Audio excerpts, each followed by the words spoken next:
checks. I went right down to Virginia and I said, me next. Wow, what up, everybody? It's me, Markiplier, and this is Iron Lung. Because that's what I'm going to be hooked up to if I keep vaping.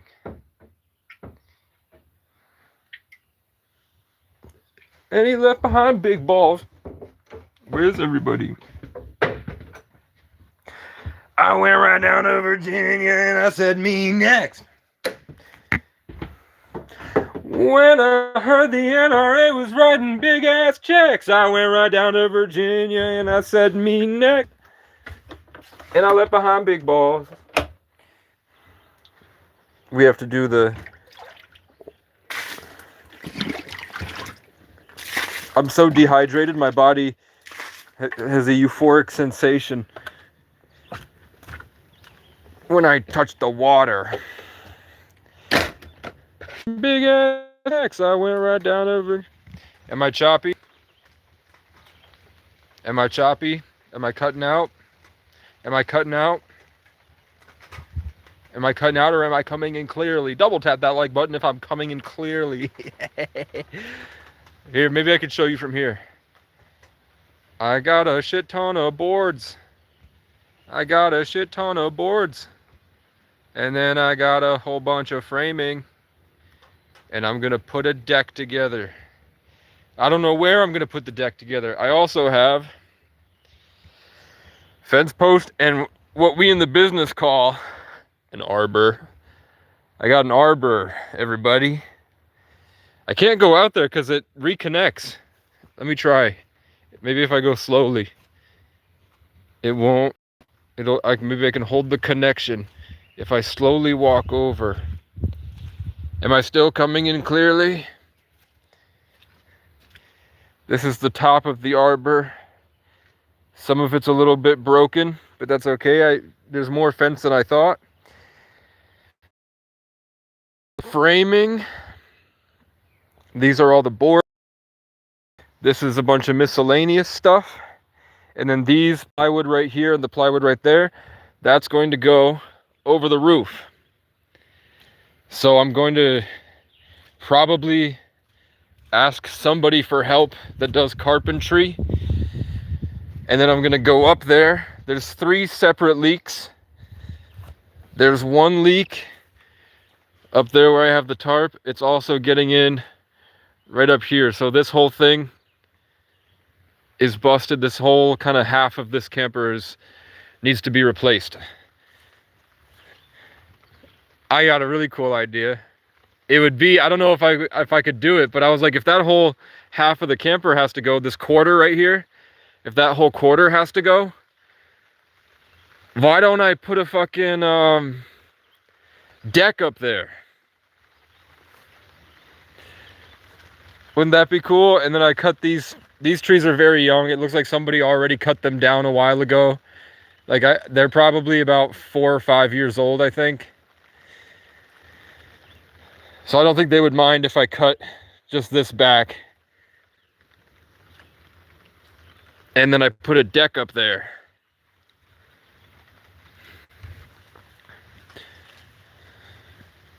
Add some like heavy duty like gazebo, what they use for the gazebo frames. And I drill a hole through the corner, bolt it together here, and then build a deck with a roof on top of this. Because if you look, now that it rained a little bit, I can show you the whole roof is sunken in. It's like even now there's a new drip leaking now. It's just coming straight through the ceiling. And then you can see that drip. Come on, drip. Drip faster! It's dripping from that light. It's dripping from that whole cabinet section right there. So I was like, maybe I see the whole thing right there is warped. This whole section of the roof has to go. So I was like, maybe staircase on the side goes up to a deck over the whole thing. But maybe that would be what I use these boards for, but these boards are pretty old. Which is why I'm not spending a lot of money on a deck. Instead, I'm gonna use what I got here. So I think, really, I want there to be 4 here, 4 of these pavers, and I want it to feel central, like a point directly in the middle of all the stuff. So when you stand there, it feels like there's a connection, a solidarity of the whole garden itself. So then when you branch off, I might put my gym here. Demon Hunters here, what up? I was showing people the arbor, and then the roof, that whole corner of the roof. This whole corner of the roof, like a quarter of the whole thing has to go because it's leaking through the whole thing. So I thought maybe in the future, I'll cut that corner off, add a staircase, and then build a deck above it with gazebo posts. When you go to parks and you see that there's like paving stone, picnic benches, and a big gazebo roof, it's like maybe I can build one up here and then just have it so it's down, the posts are on the cinder blocks. But then you can take a jack it up, and then drill wheels onto the bottom of it. So that if you ever have to move it, you can just slide the whole thing over to there. If you want to move the camper or something, and then it's just an elevated deck. You just unscrew the staircase. When you unscrew the staircase, then the whole thing can just be moved over. But then when it goes back, you just screw the staircase back up. And when it's not in use, some type of secondary smaller roof you just put over the top, just to block the rain, and then it becomes more like a canvas tent, because it's already like, this is all mold, the whole thing is rotten. But these are all the boards.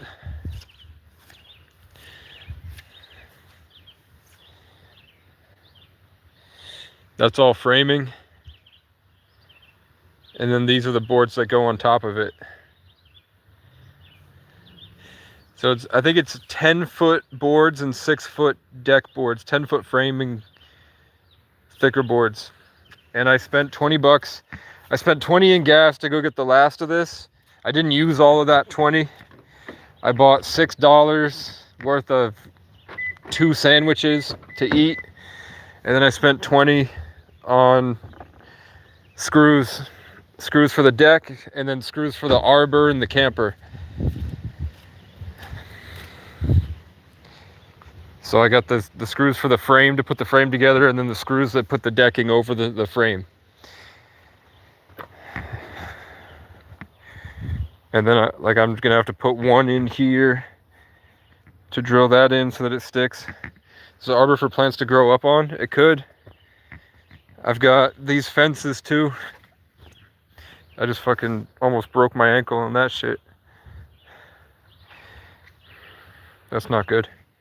I almost twisted my ankle. Yeah, the arbor's gonna go right here. And then with fences on either side.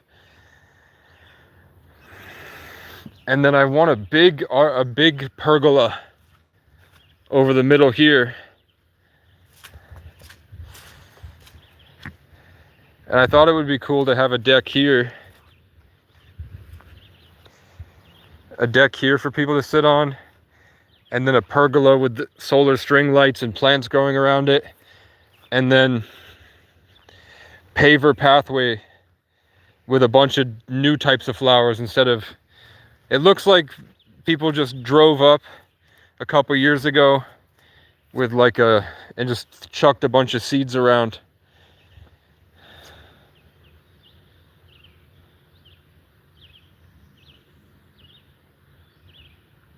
You ordered Brian's shirt this morning, so the shirts will now be printed. We added up the fundraiser, takes about 40% of sales. Is that not, but the 40% of sales, that's not including, is it in the 40%, does that include how much the money it costs to buy the shirt itself and to print the shirt? So 10% of 35 is 3.5. So 40% would be 3.57. It would be $14. So every $35 you make, 14 goes to the manufacturer. But that's not including, or that is including manufacturing costs and the cost of the shirt itself. It's not a terrible deal. How many have you sold, and how many do you need to sell? And then what's the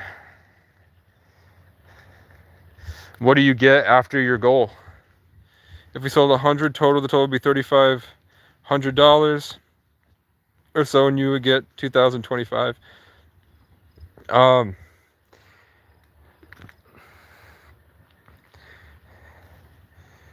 But is there a deadline? Like, you don't get that much if you don't sell 100 shirts?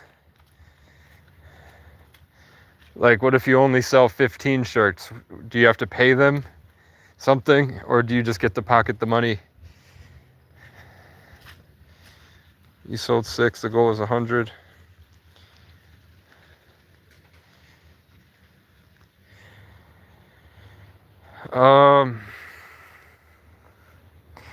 Yeah, I mean, I was talking to this girl about sex trafficking, and I've been talking to her every couple days for the past month, I think, and she will not give me any information at all.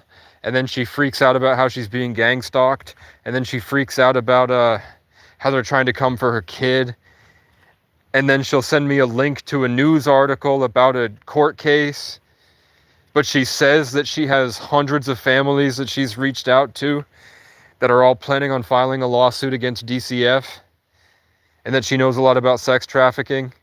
And then I said, cool, can I talk to the people that you spoke about? And then she says, no, we had a falling out, and that's why I'll never work with her again. And she has brain cancer, so she's not mentally there, and she can't remember anything. And then she told me, no, you told her to fuck off in a Facebook comment 3 years ago. So I was like, I had a conversation with her 2 years ago. She would have remembered, if she can remember 3 years, she can remember 2 years ago. I'm just trying to get evidence for the FBI. You're making it all about yourself. You're being really vain and boycotting stuff, and kids are, you honestly believe that kids are being raped and sex trafficked, and you're boycotting this information from me and talking about yourself. So finally, I lost it today. I was driving, and she was like, I'm sick of this fucking ego thing that I have to do with you. And I was like, you're yelling at yourself. It's giving crackhead. You are full of shit. And if I was DCF, I would be after your kid as well. What, Heather trying to come for a kid? Oh, another Heather? What? Where the fuck did you hear Heather?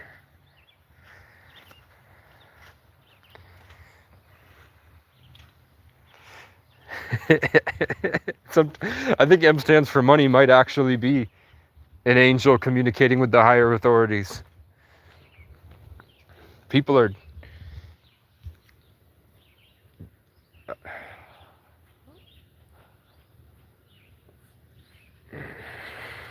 I don't know, man. Post it on the community tab. Post your shirt.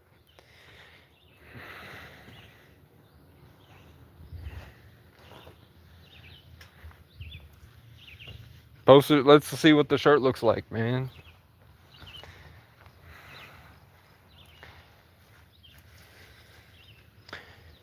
So,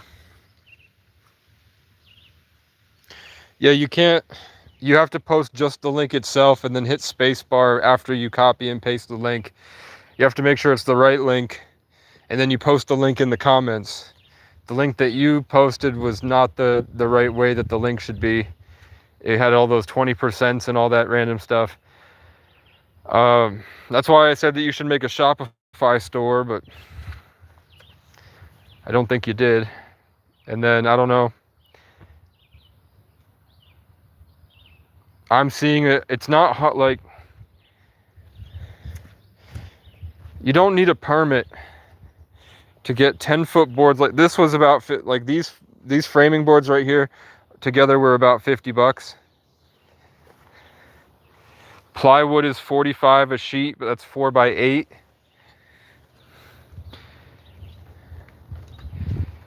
For like she sheds themselves sell for like $3,000. There's a bird right to left.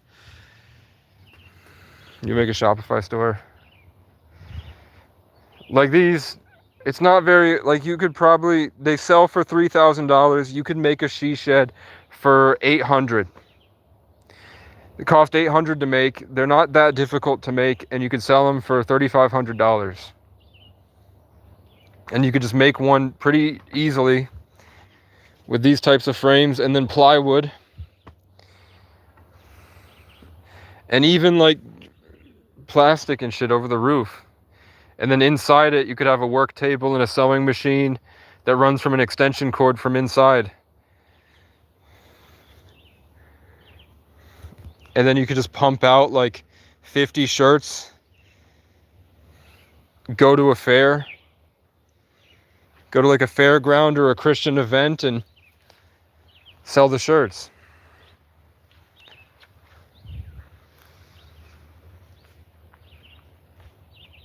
And then if you get good at making the first one, you could just advertise them online and say, hey, I make she sheds as a hobby. They're good and I sell them for $1,000 cheaper than what you get everywhere else. And Brian will deliver it to you.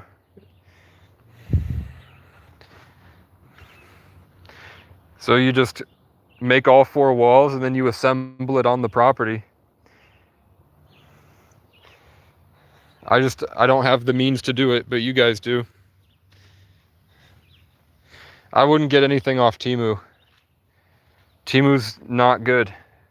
It's really shitty stuff.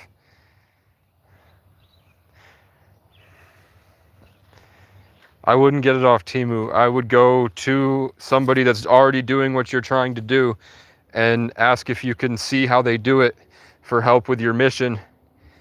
And then afterwards, like once you learn how to do it, just say, hey, do you have like a shitty machine you've upgraded and you don't use? I'll buy off you. And I bet they would help you. Because you're not after their designs, you're not after their business. You're doing something online for a niche that she's not in. I'm just gonna chuck this mattress.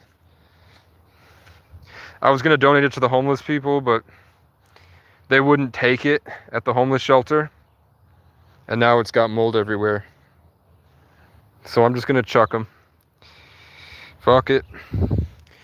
And then I don't know what to do with this. I was thinking a garden bed, and then I'd go back and get the rest of those rose bushes because mine died. I couldn't get the okay in time to plant. I think people think that if they just ignore me, eventually I'll go away or die. I think they thought that my dreams, if they just left me there long enough, then they wouldn't work out and I would leave. So I was gonna do a garden bed. When I heard the NRA was writing big ass checks, I went right down to Virginia and I said, me next. And he left behind big ball.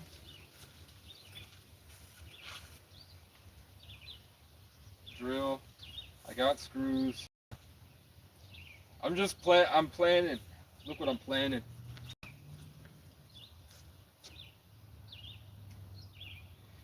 Where's my tape measure?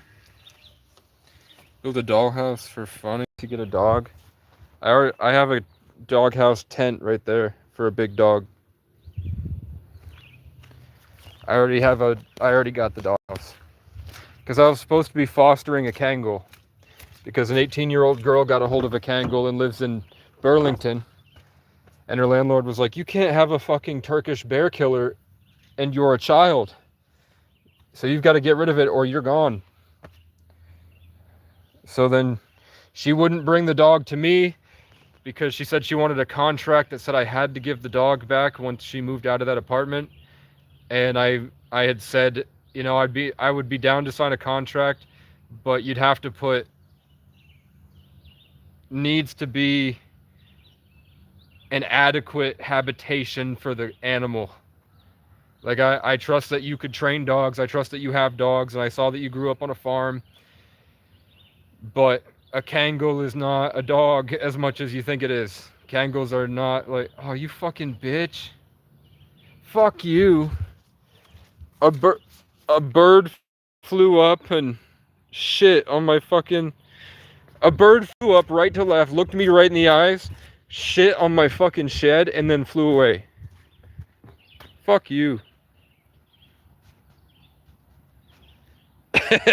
The bird flew over, looked me dead in the eyes, took the biggest bird shit I've ever seen, and then fucking flew away. And now he's showing off. He's fucking showing off. Come on, man. What did I do to you that was so bad?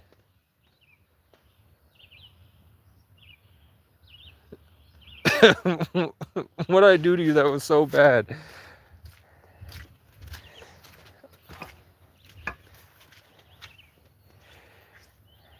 Why are you mad at me, bird? I ain't gonna lie. When I weed whacked all this, the birds definitely lost a lot of their easy pickings for the mosquitoes. There was a lot of bugs in here. And when I brush cut the whole thing, there's a lot less bugs around.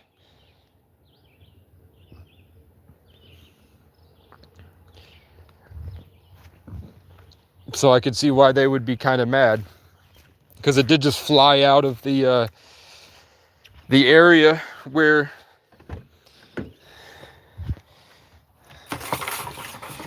my tape measure is fucked. Like, my tape measure don't work. So I just roll it on my wrist.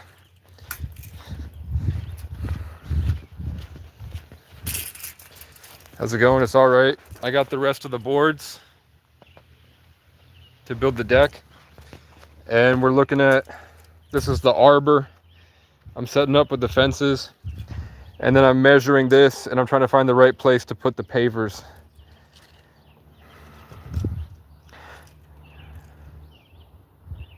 Like, I might want to bring all that up just a little bit.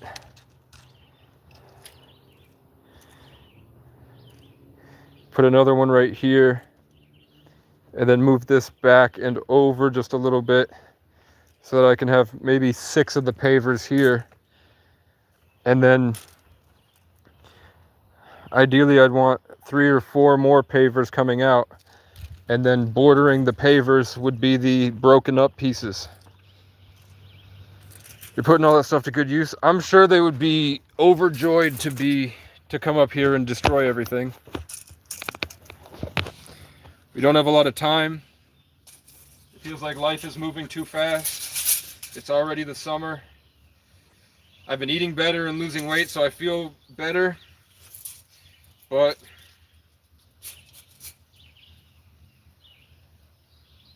I'm gonna have to clean the bathroom, put all the supplements in, get into a daily routine, do all the laundry, organize all the laundry, fold all the laundry away. Then I have to mold and clean out, demold and clean out this whole thing. Then I have to go and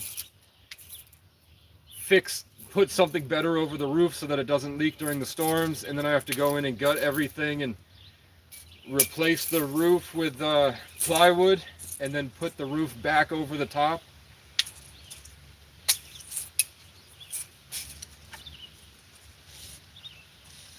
Then I have to get a computer. I have to get clips and probably 2 25s, 2 10s, and 2 45s. for the bench so that I can bench, squat, deadlift, overhead press, row. And then I have to build a deck for that and get it out of the way over here so people can't see it. Then I have to get mosquito net, cover it. Then I have to get a computer that can do Unreal Engine, Adobe Premiere, Adobe Animate, Blender, Ableton, and FL Studio. Then I have to get a mic. I could use the church. The church has the means to do that, but I need a computer. Then car has to be paid off, registered and insured, fixed. The wheel hubs need to be replaced, and the transmission needs something replaced. Something with the filter for the transmission fluid needs, because it's black and it shouldn't be black. So that's fucked, and I have to fix that.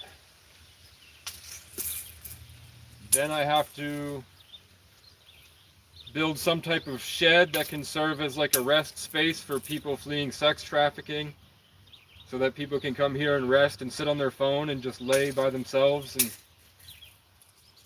go to all the different churches and realize that all those people suck. And I haven't found a good church yet, so I might have to build my own. There's one church I know. There's one church I know that's good people, that did help me, and they do love God, and they are cool people. His name is Ray. There's a guy named Ray who has a church. There's my heron over there. Ray's got a good church going, I think, with good people. I don't know, they still did, they do it. Everything that people does to me, I can't forget it. So it's like now a cloud of different energies. And when there's too many bad, it seems like those people get like really bad stuff happens to them. And the people that do really good stuff for me, they usually become like really good things happen to them. When they do like the bad actions and it clouds, that cloud, it's like the good can't even get to them now. And it's based on how they treated me. So I wouldn't, you know, like my landlord that I said that people were treating me really bad at the apartment, and one of them tried to drug me and molest me, and I ran out of his apartment, but I was alone and I didn't have anybody, so she evicted me instead. And then the next day, the roof of her building got struck by lightning and burned down. And we know about Audette and what happened to Audette. We know about what happened to the guy who was trying to cyberbully me on the internet. On my birthday, he said an angel was in his house trying to kill him, and he held his pregnant wife at gunpoint. So national news took it, and now everybody thinks he's a schizo faggot. And that's what he used to call me. And it happened on my 24th birthday.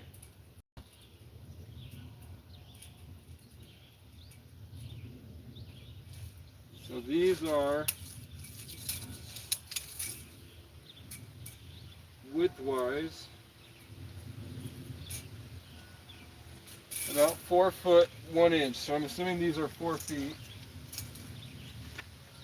Nope, they're 3 feet. They're actually 2 foot 10 inch. They're 2 foot 10 inch squares. 4 feet diagonal.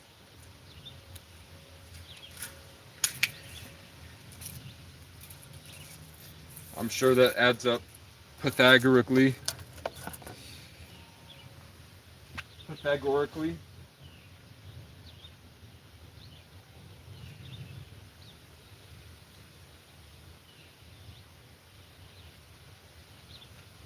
I'm staring at stone and trying to get the feng shui right.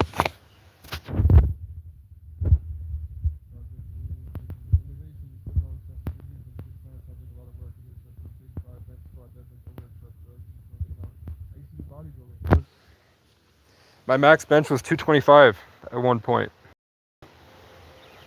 when I was 18. And then I traveled and was in music, and then smoked a lot of weed, couch surfing, and then brain injury, car accident.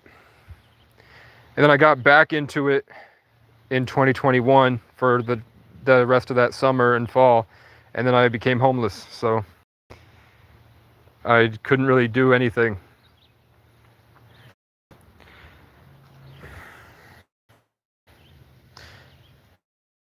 Hey, how's your day going? It's good.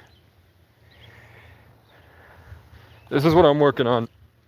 We've got like 11 pavers. I want there to be a middle section right here. That will be the center focal point, where there will be solar lights and solar string lights that connect to a solar panel up there. Floral garden, that shed will eventually be moved over there. So this will be the main garden section. So when you come up here, there will be a bunch of little pathways around with like the big lavender or purple and red, orange and yellow bushes around arbor vitae with rose bushes bordering. A bunch of cool plants and like cherry blossom trees and shit bordering it, so that this stays kind of a semi-open space. And then I want it to be that you walk into this. So there will be a path here, and the path will fork and go follow that rock to a gazebo.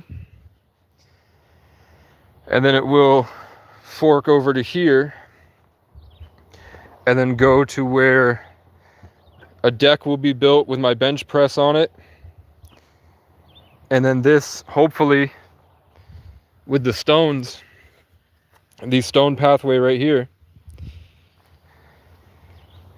can come through, and then this whole thing will be dug up and replaced with stone so that it's a seating area with a fire pit.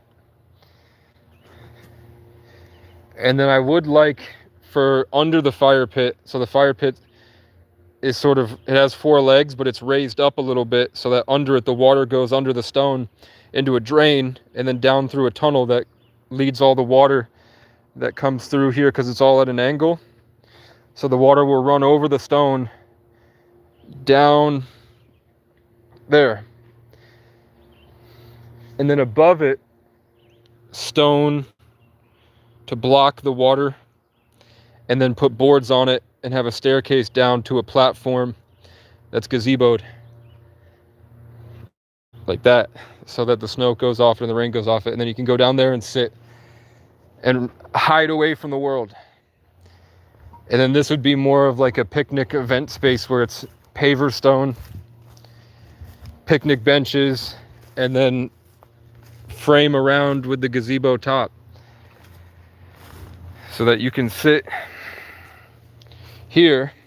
And then on the other side will be where I have the big statue and the water fountain, and that whole section between those 2 dead trees, the big ones, will be dug out and put with stone. And that's where you go to do the prayers, so that when you walk up the hill to the mountaintop, instead of it being constricted, it expands outward, and you feel almost pulled and invited here to come sit here, which I think was the vision the whole time. The way that they put the rocks here makes me think that that was the original intention for the space, was to be pulled to this area right here. So that's what I'm trying to keep it that way. So I don't, these pavers weigh about 500 pounds.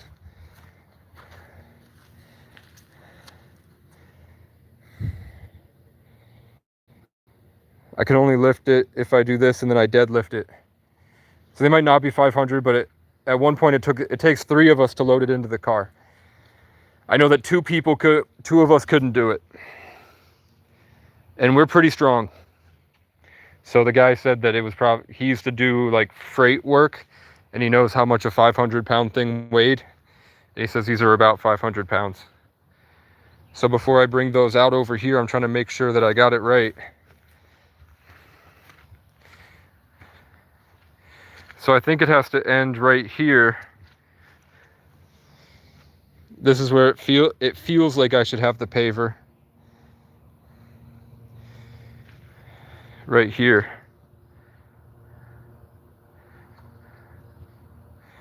So that's what I'm gonna do. When I heard the NRA was writing big ass checks, I went right down to Virginia and I said, me next.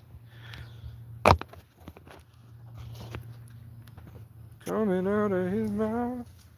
Let's get my gloves.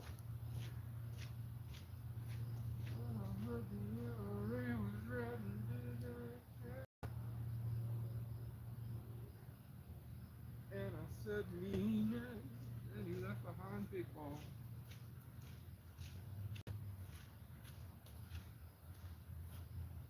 Yeah, you should probably be facing where I'm loading. Broad your vision, maybe it would help. Can you see?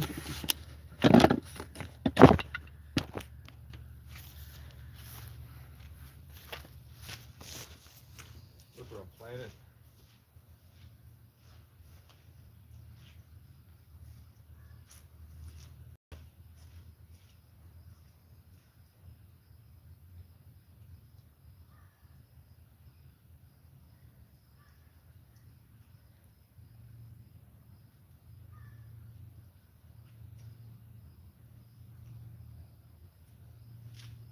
Have that be the corner.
I'm homeless. I don't have anything.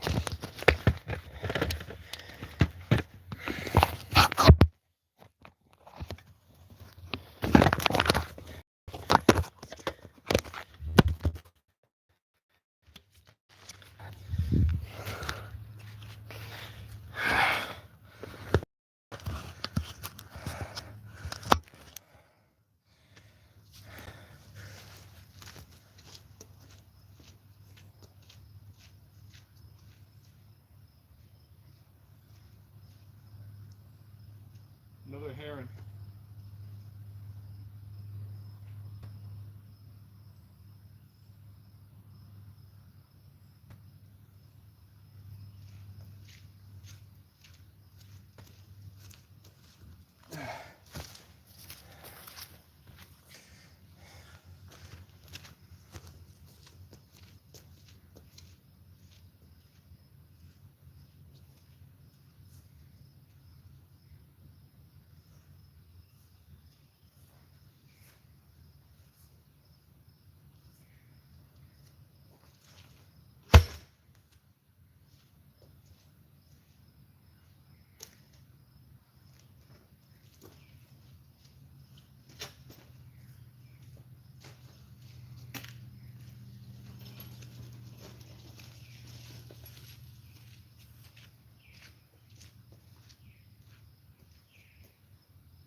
There.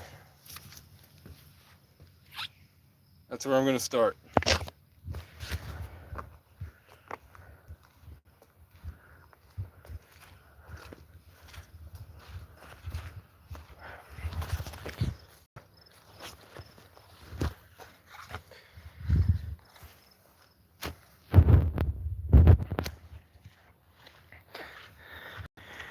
Here's where it starts. So then you're going to walk along it, branch off, deck section that goes up. Move this a bit further so that it's right here. And then it will go like this, curve. And then go back around to there, where I'm going to have a deck. And then it will lower into the stone slate and go to here, and then that will be dug up and replaced with some type of flat stone. Eventually I could do things like get a chisel and a mallet, and then I go to the river and I load up the car full of rocks. And then I come back with the chisel, I flatten them out, break them in half so that it's flat, the more flat part in the middle, and then dig up and lay the rock down so that it looks flat.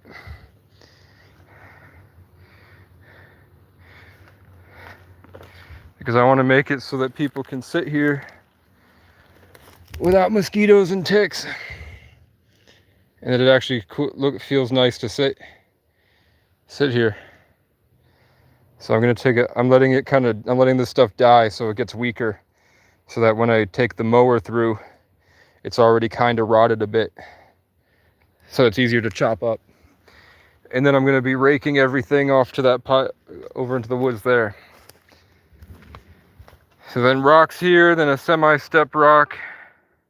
Move this kind of closer out to here so that you step up onto it and you can get right back onto the path, probably here where the tripod is. And then from this middle section, it feels open again. You feel like you've opened up a bit again.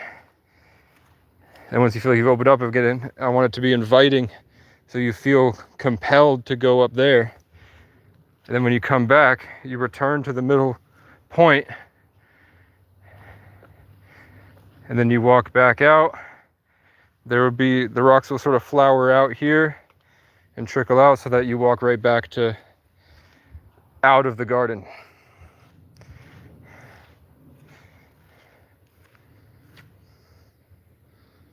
And I'll never have enough money to build any of that. If I try to explain it to people, they're gonna say, fuck off, get the fuck out of here. But I figure at the very least, no matter what happens to me, the stuff will be here for somebody to build something with at some point. So that's what I've done for them, is I've gotten them the means to do, if they don't like my idea, they'll at the very least be able to do something cool.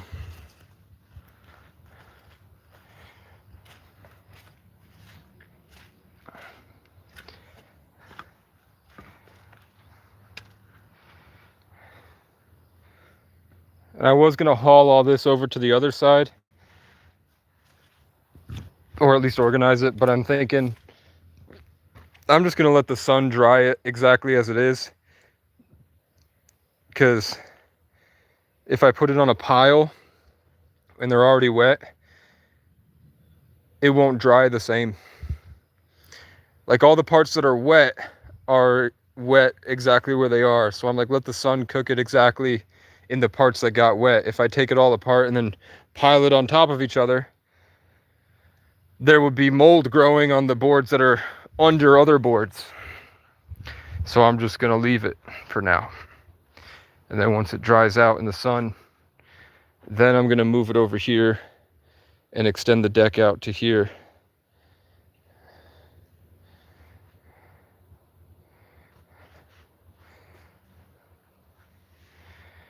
And then I have something to wipe all the mold off that's just formed. I had enabled super chats, which is cool. I don't know how they work, but there's holes.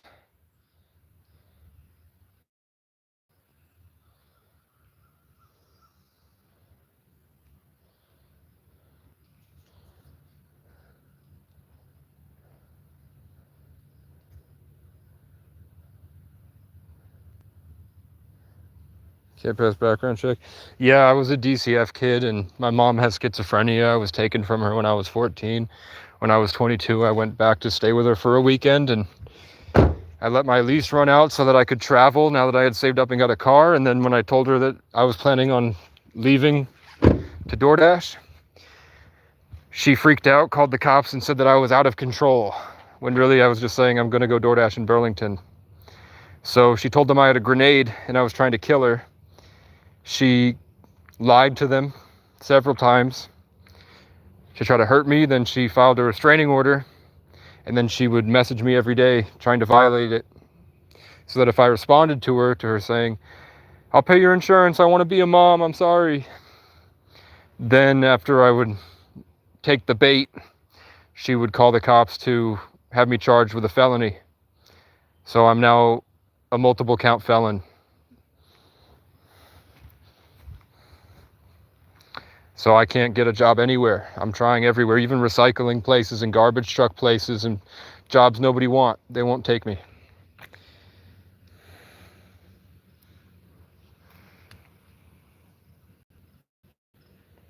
So I'm stuck.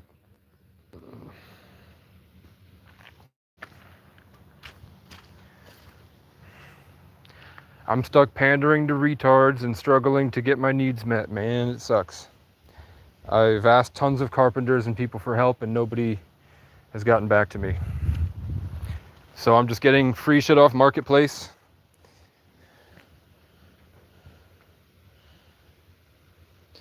Well, maybe that's true in your state, or maybe that's something else they're not telling me. I would go to jobs and say, "Hey, it's a victimless crime. It was because somebody with schizophrenia. I can show you the text messages that said, 'Love you, Mom,' and that I was invited to go see them. And then when I saw them, they called to bait me because they live in Section 8 and they're bitter. And then in the body cam, they tried to tell the cops my car was stolen, trying to get my car taken from me because they live in Section 8 and haven't done anything with their lives, so they're bitter narcissists." I don't say all, I do actually explain most of that. And I say that I work hard. And over the winter, I mean, for the past 4 years, it was, I would go fill out the application. Cops would come back with a trespass notice. I would go to farms and they would follow me back to my tent. Sometimes they would shoot at me. One time they twisted the brakes off my handlebars and I crashed going 50 down a big hill, and I had fractures down my left side and had to lay by the river just on the sand for 2 months. Then I shoveled snow and got this car. I think I just live in a place with a lot of prejudiced old people, and I don't look the part, or I don't sound the part or something, you know? Long Lake, New York, when they found out that I'm half Native American, false police reports, they keyed this shit out of the side of my car here. When I was in Randolph, Vermont, somebody kicked the back here. This was because somebody backed into me at an intersection.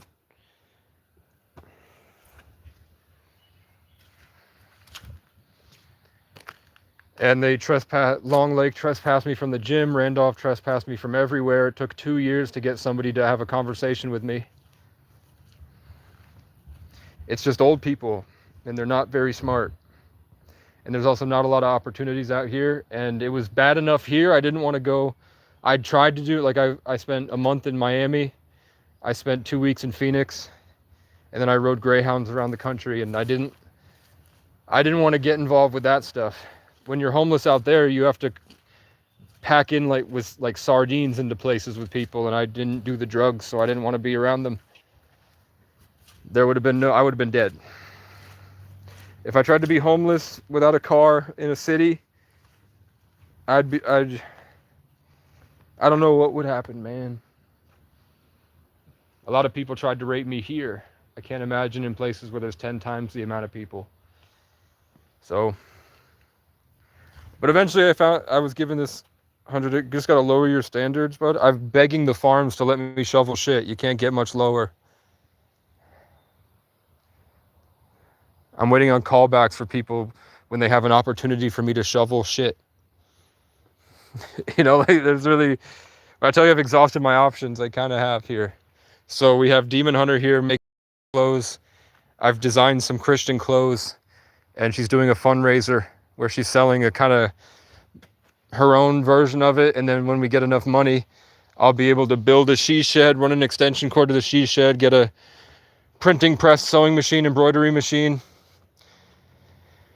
And then I can go to all the churches and sell Christian clothes.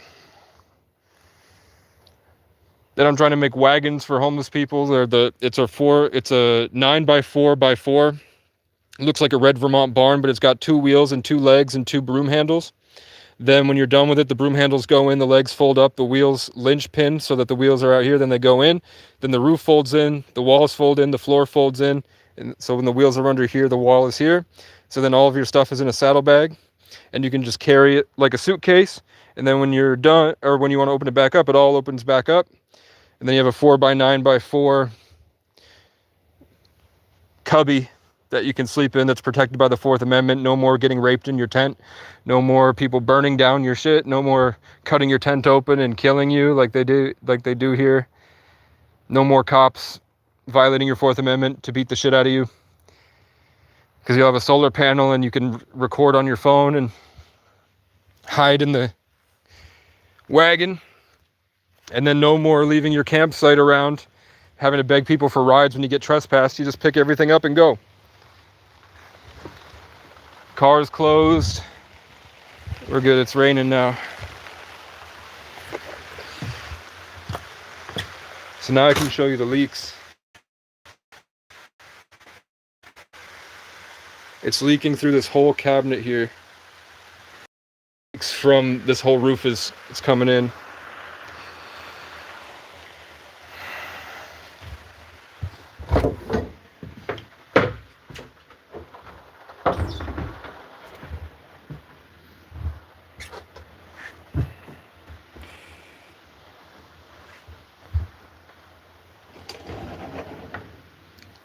How's my service here? Am I choppy? Am I cutting out?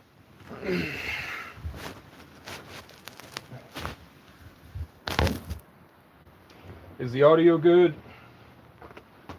I've got these to play in.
Well, I hear voices in my head. It gets worse when I get out of bed. And I don't trust that I'll find a love who understands. So leave me be and let me smoke my cigarettes. 'Cause deep inside I'd rather be dead. 'Cause I make choices that lead to dead ends, led by a broken mind afraid of itself. And I just can't find no one who can look at me with respect. 'Cause the cops gave me trauma, and the crows ate their ass. I don't know how to be human again, so don't talk to me, 'cause I'm tired of pretending all good things should end.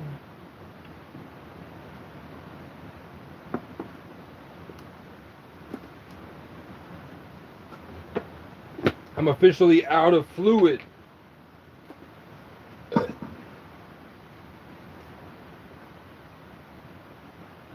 I'm gonna have to drink the rainwater. Sometimes something way out there says to be grateful for the simple little moments we spend. Maybe it's better that you're a voice in my head.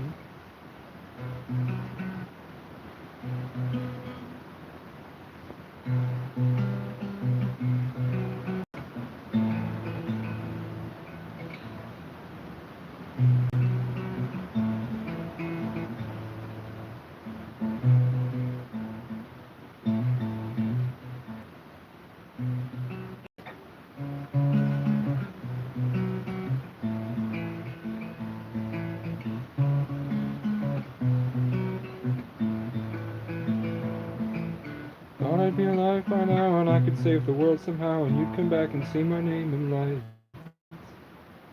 I set myself on fire and set off to inspire. Turns out it all just gets old and dies.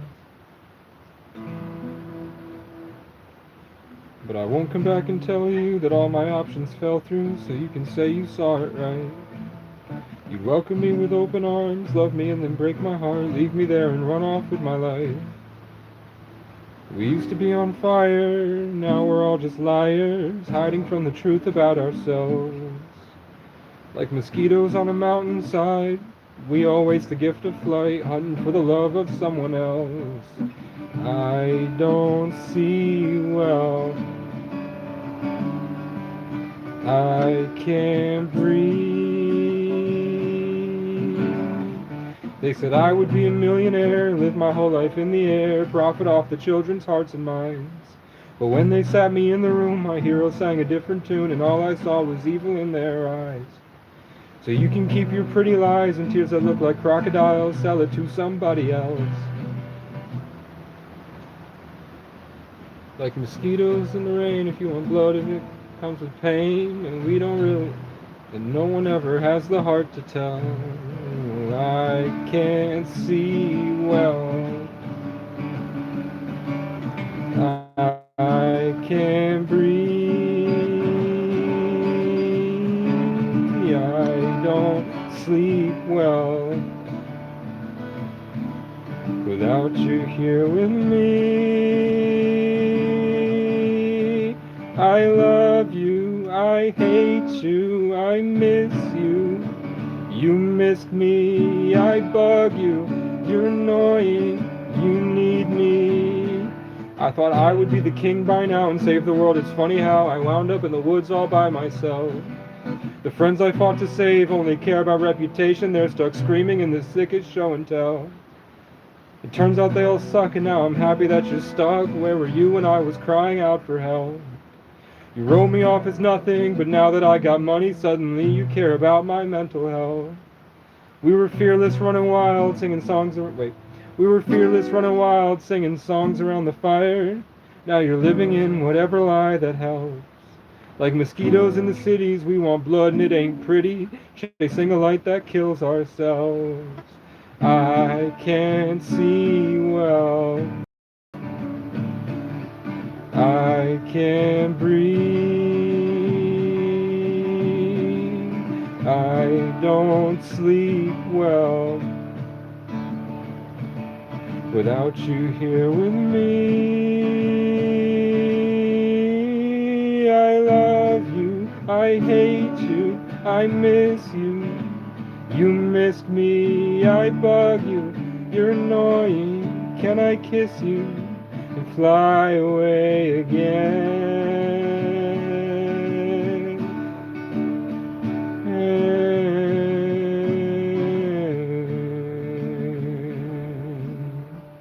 Don't tell me after everything I've been through and all the hells I've sent to, I should just give up and get a life.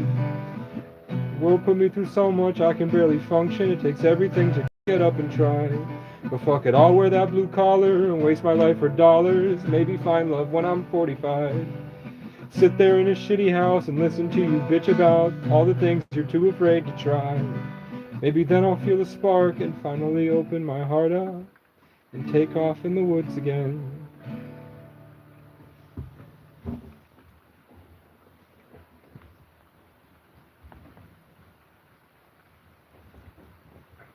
That's Mosquitoes. I wrote it last week. Like mosquitoes on a mountainside, we all waste the gift of flight, hunting for the love of someone else.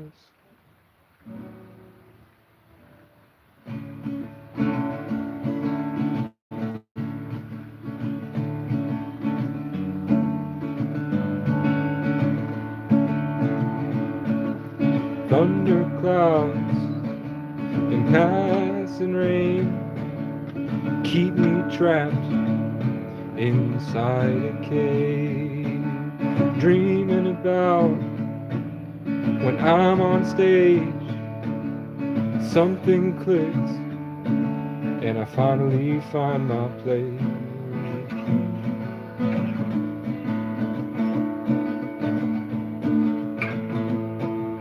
But I know one day soon the spotlight shining down on us all are gonna fall. Will they love me for all my flaws or judge me for all my faults? And maybe I would be someone if I didn't waste my whole life lying down, freaking out about the things I can't figure out. I climbed up that mountain and I found out we got it all wrong. The view is cool, but they only play sad songs.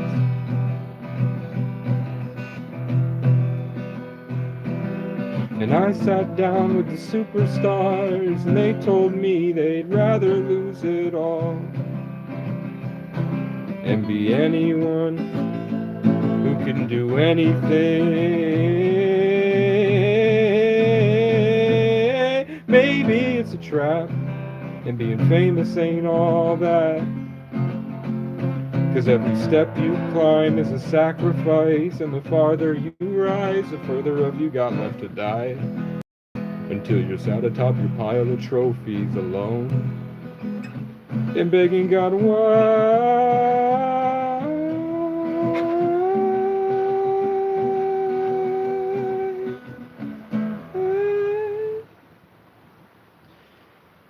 And he'll show you the mountains, he'll show you the trees, he'll show you the fire and how it burns when it's freezing. He'll beat you and break you and leave you disabled, unable to speak. Then he'll kick you and rape you and make them all hate you, till all you feel are chips in your teeth, cutting holes in your cheek, while they all laugh and everyone falls to their knees. Then he'll take you by a riverside with the birds and the bees. He'll show you the kids and what they saw on their screens, while their parents argued about Ponzi schemes. He'll show you you, and he'll show you me, and everything I did to help you see before I gave up on you. And it broke my heart too, but it set me free. So if you need to, I won't compete. I'll exit stage left and let you play the lead. can be the king of make-believe. When you find it ain't all what it's cracked up to be, you won't find me. 'Cause I'll be in Hawaii.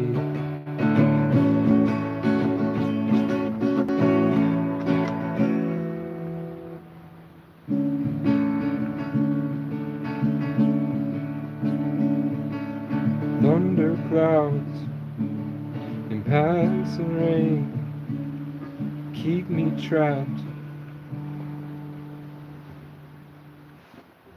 That's called Hawaii. I'm really happy with that one. We're going to go look for a capo, possibly. Possibly, please. Oh my God, it's... Look, the leaks are getting a lot worse. Bruh, I know my capo round here somewheres. I know capo in car, but hoping capo not in car. Hoping second capo somewhere. No luck. Me leave capo places, me dumb. Me stupid, me leave capo. Me leave capo lying around. Don't put much thought into location. Then need capo can't find. Sensational. Maybe I put capo in here somewhere in trash pile. Trash bag always elude me. Can never find trash bag. Buy many trash bag disappear at random. Casey sad. Capo location question mark. Protein chips. I don't want to go outside. It's raining outside, but I need my capo for the rest of my music, man. But I know one day soon the spotlights shining down on us all are gonna fall. Fall.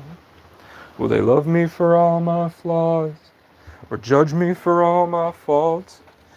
And maybe I would be someone if I didn't waste my whole life lying down, freaking out about the things I can't figure out. Well, I got up that mountain and I found out we got it all wrong. The view's cool, but they only play sad songs.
Told me they'd rather lose it all. Tacos! Tacos! Tacos and burritos, Latinas in milkmaid outfits. Where's my phone? It's right here.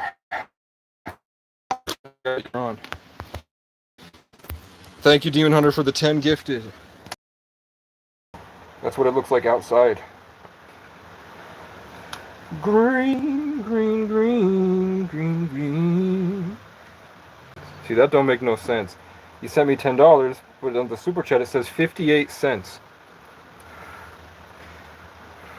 So that's concerning. Let me heart that real quick. A bit of a like action.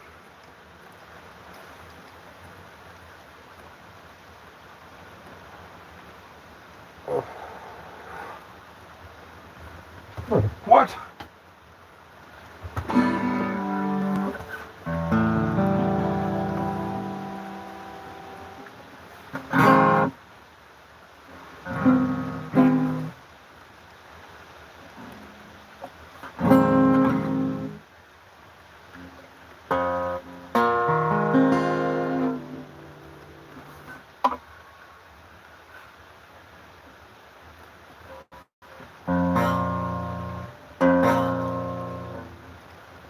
This capo was not strong enough for my guitar.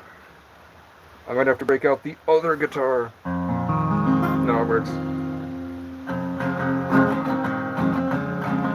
And it's out of tune. Come back. They told me they'd rather lose it all.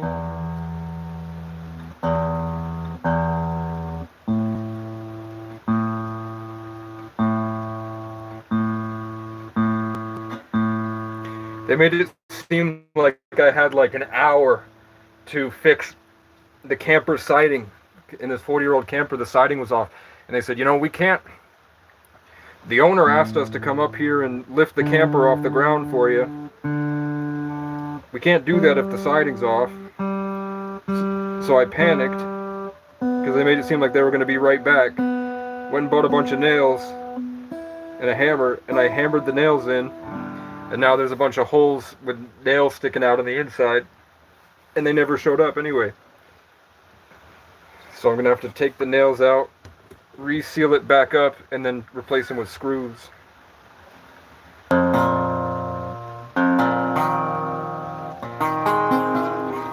Yeah, this capo sucks.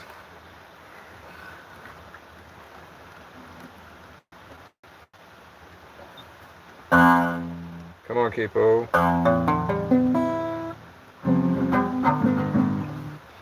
The capo is trash.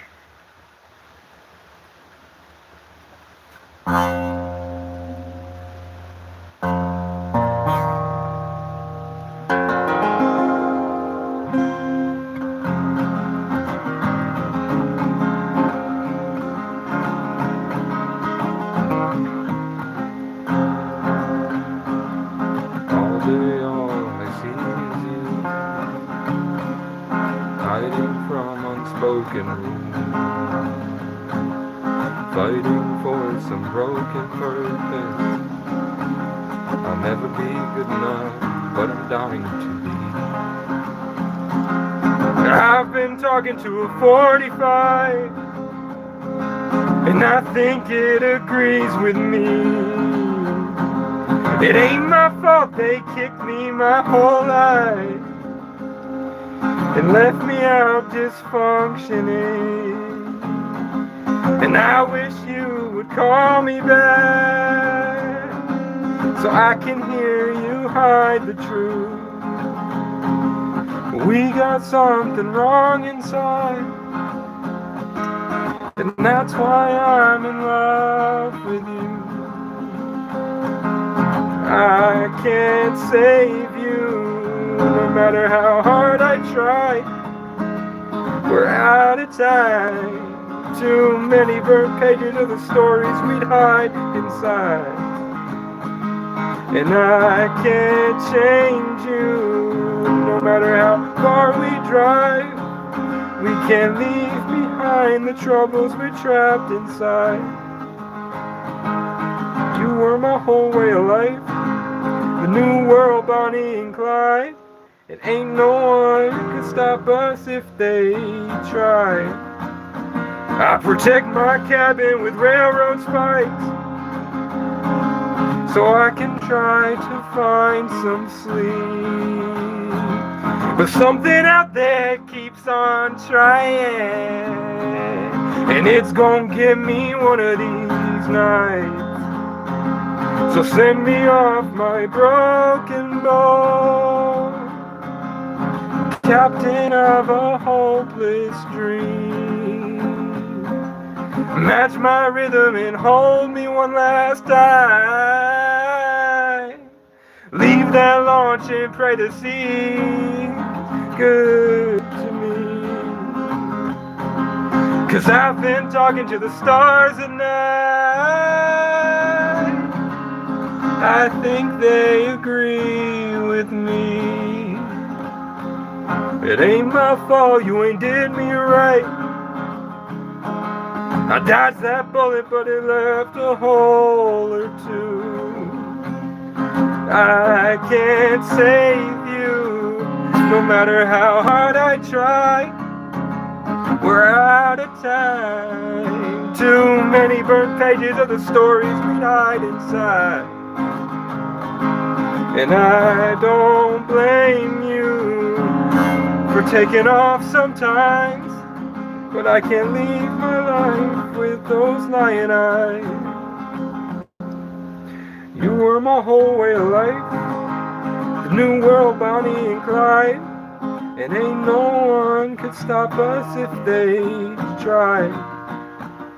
But we knew this car's gonna die, and it'll putter out at the lights, that the end of the road is barely getting by. And now we're just the tracks we left behind.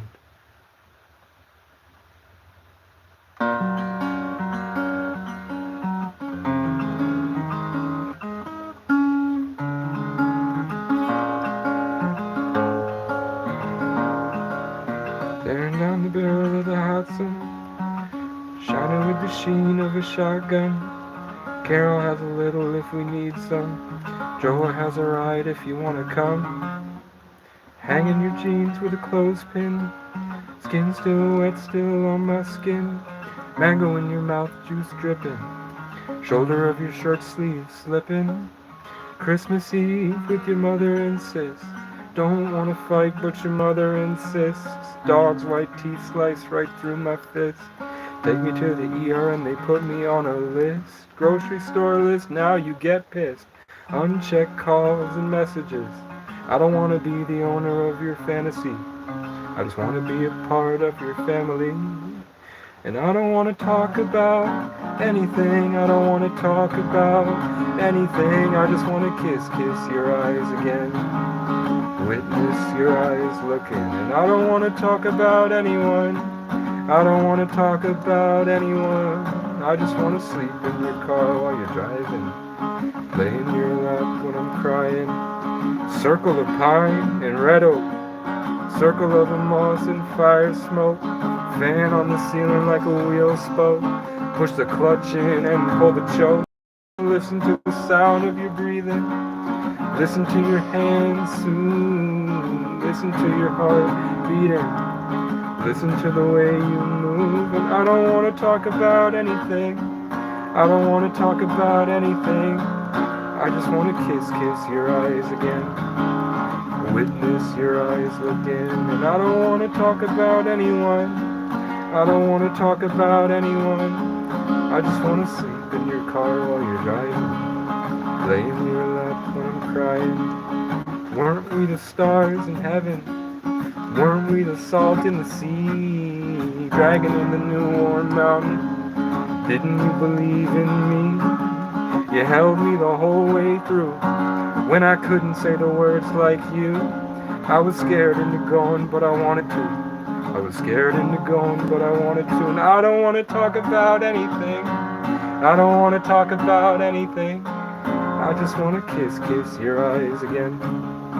Witness your eyes looking. And I don't want to talk about anyone. I don't want to talk about anyone. I just want to sleep in your car while you're driving. Lay in your lap when I'm crying.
gloves, raincoat, try to swim, stay afloat, dry house, wet clothes.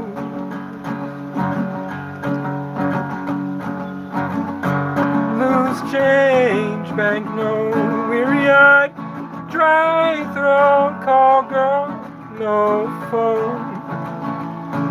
And they say she's in the class 18, stuck in her daydreams. Been this way since 18, but lately her face seems slowly sinking, wasting, crumbling like pastries. They scream the worst things in life come free to us, 'cause we're all under the upper hand. Go mad for a couple grand. We don't wanna go outside tonight in a pipe. We fly to the motherland while she sells love to another man. It's too cold outside, angels to fly.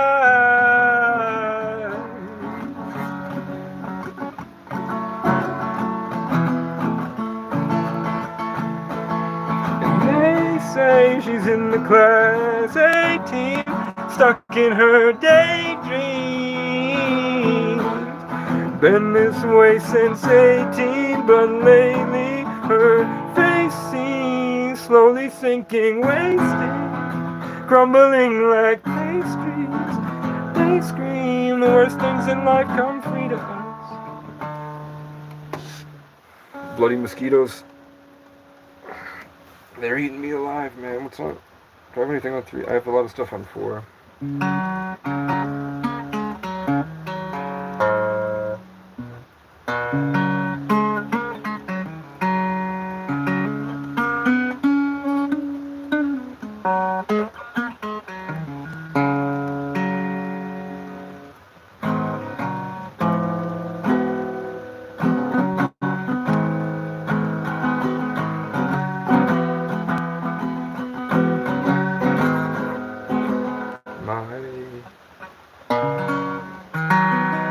Body's alive.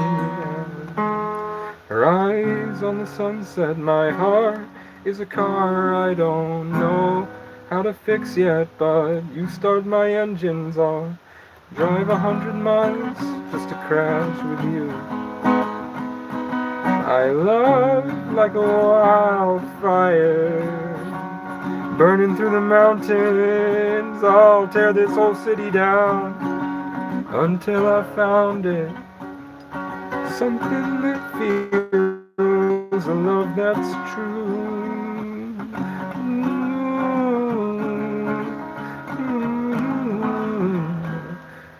Oh, my body's a lighthouse. Hers probably shipwrecked, 'cause she took off for anything and hasn't come back yet. I'll wait here by the shore forever.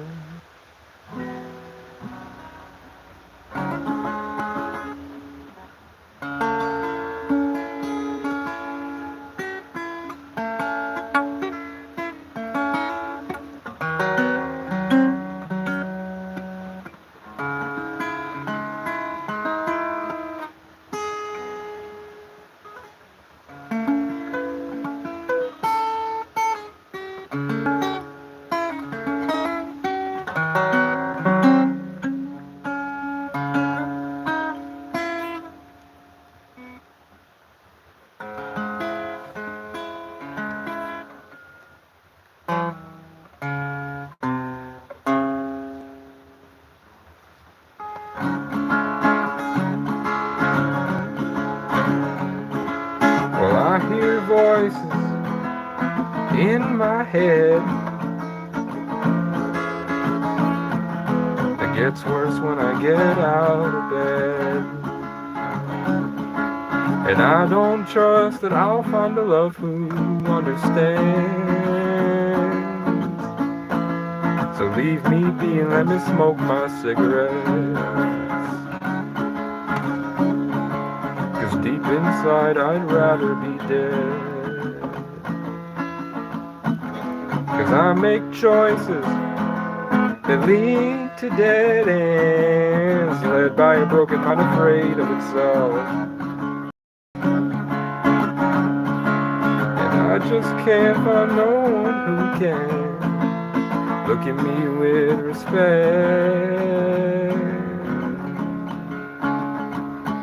'Cause the cops gave me trauma and the crows ate the rest. I don't know how to be human again, so don't talk to me, 'cause I'm tired of pretending all good things should end.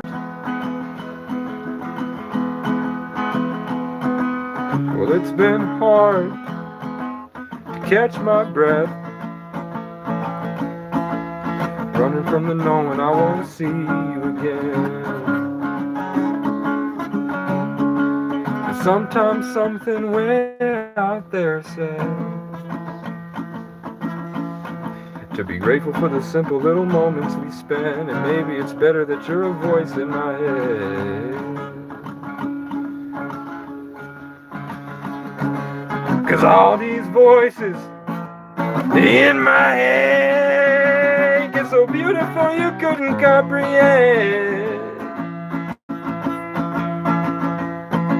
And they tell me one day you'll see me somewhere way out there with the best, and you'll all come back and wanna be my friend, but for now I'm a monster that haunts at 3 a.m.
One more grace around the house I built, I won't see until the world stands still. If I don't die on the battlefield, I'll die from survivor's guilt.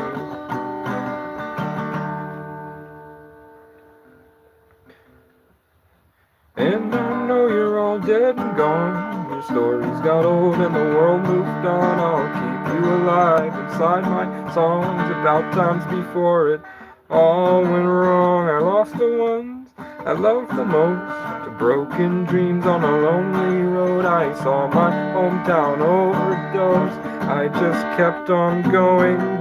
I promised I'd save them all, I promise I'm still holding on. One day I will right these wrongs, it's all said and done, we can have a long talk with God. Unmarked graves around the house I built that I won't see until the world stands still. If I don't die on the battlefield, I'll die from survivor's guilt. I got a tattoo of a raccoon, ain't that cool? It reminds me of times before you broke my heart. It went back to school, shoved me out, I guess I'm not cool. Now those demons torture you, I think God got a sense of humor. You locked me out, you left me cold, thought you were hot shit, now you're getting old. Soon you'll be 6 feet below, I think God got a sense of humor. And I know you're all dead and gone, your stories got old and the world moved on. I'll keep you alive inside my songs about times before it all went wrong. I lost the ones I loved the most, broken dreams on a lonely road. I saw my hometown overdose and I just kept on going. I promised I'd could save them all. Promise I'm still holding on. One day I will write these songs. When it's all said and done, we can have a long talk.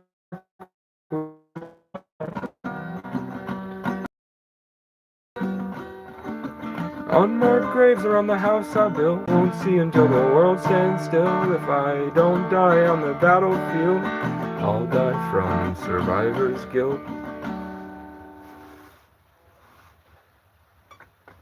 Well, the cops and the cunts and the creeps and the crows all want the same thing, to rip and tear at your soul. So before the morning comes, something else can come and try and grab a hold and take control, and now they own you. Oh, when I was just a boy, they all told me I was blessed, and something about me means I'm meant for success. Now they all talk shit behind my back, put a target, told the town I'm hooked on crack, and that I'm messed up in the head. I need meds because I don't want to work a stupid fucking job and pretend I have a boss. Well, I grew up poor in a ski resort town where we all made money by eliminating frowns, and I think it's kind of funny how these whites are so proud, but when the rich men come around, they all keep their head down and submit just like a dog. But when I can't get to sleep, I think of old folks' homes where those spiteful little bullies cry until they die alone, 'cause the world they built by beating others only did them wrong, 'cause no one taught them how to love. And I hope that they see me on my Indian sky when I take the little girls on a ride around town. And they'll have to bitch to God 'cause the nurse don't care to hear them cry about it, 'cause she's on TikTok showing off her butt. And when they're on their deathbed, I hope that they see my face when whatever tortures me shows them all the love I gave, trying to help them sing and clap along to my broken-hearted songs. Hey, hey, hey, hey. And before they meet their grave and the good Lord takes you away, I hope the final breath you take is followed by a list of names, and somewhere along the way I get an I'm sorry or an island from your estate. And the cops and the cunts and the creeps and the crows will have another friend to follow everywhere I go. And I'm so grateful for him, 'cause without him I wouldn't have ever known the value that I hold. I don't know what the deal is with that $10 dono and then the 50 cents on the number there.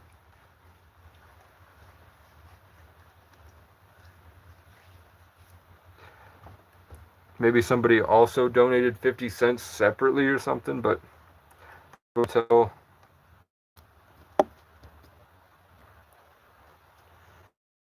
Playable games. Hopefully I wasn't muted the whole time.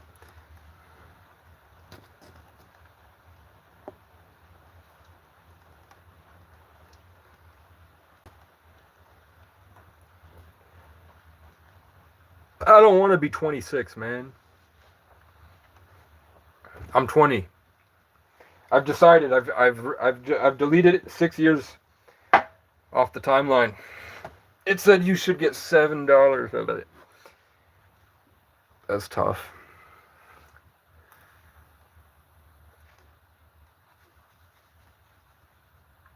You weren't, and you barely lost connection. I don't know.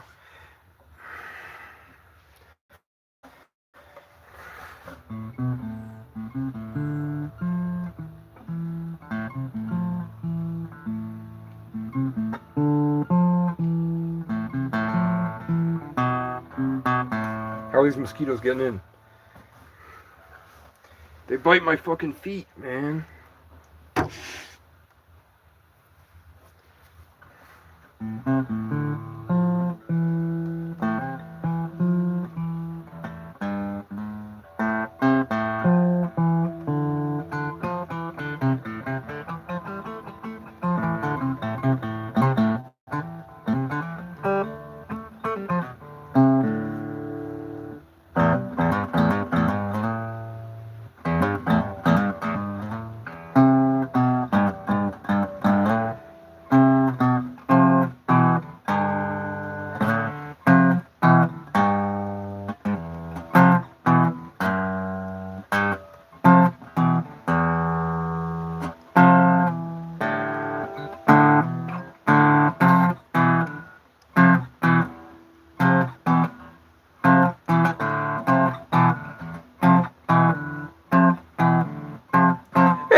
I'd be alive by now and I could save the world I thought I'd be alive by now and I could save the world somehow, and you'd come back and see my name in lights. I set my heart on fire and set off to inspire. Turns out everything gets old and dies. But I won't come back and tell you all my options fell through, so you can say you saw it right. You'd welcome me with open arms, love me and then break my heart, leave me there and run off with my life. We used to be on fire, now we're all just liars, hiding from the truth about ourselves. Like mosquitoes on a mountainside, we all waste the gift of flight, hunting for the love of someone else. I don't see well, I can't breathe. They said I would be a millionaire and live my whole life in the air, profit off the children's hearts and minds. But when they sat me in the room, my heroes sang a different tune, and all I saw was evil in their eyes. So you can keep your pretty lies and tears that look like crocodiles, sell it to somebody else. Like mosquitoes by a river, if you want on your dinner, unless you use a chemical to help. I don't see well, I can't breathe. I want to redo that second verse. But maybe soon I'll see you and do what you did to me, love you, leave you, let you rot in hell. I can't see well, I can't breathe, I don't sleep well without you here with me. I love you, I hate you, I miss you. You missed me, I bug you, you annoy me, you need me. I thought I would be the king by now and save my friends. It's funny how I found God in the forest by myself. The friends I fought to save only care about reputation. Now they're screaming in the sickest show and tell. We were fearless. Wait.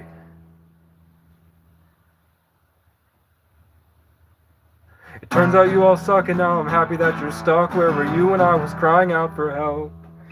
You wrote me off as nothing, but now that I got money, suddenly you care about my mental health.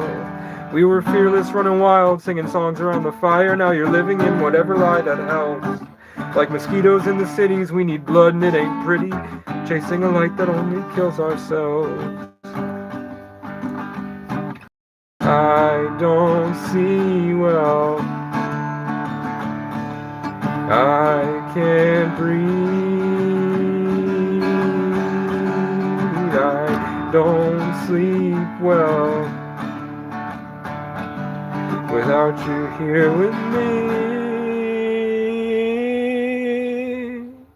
I love you, I hate you, I miss you. You missed me, I bug you, you love it. Can I kiss you? Fly away again.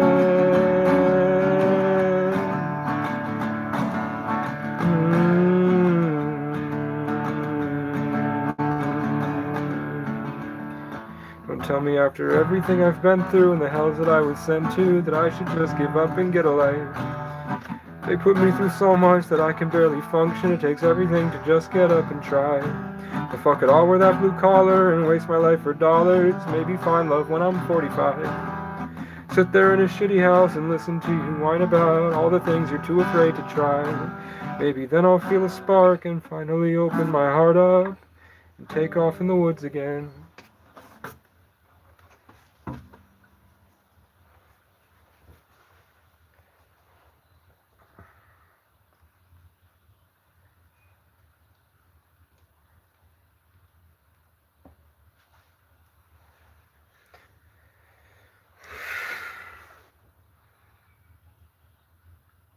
as soon as I get a computer.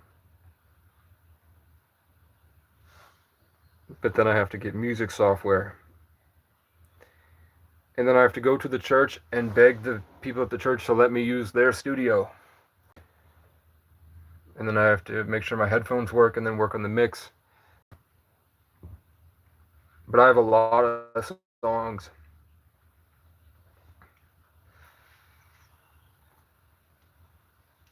I've got Soul, Swords, Sundance, Savior, See You Around, Storm, Animal in Nature.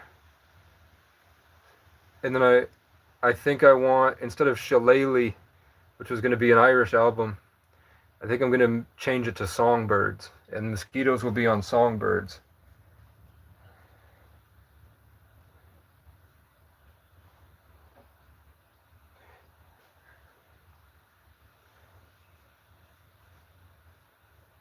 And then I have the blues album. What's a word that starts with S that means railroad?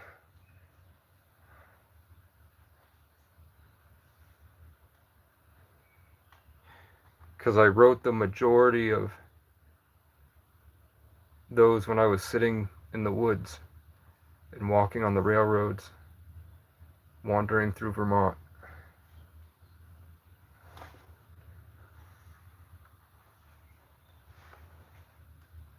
Can you imagine me homeless and wandering around with a backpack full of crap down a railroad track and going, and the cops and the cunts and the creeps and the crows all want the same thing, to rip and tear at your soul. So before the morning comes, something else can come and try and grab a hold and take control, and now they own you. Oh, when I was just a boy, they all told me I was blessed, and something about me means I'm meant for success. Now they all talk shit behind my back, put a target, told the town I'm hooked on crack, and that I'm messed up in the head and I need meds, because I don't want to work a stupid fucking job and pretend I have a boss. Well, I grew up poor in a ski resort town where we all made money by eliminating frowns, and I think it's kind of funny how these whites are so proud, but when the rich men come around, they all keep their head down and submit just like a dog. Well, when I can't get to sleep, I think of old folks' homes where the spiteful little bullies cry until they die alone, 'cause the world they built by beating others only did 'em wrong, 'cause no one taught 'em how to love. And I hope that they see me on my Indian scout when I take their little girls on a ride around town, and they have to bitch to God 'cause the nurse don't care to hear 'em cry about it, 'cause she's on TikTok showing off her butt.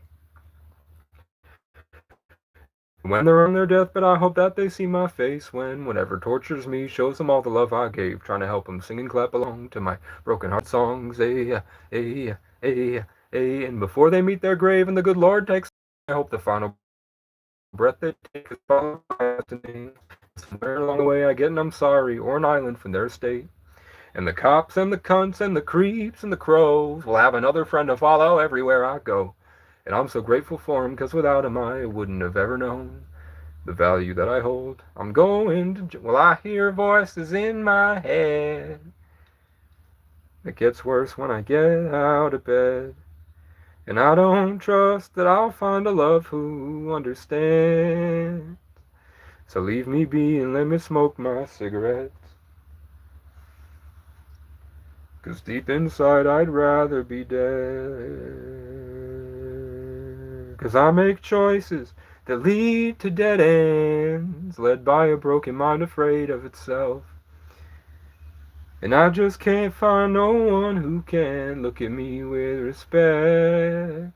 'Cause the cops gave me trauma and the crows ate the rest. I don't know how to be human again, so don't talk to me, 'cause I'm tired of pretending all good things should end. Well, it's been hard to catch my breath, running from knowing I won't see you again. But sometimes something way out there says to be grateful for the simple little moments we spend. And maybe it's better that you're a voice in my head. 'Cause all these voices in my head get so beautiful you couldn't comprehend. And they tell me one day you'll see me somewhere way out there with the best. And you'll all come back and want to be my friend, but for now I'm a monster that haunts at 3 a.m. For now I'm a monster that haunts at 3 a.m.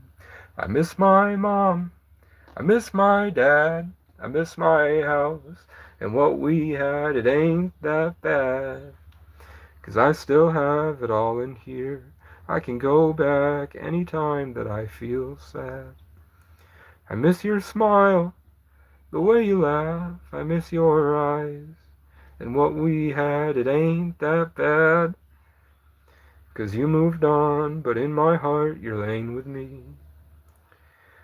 But you're all gone, I'm still around, wandering anywhere from my hometown.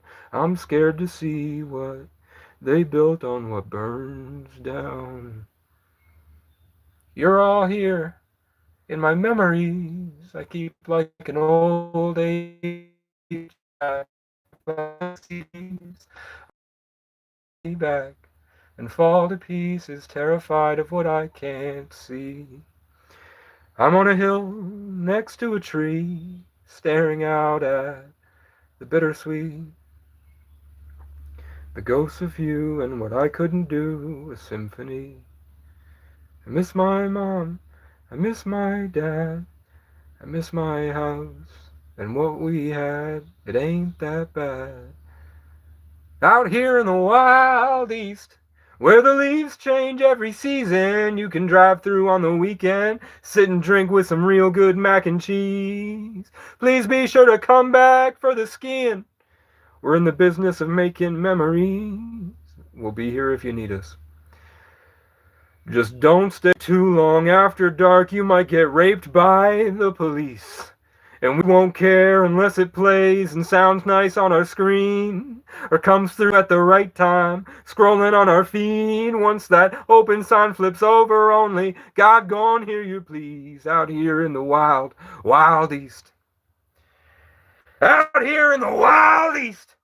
We don't care about your feelings. Lose yourself or lose your freedoms. We'll send you straight to the retreat.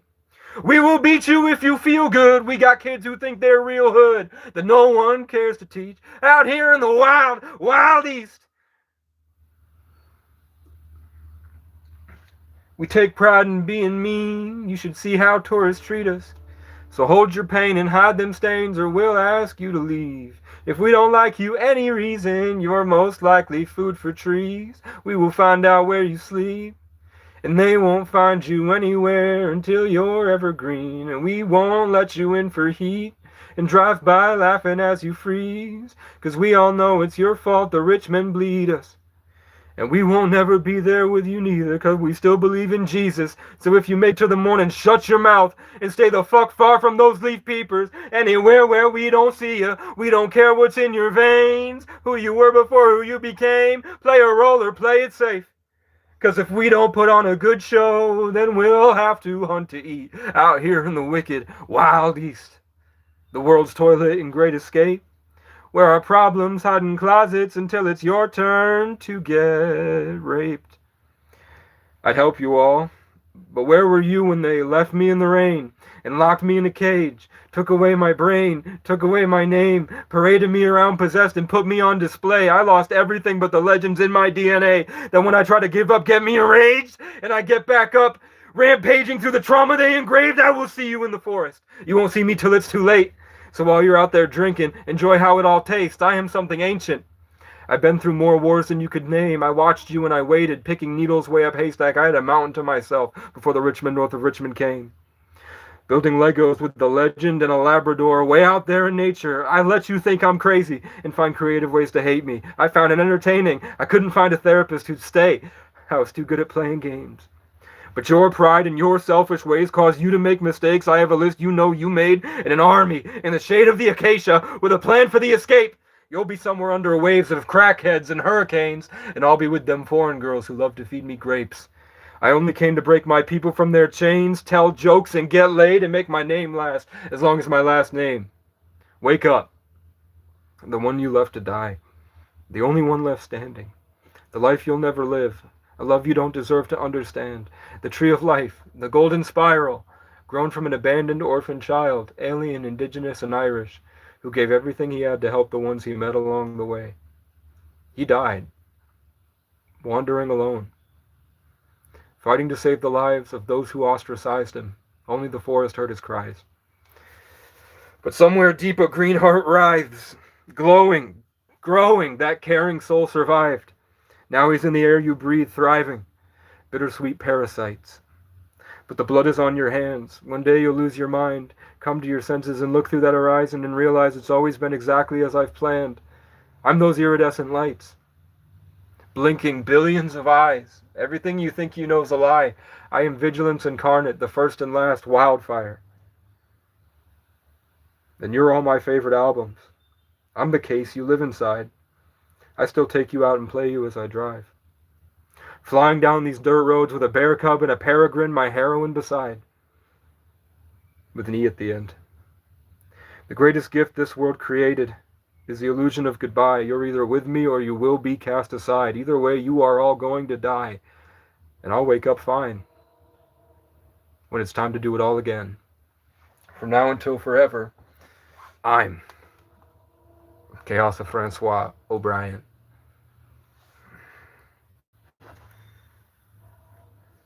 I'm going to Johnson to get me a job. I don't know where I've been and can't remember what I've lost.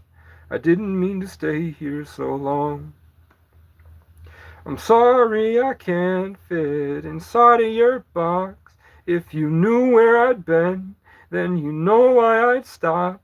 I'm going to Johnson so you can fuck off. I made me a list of those who did me wrong. If they don't say sorry, they're gonna meet God. I'm going to Johnson. I'm going.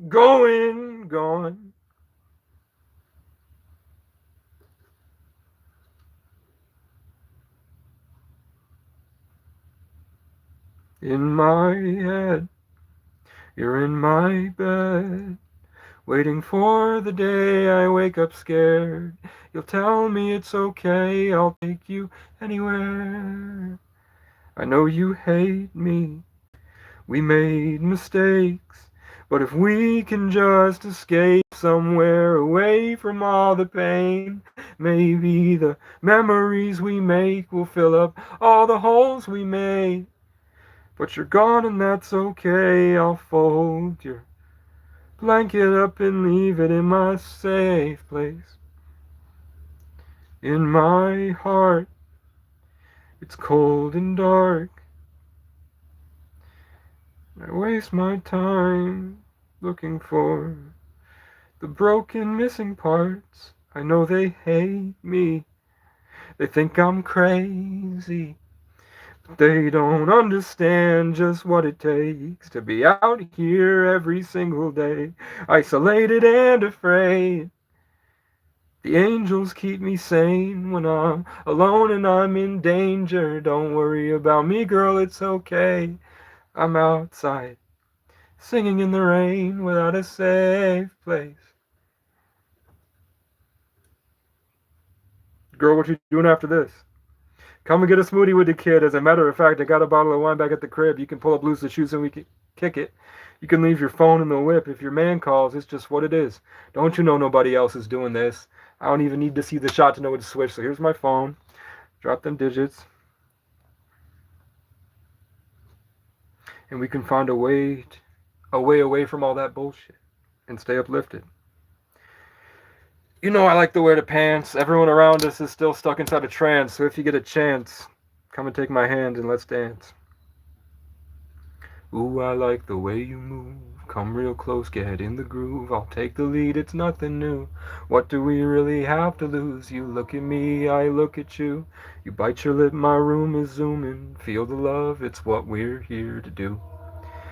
My heart, my soul, take my hand, girl, grab a hold, we can go somewhere remote, don't nobody have to know, only us, girl, just us two, let's escape, forget the world, open up and lose control, just sit back and let us float, float, float, float, float, float, float, float. And it's an Alan Watts quote in the song that goes, "When you swim, you don't grab hold of the water, because if you would do, you would sink and drown. Instead, you relax and float, float, float, float."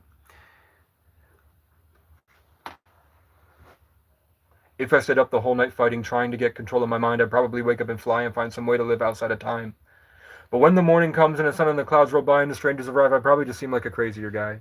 I can't, but I can't spend all my days trying to change what's become a society, one public place at a time. And the people I save steal and rub my energy in my face always. Maybe it's time I just focused on saving mine. A hit is like riding a bike. But making a hit is like riding a bike. Even when cold and alone, when I'm in the music, it feels alright. I swear it reminds me of you sometimes. I think they want control of my. I think that I'm greater. I think of escape. Somebody starts twitching and follows behind, but that's alright. I'm immune to mosquitoes, fleas, ticks, and lice.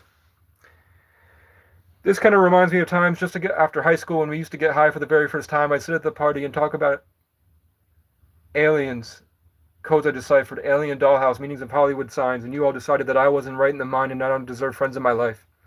And now I just sit and I laugh to myself, seeing your bio has your astrological signs. And when you call, I take a breath and hit decline. Stand up and head back to the woods with a raccoon at my side.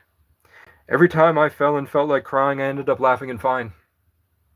More than a couple times I've tried ending my life and woke up alive. That's how I know I got God and I'm on the right side.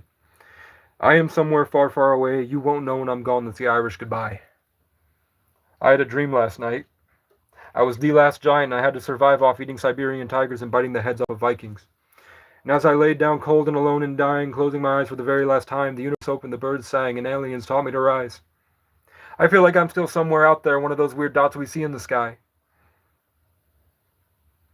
And you and I were like the stars in the night, a song of fire and ice, or chicken burrito sauteed in pineapple, garlic, chili pepper, cumin, and thyme, or a lonely night in fireflies.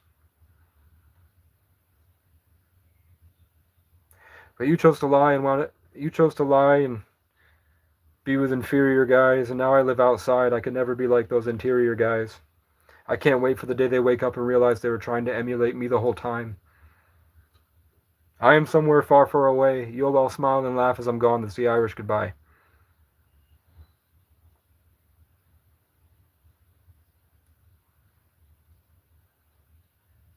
You were never my friend. You can come back as a fan. I went around the country brain damaged, and I came back just to outperform y'all again. The whole world sucks. Watch me do my dance. I tried to explain it, but you're stupid and stuck in a trance. I've got to put the man on Sundance. I can't yell it because I'm up on the mountain, and when I even singing like this, it's reverberating through the whole town. The whole town can hear me doing this. Because I'm on a mountaintop, and when I yell, it just echoes through the whole town.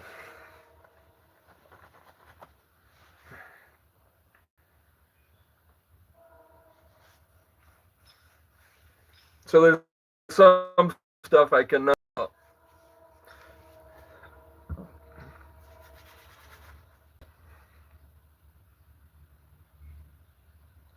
Angel Eagle, come on down from the heavens just to help us on our way. They come to teach us, then they leave us to find some other souls to save. Angel Eagle, come on down, hear my drums before I need you now. Hey, hey, hey, hey, hey,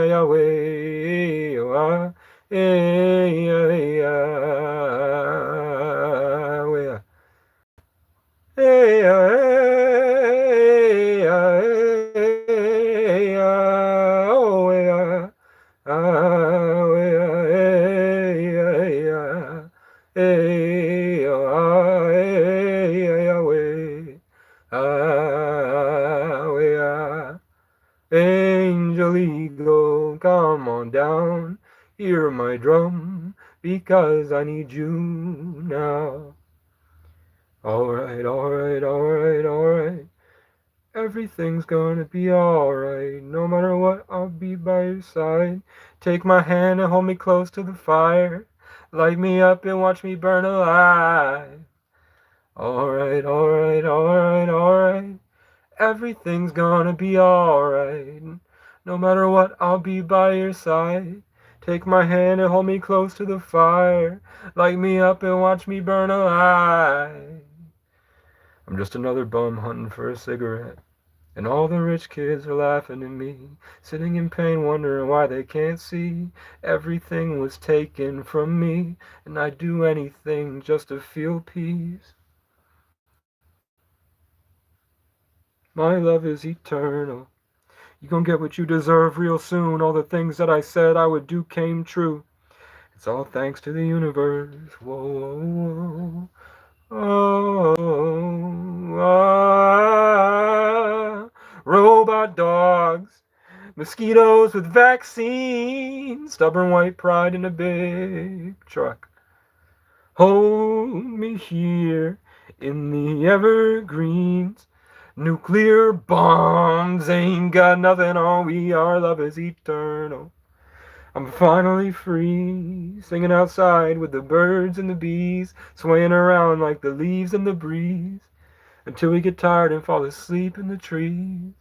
Dream of a world where nobody is mean and we only scheme of the best way to wake up the people not ready to feel it. My love is eternal. My love is eternal. My love is two souls from broken homes, wandering alone. August rush, August heat, all these pretty girls down the street, held down, bogged by society. Wait until I find my inner peace, then no one can stop me from feeling free and doing me. Get on up, move your feet, feel the beat, feel that August rush.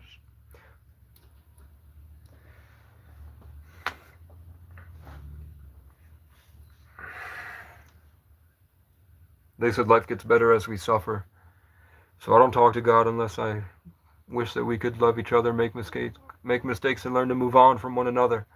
I love you all, but I got no love for you motherfuckers. Do you remember when I was hiding in the cold somewhere way up north, screaming out for help, and you would look out and ignore? And now that you need to find me, you won't find me anymore, 'cause I'll be out here hiding from the storm. Sleeping on somebody's porch, smoking on a cancer stick. I know it's bad for my health. I'll see you in hell. Take off on my motorcycle, way beyond that grand horizon. I'll take the blame so you can play pretend. I'll see you at the end. I wish you all the best. I'll see you in hell. I'd rather die a legend, adorned with a crown made of thorns, floating aflame to the sound of the horns, than to be strung out at the lake at the end of my rope, surrounded by the ghosts of my so-called friends, fading away to the same old songs about where it went wrong. I've been around the country 5 times now, but I was an ego trip. I've been homeless since 14, and I've seen some shit.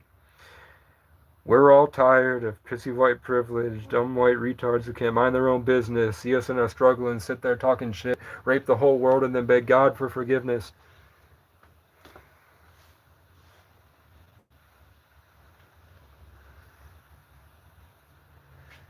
Have I cleaned out the caravan? I've cleaned out the car. I didn't have money for laundry. I do have money for laundry now. So I could go do some laundry. I got Tide Pods now, so I can go do laundry. It's just expensive as hell. And then I can go do a load of laundry. It's not that much, it's just laundry. It's laundry and then it's protein bars. And a guitar. That's all is in the other room. And a buckhead that I haven't figured out where I want to hang it up yet. Other than the buckhead and protein bars, it's just and the guitar, it's just laundry. So I could go do laundry if it's It closes at 7. It's 7:30. Rome, I guess I could.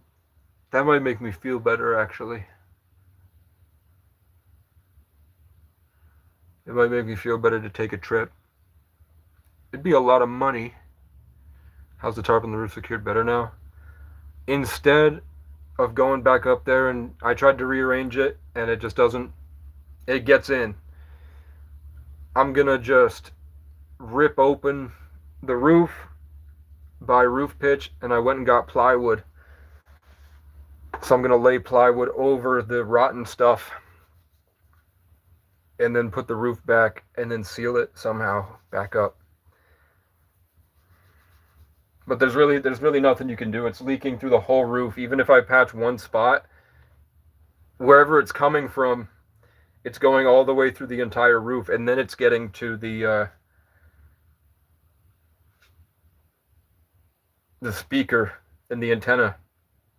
I thought that it was getting through the antenna on the roof there, and then it's just coming right through. It's coming from multiple places on the roof, and then it's going, the whole roof is starting to sag and drape. It's just coming out there, so it's the whole roof that needs to go.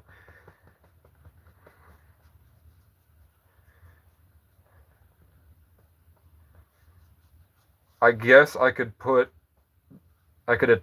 screw the Shelter Logic frame over the top of it, and then I could put a tarp over the top. I was thinking of building a deck up there, but I wouldn't really sit up there. Maybe I would if I built it, and I put mosquito nets up there, and then put a tent up there.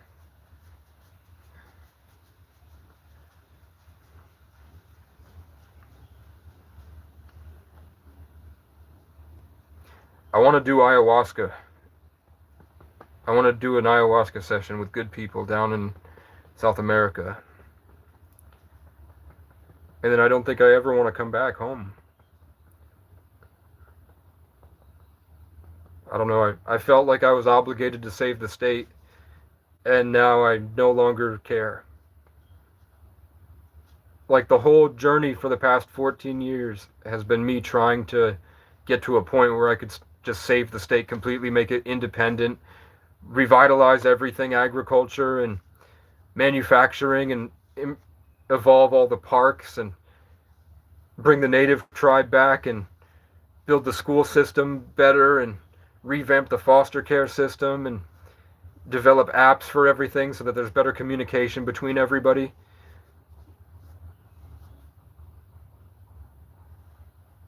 And then I walked through the state, and I traveled around homeless for years.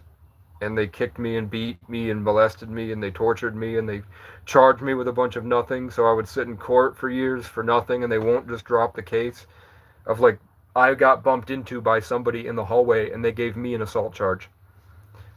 I gave my neighbor a gift when I moved in, and when I left, I took my gift back, and the neighbor called and said I stole it, even though it was mine. It wasn't really a gift. It was just on my door. And he was like, can I put it on my door? Because I have schizophrenia and it makes me feel better. So I was like, sure. You can't even spell it. It makes some kind of Flex Seal that might work. You need to seal up those vents. How about get some silicone, seal up all the lines where water could increases in?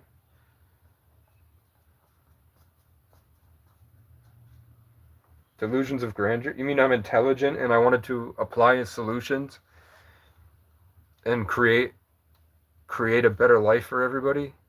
That's delusions of grandeur. Is your ego hurt by something I said?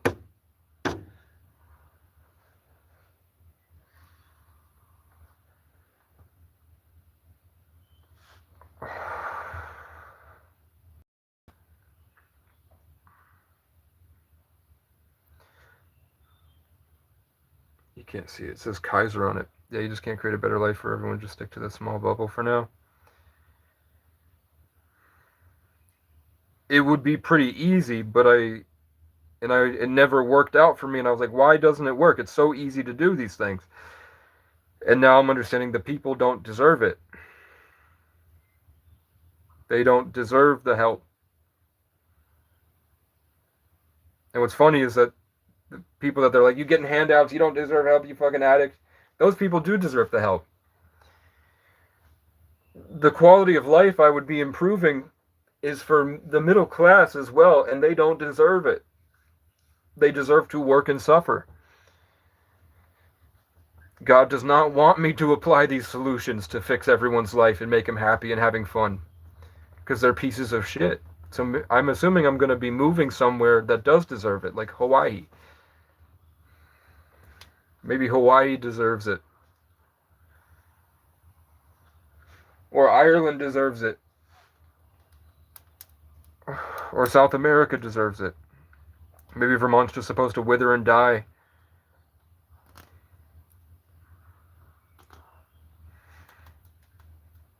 And will be rebuilt by the people my age in 20 years. Or maybe I would be taking away the purpose of other people's lives. Like maybe, because I could fix everything tomorrow. Like, not if I had money, I could fix everything tomorrow, but I could fix everything. Much easier than what they're trying to do, and in a way that makes life better for everybody. But maybe it's not supposed to be that way. Maybe it's supposed to be they're supposed to fix it slowly and work hard and all this stuff, and then eventually it all, maybe it's supposed to be a field instead of a tree. Instead of one tree, maybe the whole field is supposed to do it together. It helps me understand God.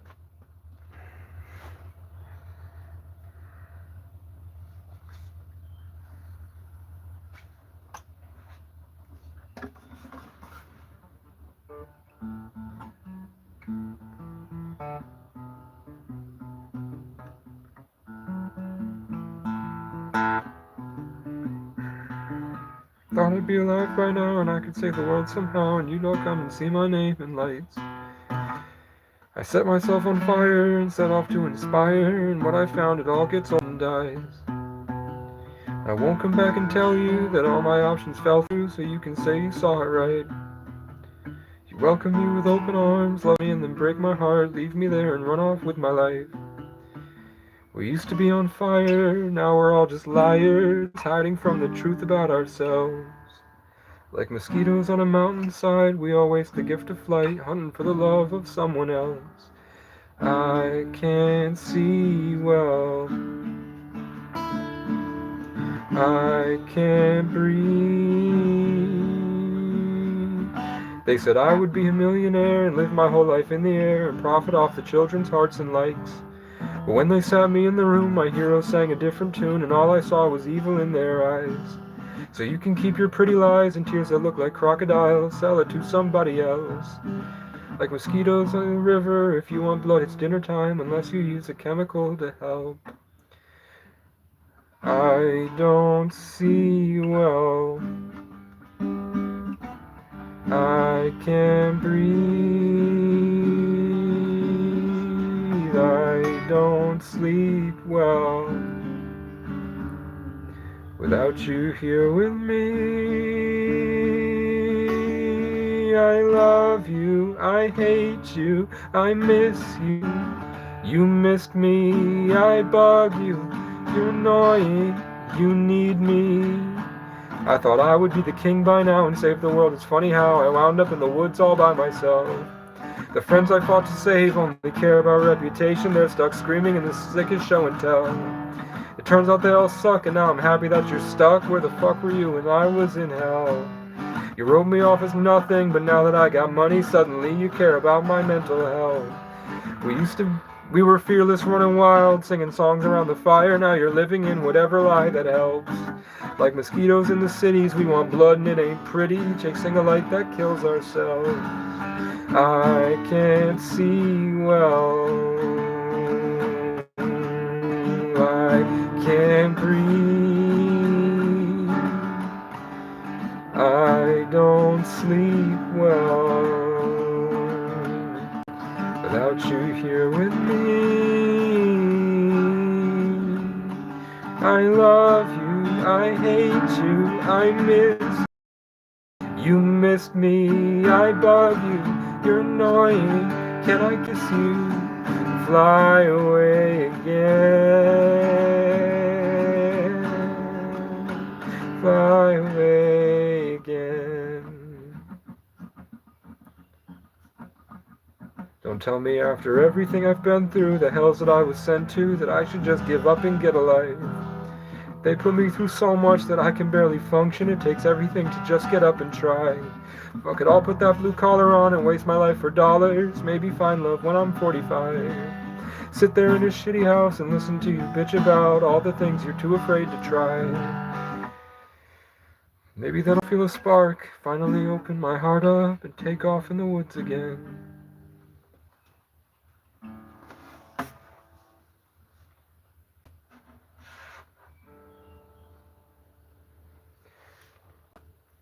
I have other stuff I want for the song, like I think the second verse.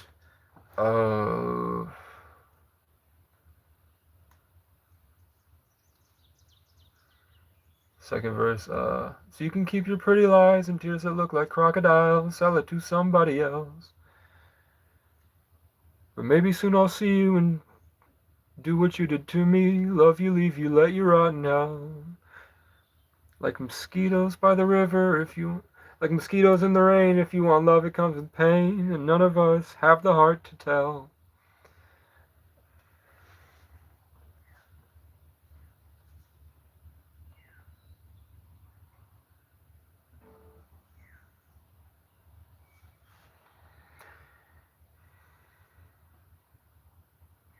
They said life would be better and I could live forever if I let Jesus take my body for a ride. They said it would be better and I could live forever if I let Jesus take my body for a ride.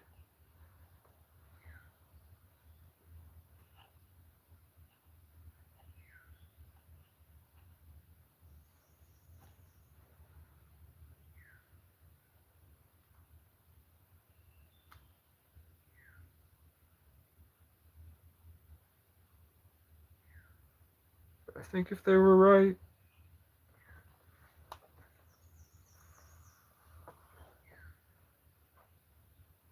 they would treat me differently.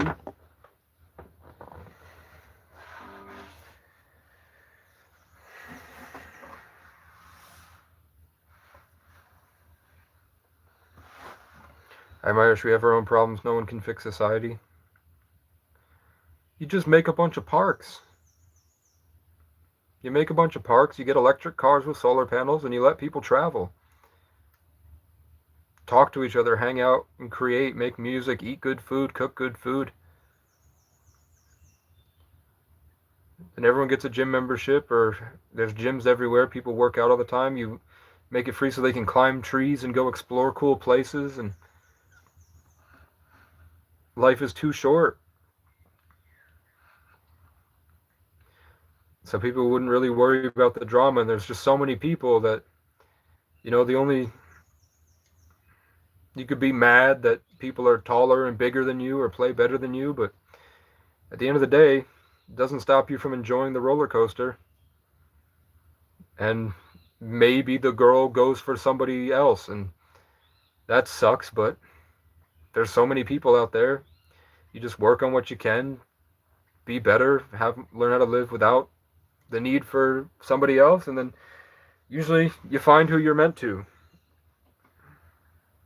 The only reason that society sucks is because of power and sex.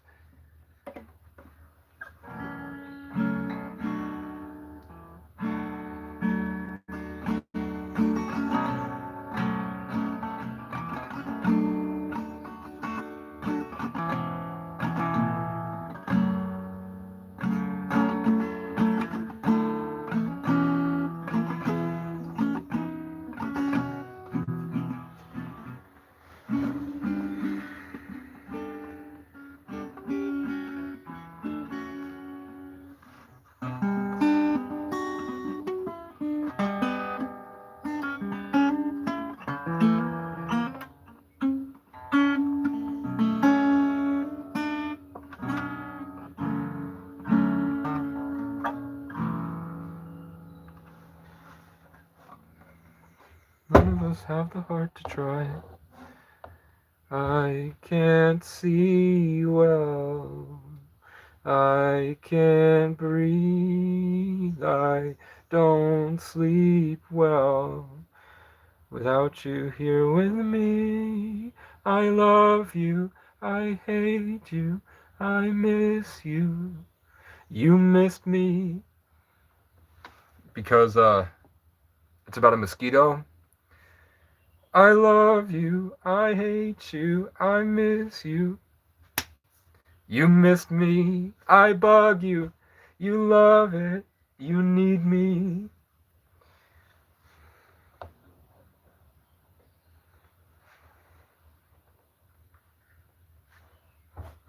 I'm proud of that.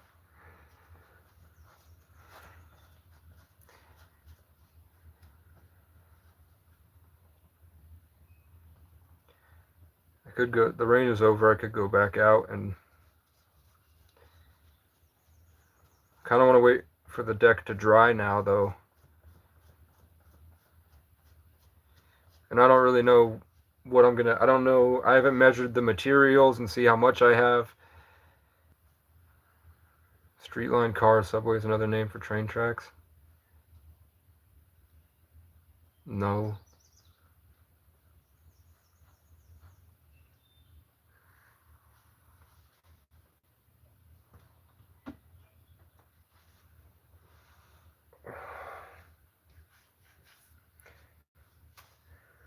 Hey, but if you get a second phone,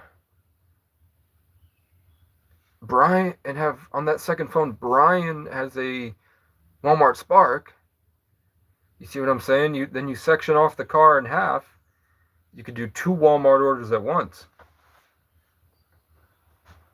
And I wish I could do it, but that might help you get income or something to, I don't know. I'm assuming that God has given you everything you need, because that's usually how it happens, is that you have everything you need. And if you don't have what you need, it's because you need to be working on something else. Crow. The first crow I've heard in maybe 3 or 4 days. Crows don't like the rain because the emotions is so beautiful and vivid. So crows, when they caw, they can't get through all the rain. But now that it's over, the crows are going back to rape everything.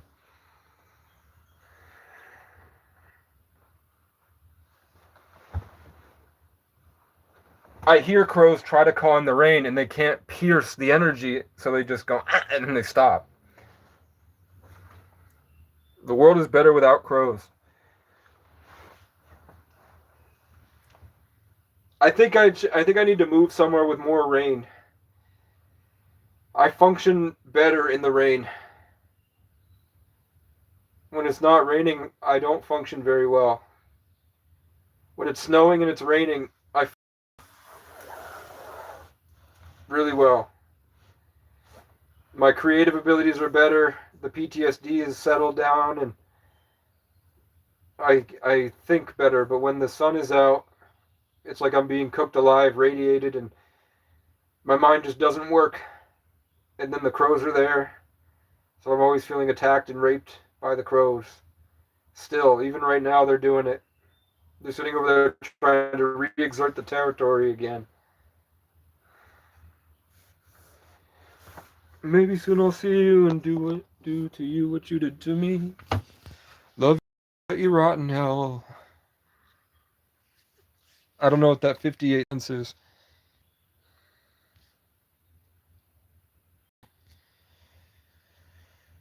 I love you. I hate you. I miss. Oh, you know what it might be?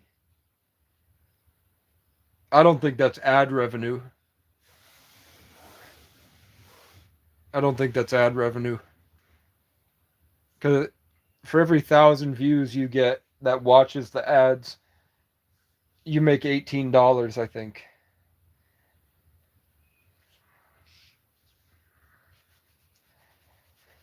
If 1,000 people watch a video and they all watch the ad the whole way through, I get $18. So tarot channels that have like 10,000 views per video and they pump out 12 videos a day, That's $1,000. They're making $1,000 a day.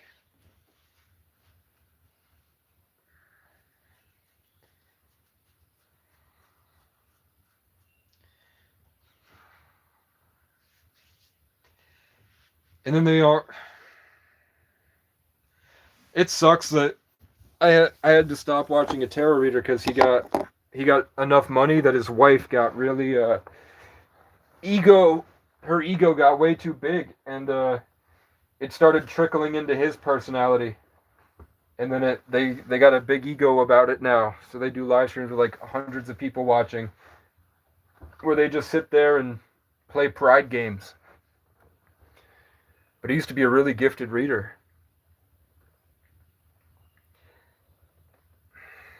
Which is tough. Maybe soon I'll see you and do to you what you did to me. Love you, leave you, let you rot in hell. I can't see well. Can you imagine if I went to Streamers University and I sat Kai at the desk and go, hey, my little brother's middle name was Ray, and his dad's name was Ray.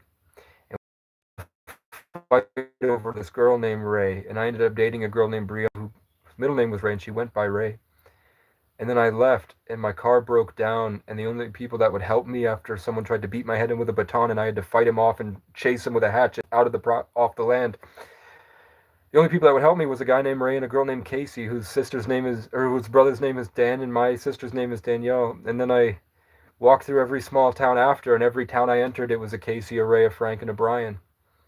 And you grew up in West 238th, right? That's where my grandfather had a restaurant, and I'm Native and Irish, but I look white and I wear Native stuff, and you're Native and Irish, and you're Black and wear the Irish chain.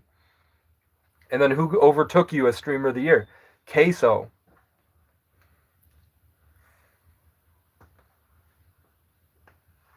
And then I pick him up and go, give me all your lunch money! Give me all your lunch money!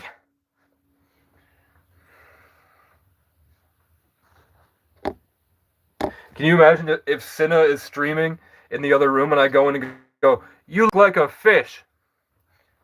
And I run out. You look like a fish. She goes, what? You look like a whatever. I'm like, can we go swimming? I want to swim with you. And your dreads look dumb. And then and then I run out. And she goes, clipped. Me and Lacey doing the SpongeBob dance. And then Jason the Ween shows up and I go, you look like a praying mantis. You look like a catfish.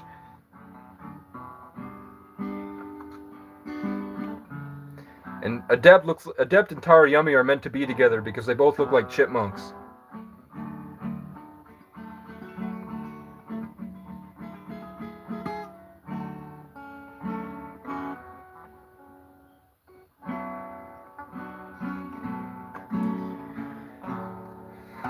Caretaker 07, what up?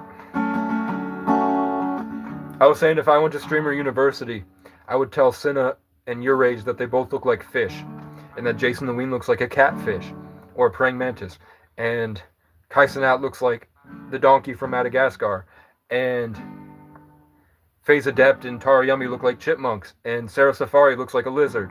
And I can't explain why Sarah Safari looks like a lizard, just that when I look at her, it's giving lizard. And so do Bradley Martin and Sarah Safari look like dog lizards.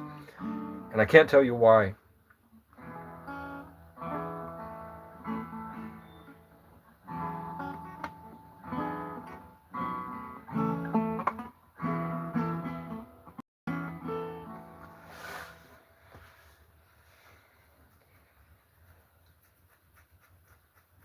And Drewski looks like some type of creature. I don't know. He looks like he would be like a villain in a sci-fi movie. Like Jabba the Hutt. Drewski looks like a hut. A Jabba the Hutt.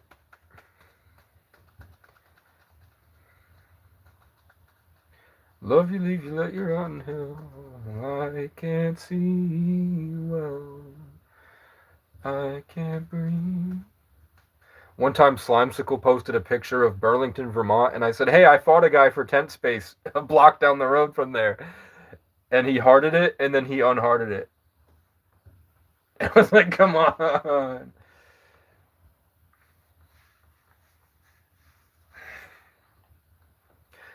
I had a good Instagram with a lot of followers, and all the pretty girls in my area loved all of my posts. And then I said on a comment section that if this gets 10,000 likes, I'll ride into California on a horse and then lasso Faze Lacey and then drag him through the city streets. And they deleted my Instagram. I had a good Instagram with a lot of baddies that loved all my stuff and a lot of DMs from baddies. I had Instagram and I was doing it right. And then I said, if I commented on Faze Lacey's video and said, if this gets 10,000 likes, I'll ride in on a horse, lasso him, and drag him through the city streets. And they fucking axed my Instagram. Sure, buddy. Look, it's a white loser. It's an inbred lemming cave monkey yokel trapped in Freemasonic programming to rape the world for resources for their masters, trapped in pride and dominance games just to lose their ability to think in a social hierarchy. That was just the age of Pisces manipulating people. You're just a loser.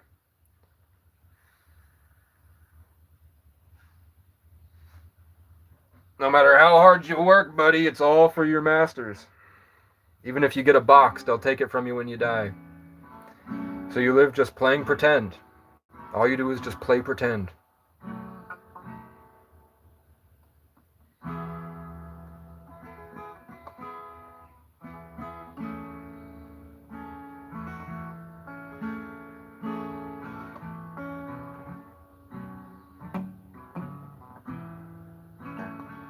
But yeah, I was a sex addict, and I used to get with so many bad bitches that people would come sit inside my parking lot drunk, staring at me through the window and screaming at themselves.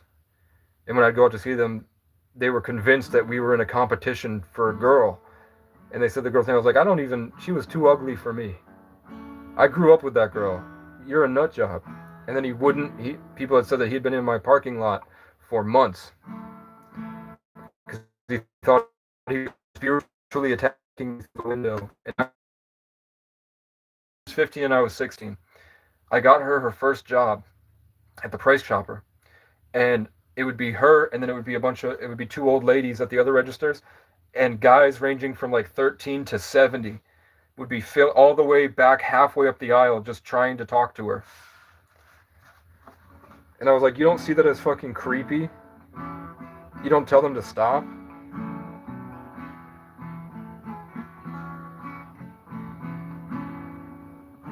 My other ex became a combat medic in the Army, and now she works at an animal hospital. My other ex was an Instagram model, and she was doing really well, and then after I broke up with her and moved to Maine, she got with a guy who got her hooked on coke, and that moved to harder drugs. And then about 4 years later, I was outside a Price Chopper in Burlington, and she was fucking crying in the pumpkins, smoking crack. And I just walked up and said nothing, and she hugged me and was like, my boyfriend's 30, and he puts his cigarettes out on me. He's in there stealing a whole shopping cart of food, and he's going to run off into the woods together, in her own words. And so I opened up the back door and was like, you can get in, or you got until he gets here to get in. And then I'm leaving. And she was like, I can't. I was like, it's your funeral, man. And then she left him like a week later, got knocked up, and then now she has 4 kids. My other ex was, as much as I thought there was something wrong with me, I did date. There was only one girl I would say was more attractive in my hometown, but she was sleeping with everybody. She was a free spirit that would go down to Costa Rica, and then who knows what she was down there. But everyone would say that she would just get drunk, go around the party, and make out with everybody. So I'm kind of glad I didn't hook up with her. Her sister was also bad, but she was 4 years older than me, and she had a job, and by the time I met her, I had already had the brain injury. And she did want me, like, she was really, even though she was like, we were both helping out at a youth program, and I was half in the youth program and half out, and she was already too old to be in it, so she was out. She was still saying, like, if you ever wanted to, sometimes I take people on hikes and stuff, and me with the fucking does not compute. I didn't think she saw me as attractive because I felt worthless. But other than that, yeah, my first girlfriend was the baddest girl in school, but she had graduated a year earlier, and she didn't go to college. So people that don't go to college after high school, they deteriorate and they don't know really how to function anymore, and then they settle into everybody else. So I don't think she really knew what to do with her life, and I was a junior in high school. So she was like, if my friends tell me you're talking to a girl, I'll break up with you. And she was my first love. So I was like, I don't want that. So I didn't even look at other girls for the first 4 months and didn't talk to anybody because her friends were always watching. And she would just get worse and worse, more paranoid that I'm going to cheat on her and shit. But she was probably the baddest. I don't know. I'd say they're all tens. And I fucked it up because I became a sex addict and I would cheat. I would cheat all the time, like 4 times in a day.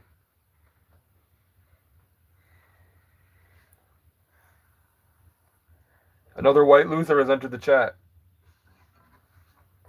Another inbred lemming cave monkey trapped in Masonic programming that works just to accumulate resources for their masters. And they live just playing pretend all day, and that's why they need to classify and stigmatize and label people, because it's a way that they can try to get a high that hits the same part of your brain heroin does. To cope that they're actually miserable and they hate themselves. Make everyone see you this way. It'll make me feel better about myself. Do I know any Filipino songs? I'm not even sure I've ever seen a Filipino person in my life. My state is 90% white.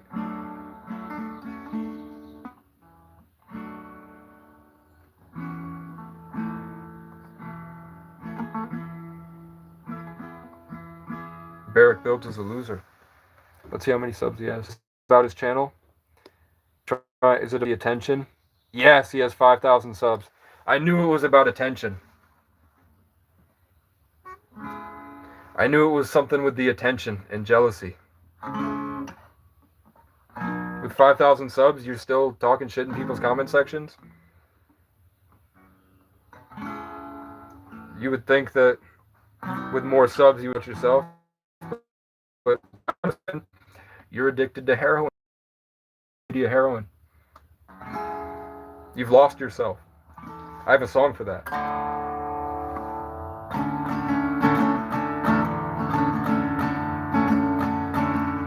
Thunderclouds and passing rain keep me trapped inside a cave, dreaming about when I'm on stage. Something clicks and I finally find my place.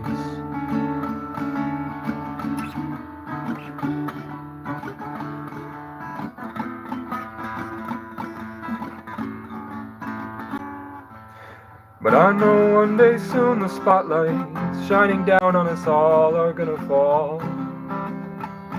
Will they love me for all my flaws or judge me for all my faults? And maybe I would be someone if I didn't waste my whole life lying down, freaking out about the things I can't figure out.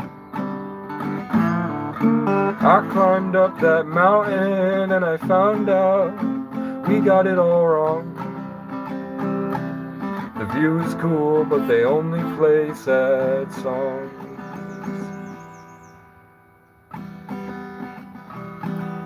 And I sat down with the superstars and they told me they'd rather lose it all and be anyone who can do anything.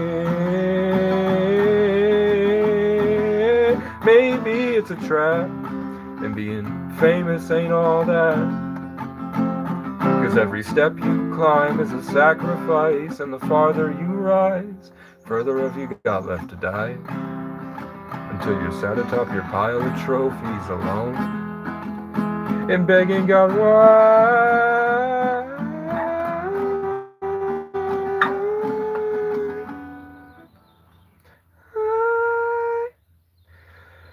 He'll show you the mountains, he'll show you the trees, he'll show you the fire that burns when it's freezing. He'll beat you and break you and leave you disabled, unable to speak. Then he'll kick you and rape you and make them all hate you, till all you feel are chips in your teeth, cutting holes in your cheek. While they all laugh and everyone falls to their knees, then he'll take you by a riverside with the birds and the bees. He'll show you the kids and what they saw on their screens, while their parents argued about Ponzi schemes. He'll show you and he'll show you me, and everything I did to help you see before I gave up on you. And it broke my heart too, but it set me free. So if you need to, I won't compete. I'll exit stage left and let you play the lead. You can be the king of make-believe. When you find it ain't all what it's cracked up to be, you won't find me, 'cause I'll be in Hawaii.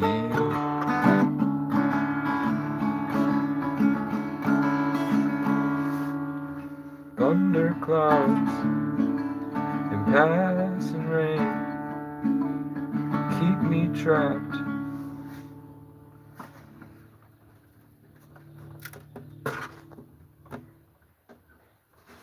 Nobody cares that you're Jewish. You're a fake Israelite.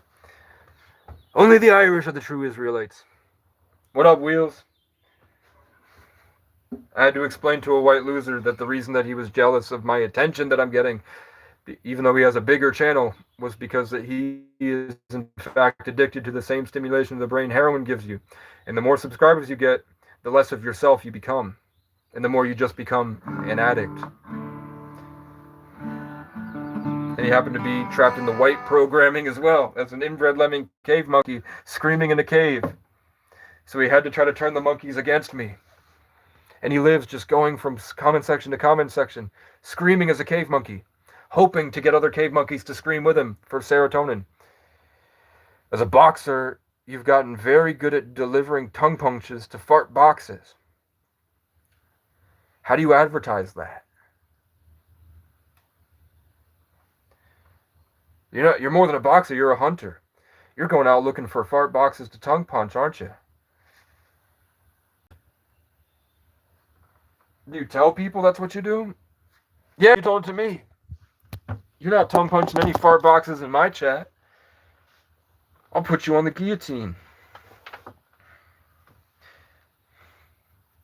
I had an ex that would suck my dick with a grapefruit. She watched the grapefruit baddie video, and that shit felt nice. I'm not gonna lie, she would bring a grapefruit with her.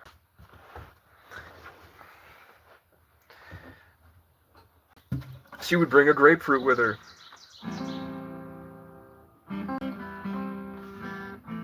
One time I caught Beavis spanking his monkey to a cartoon about a train. Peter Poitras had a spank bank he hid like Anne Frank. Hank the Tank had a kiddie porn spank bank he hid like Anne Frank and was caught cranking out a wank and said it was a dank prank, but the prosecution thanks for being in the ranks when he should have walked the plank.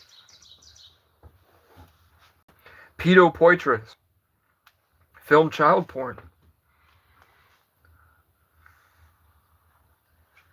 Wheels, I remember you. You've been around a while.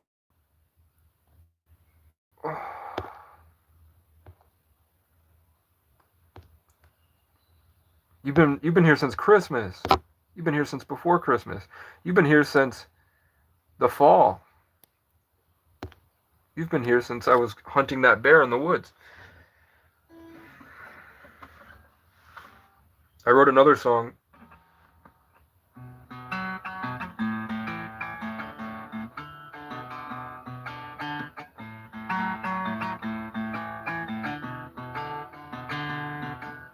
Thought I'd be alive by now and I would save the world somehow and you'd all come and see my name in lights. I set my heart on fire and set off to inspire. It turns out everything gets old and dies. But I won't come back and tell you that all my options fell through, so you can say you saw it right. You'd welcome me with open arms, love me and then break my heart, leave me there and run off with my life.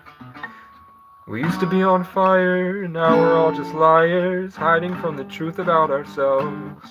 Like mosquitoes on a mountainside, we all waste the gift of flight, hunting for the love of someone else. I can't see well, I can't breathe. They said I would be a millionaire and live my whole life in the air, profit off the children's hearts and minds. But when they sat me in the room, my heroes sang a different tune, and all I saw was evil in their eyes. So you can keep your pretty lies and tears that look like crocodiles, sell it to somebody else. But maybe soon I'll see you and do to you what you did to me, let you leave you, let you rot in hell. I can't see well, I can't breathe, I can't sleep well without you here with me. I love you, I hate you, I miss you, you missed me, I bug you, you love it, you need me. I thought I'd be the king by now and save the world. It's funny how I wound up in the woods all by myself. The friends I fought to save only care about reputation. Now they're screaming in the sickest show and tell. Turns out you all suck. Now I'm happy that you're stuck. Where the fuck were you when I was in hell? You wrote me off as nothing, but now that I got money, suddenly you care about my mental health. We were fearless, running wild, singing songs around the fire. Now you're living in whatever lie that helps.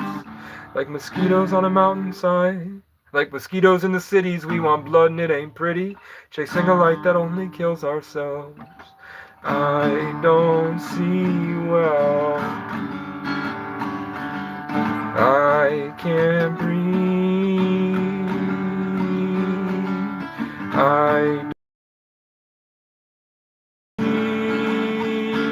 I love you, I hate you, I miss you, you miss me, I bug you, you're annoying, can I kiss you, fly away again.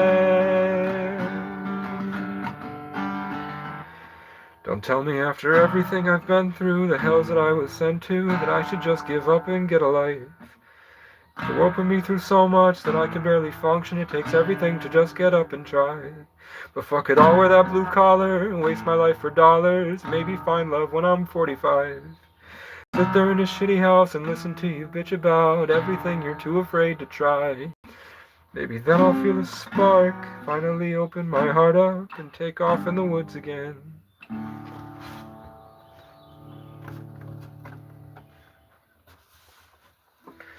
We used to be on fire, now we're all just liars, hiding from the truth about ourselves. Like mosquitoes on a mountainside, we all waste the gift of flight, hunting for the love of someone else. Like mosquitoes in the cities, we want blood and it ain't pretty, chasing a light that kills ourselves.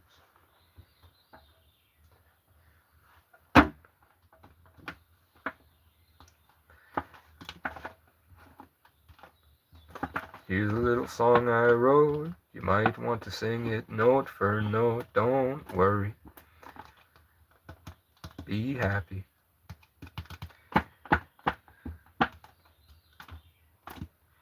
When will white people die? 2045. 2045, white people become a minority.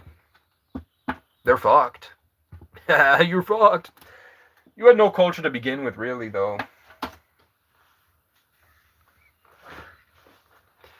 You made it illegal. White people made their culture illegal. White American culture was building a house in the woods by yourself, with your family.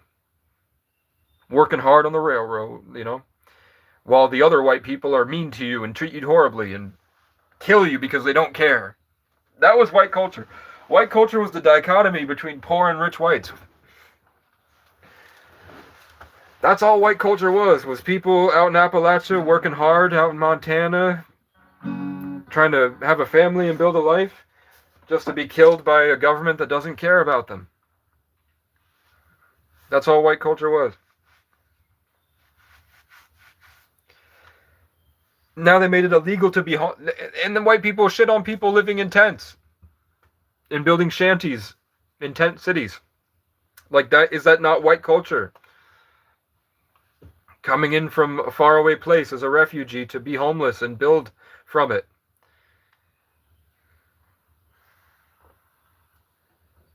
You persecute people for the same things you're proud of your ancestors for doing. Make it make sense. Homeless people travel, explore, ride trains, party, and build things, innovate. Yet you shit on homeless people and tell them, you need to get a job. I'm like, the whole country was founded on people who refused to work for the English.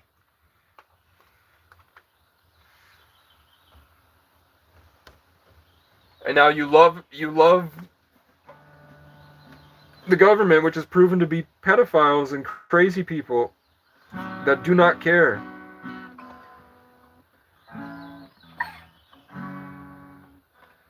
Make it make sense. You turn cloak.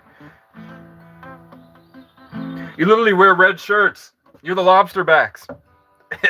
MAGA's the new lobster backs. You're the new redcoats.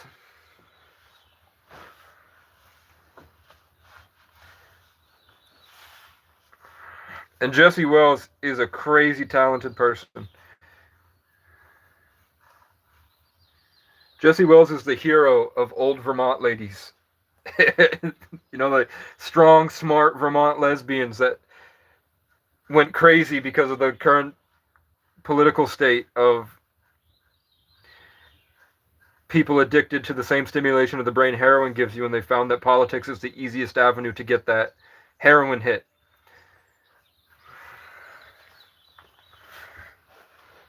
And then Jesse Wells come around and people feel a bit more okay in the world. Like, yeah, maybe things aren't as crazy, and people, the next generation, will be pretty cool. So we're just waiting on that. We're waiting on 2045 when, if you want to find a country with a majority of white people, you have to go to Europe. And then you'll go there when you're fucking 40.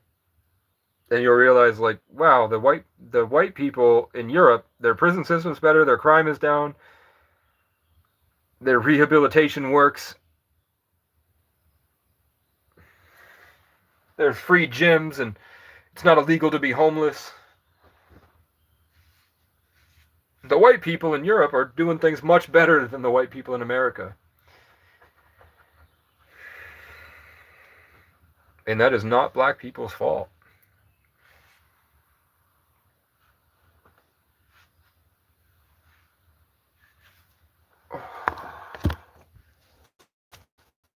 And Europe does, but they probably have Midsummer.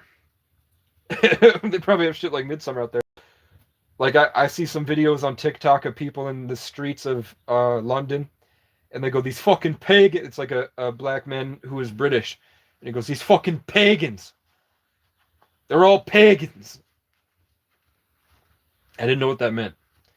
And now I'm like, oh, I understand. Inbred lemming cave monkeys. Sacrificing babies in caves and chickens and screaming.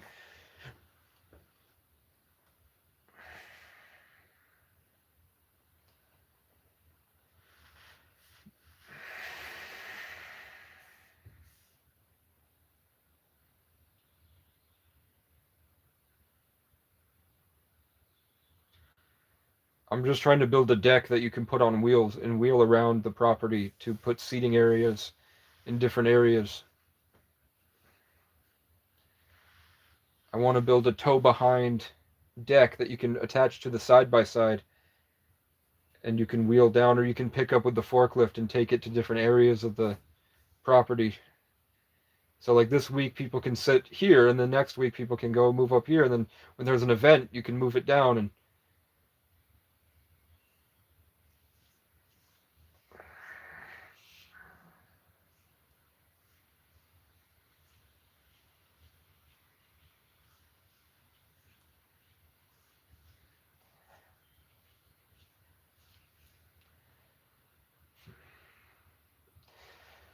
tomorrow I don't think it's gonna rain, so I'm gonna build an arbor.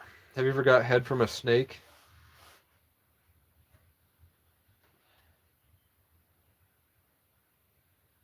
I've gotten head from 3 snakes, 1 horse, 1 ox, 1 monkey, and the monkey was white, but the snake was black.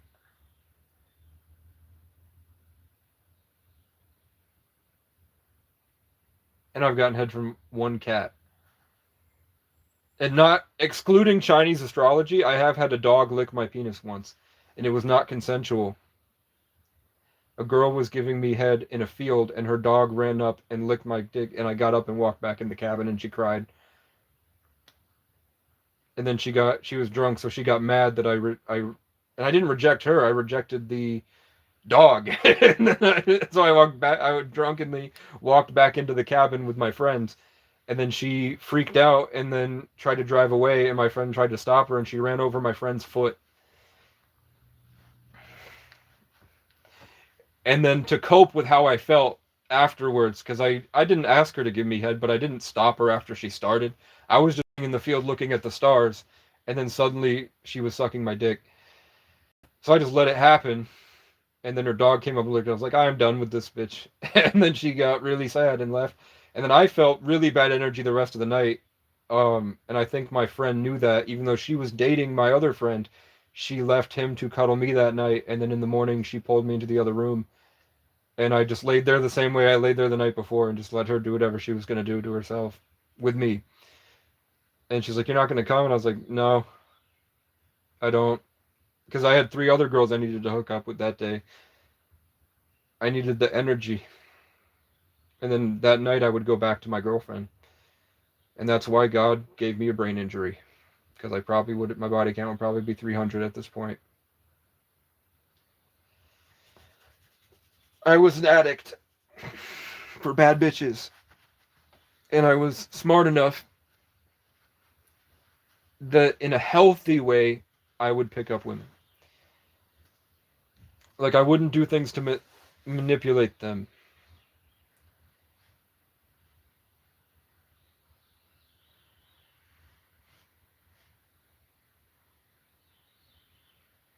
They would understand that I would be playing games with them, and they liked it.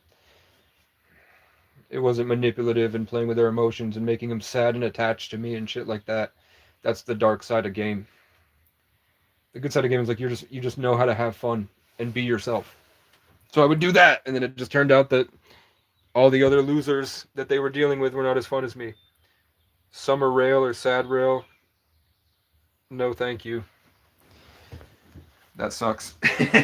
Sad rail. Sad rail.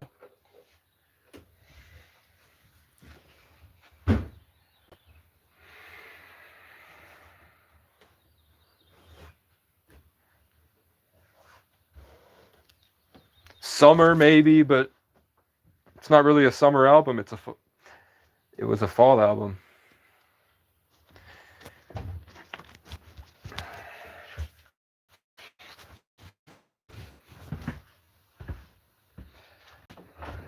Maybe Still Alive. Or Still Here, and the album cover's yellowish orange and gray, and it's just me walking down the railroad in the fall. Still Alive.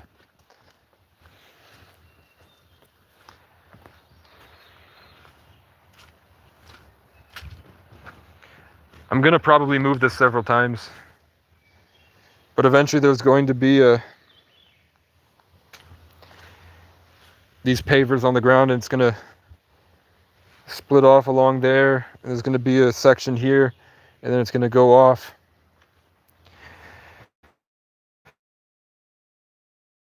I just didn't want it just laying on the ground. The slate from over there. I know where to get non-ethanol gas now, so I can go fill up that's probably what I'll do, is get a gas can and get gas for the lawnmower so that I can rip all this shit up, and then as I just get more slate, the more slate that I get, the more I'll put in until it's all slated, and then the grass will grow through the slate, and I think that would be pretty cool. Like, I kind of think it looks cool. I didn't like it at first, but now I think it looks cool. And it's easy to weed whack. I think it kind of looks cool to have the grass and stuff growing through.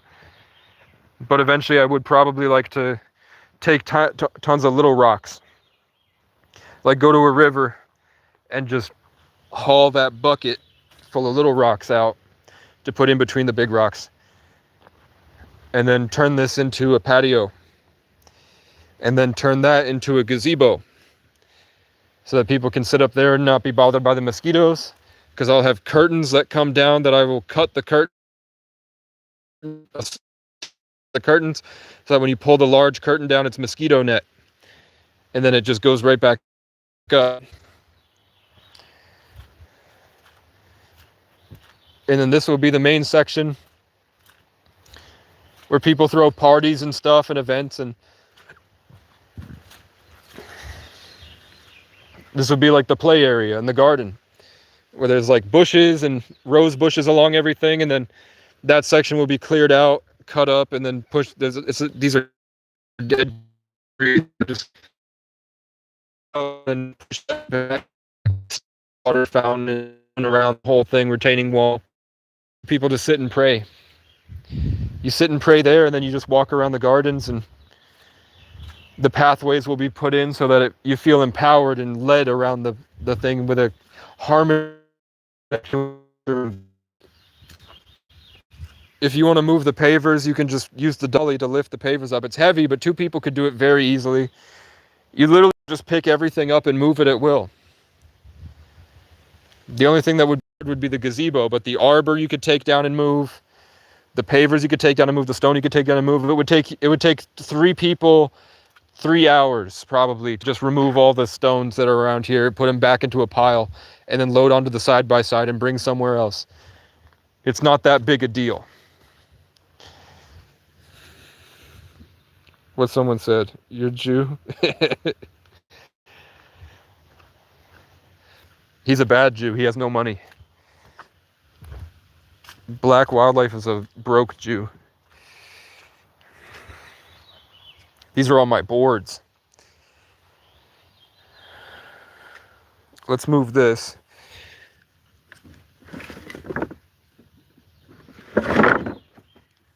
Ugh. Oh, fuck, it fucking broke again. It's old. I'm gonna have to replace the top of it. It's falling apart.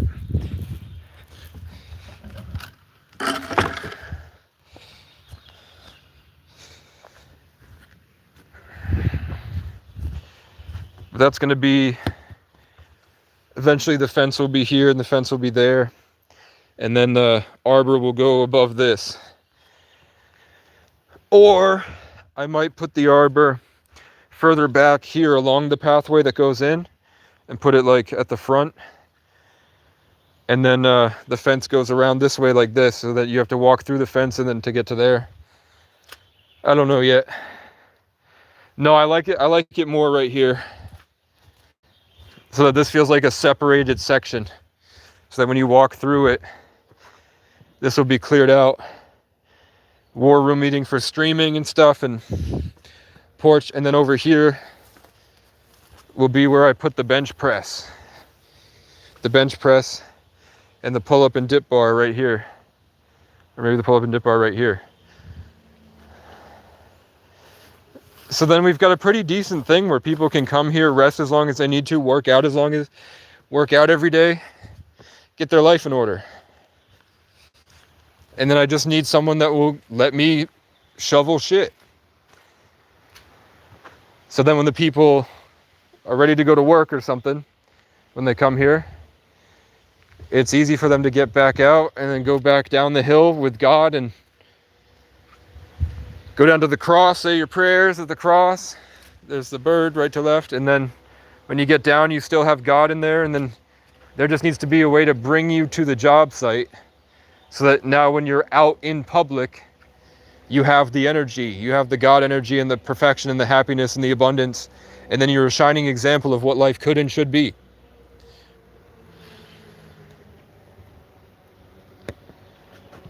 But for right now, I just have a bunch of shit thrown around as an eyesore that would make them mad if they showed up and saw it. So tomorrow I'm gonna have to get rid of this mattress, and I'm just gonna get rid of the cot too. I gave it to them and they didn't care because they have no real say-so on the property. And the property owner wants this to be an apocalypse survival property. All of his properties are to save the world.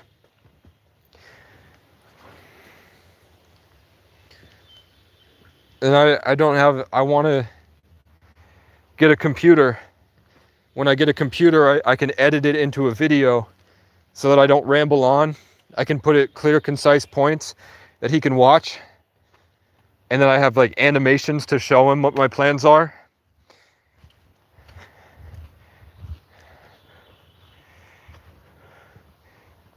And then it's just finding people that are wealthy that aren't pieces of shit. Or if none of that works, put all my focus into getting a crappy piece of land somewhere to just dump my shit on. And then, I don't know, hook up with local small town girls and play the guitar by myself. Like that's probably, if I didn't do this, that's what my life would be just like a 1 acre piece of land in a small town in the middle of the state. And then just driving around and hanging out at parks and meeting people and going hiking, using Tinder, getting buff, going on trips. And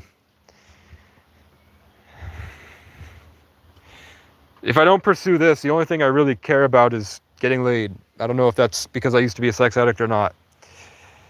But if my mission fails, I'm either suicidal or I just want company, I guess, with girls my age. And I don't know what type of dog I want. I don't like dogs. I want a Black Panther. I'm a cat person, but I'm allergic to cats, and their toxoplasmosis makes men produce more estrogen. Having a cat makes men produce more estrogen, and it lowers testosterone. Having a cat literally lowers your testosterone. I don't want one around, unless it's like a barn cat that runs around through the woods and is badass and doesn't get hit by hawks and foxes. Having a house cat sucks, but having a cat that's cool and like runs around outside, that's pretty cool. I'd want a dog that's fluffy, like a black Akita, probably a German Shepherd Black Lab mix that's optimistic in life. I want an upbeat, fluffy dog with pointy ears that's dangerous, that's ferocious. I want a ferocious, medium big sized dog that keeps its head upright and has pointy ears. Because I don't have enough money for a border collie. Border collies, I would have to take it to a mountain and then chuck a tennis ball down the mountain and let it run up the mountain 4 times a day, at least. And I don't have enough money to do that yet.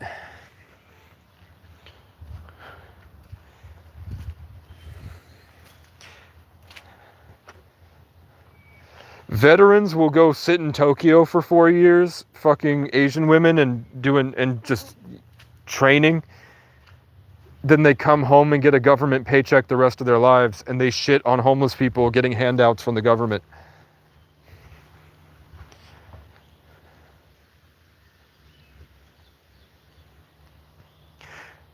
I would say 90% of veterans have not seen combat, yet they still get government paycheck stipends every month. So they essentially went on vacation for 4 years and got trained and got strong and disciplined, and then they live off government paychecks and shit on homeless people who weren't eligible to go to the army because they have mental illness. Homeless people are just veterans that weren't eligible for the army, so instead of going on vacation for 4 years to train in Japan and drink sake, they were probably homeless and suffering, and homeless people probably saw more combat than most veterans, I would say. Because when you're homeless, you don't have a team to train with you, you don't have a drill sergeant, you don't have people helping you along.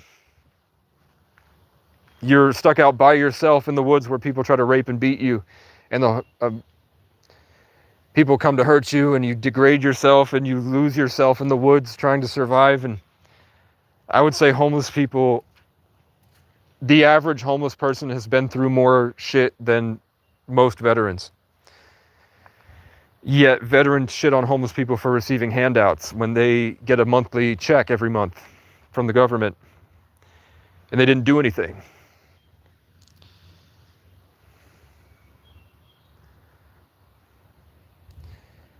But Navy SEALs are dope. Even if Navy SEALs don't see combat, they go through a lot of shit. And from what I've seen, like Marines and people in the Army, they would treat me like shit. Every Navy SEAL I've ever met had a lot of respect for me, and they understood what was happening, and they would help me get, like, sometimes I would run out of money door dashing, and I would go up and tell people, hey, I am homeless, but I work hard. I'm having trouble getting a job, but I DoorDash 12 hours a day. I only profit about $15, but if I can go and get 15 today, 15 tomorrow, 15 the next day, I can have phone service. And then I just keep going every day, and it's hard, but so I'm looking for gas, not a handout for drugs, but I need, if you have any change. And the Navy SEALs, every Navy SEAL I ever met filled up my tank. Everyone in the Army that I saw with the veteran stickers and shit and the Marine stickers told me they were like violent, crazy, too dominant and aggressive, always like trying to make everyone in the room feel intimidated by them. And I'm like, I know you're too young. You haven't gone through shit. I've been through enough to know what's inside people that have been through shit. You haven't been through anything, man. So I know that whatever happens in Navy SEAL training, they go through some shit. They go through some shit that gives them a good perspective on reality and life. And they get empathy and compassion. I wanted to be a Navy SEAL, and then I got a brain injury, kind of. I had a suicide attempt, and I had kind of a brain injury. So I wasn't eligible. Now they say with the new administration, Vermont has said, the guy said, we could probably pull some strings if you have like bipolar disorder or something. We could get around that. And I'm like, you're using loopholes to put bipolar people in the Army?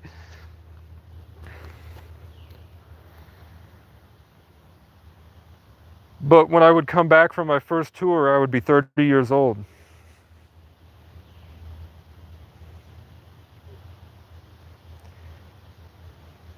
Which is essentially half my life if we don't repair our telomeres.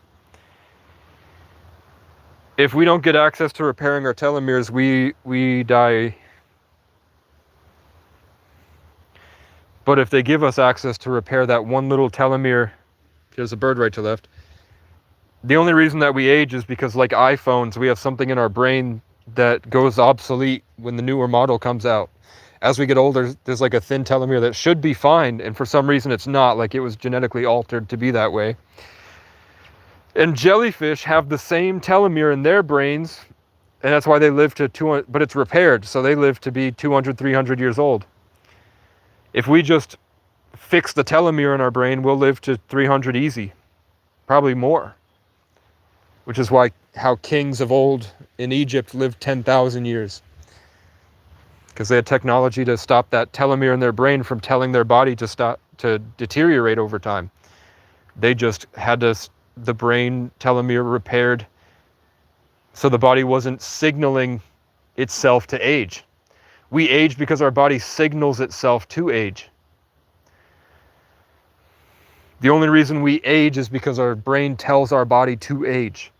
And that's just a telomere that we've identified that we can fix. So we could live forever. Because our body would just be taking in the same amount of sunlight and the same amount of food, and it would be producing the same thing. We would just be in a homeostasis where we wouldn't deteriorate over time.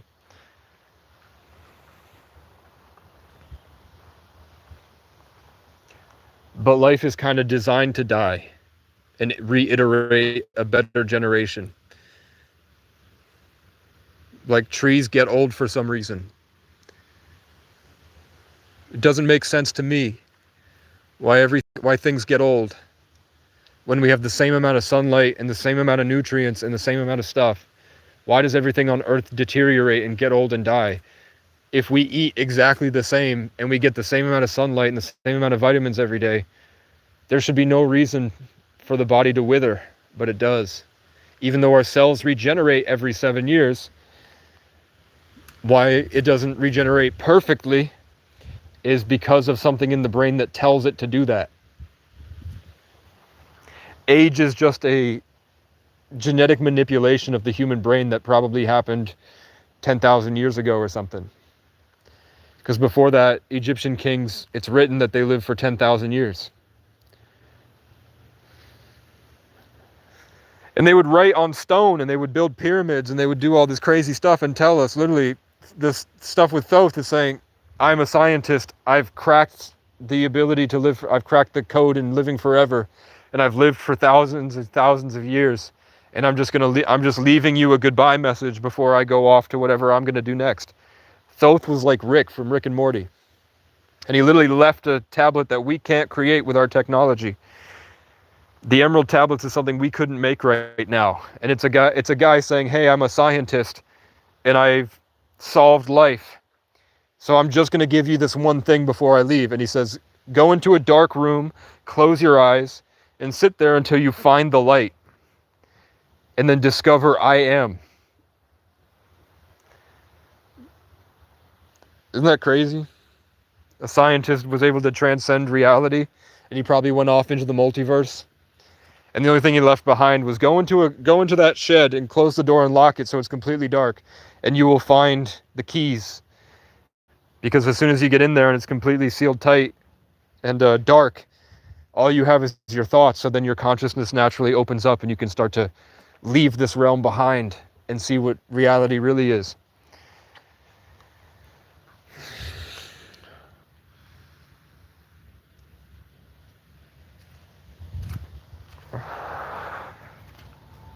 I'm really proud of mosquitoes. And I sat there, I wrote it in one sitting, just on that chair. I thought I'd be alive by now and save the world. I thought I'd be alive by now. I thought I'd feel alive by now and I could save the world somehow and you'd come back and see my name in lights. I set myself on fire and set off to inspire. Turns out everything gets old and dies. But I won't come back and tell you that all my options fell through so you can say you saw it right. You'd welcome me with open arms, love me and then break my heart, leave me there and run off with my life. We used to be a fire, and now we're all just liars, hiding from the truth about ourselves.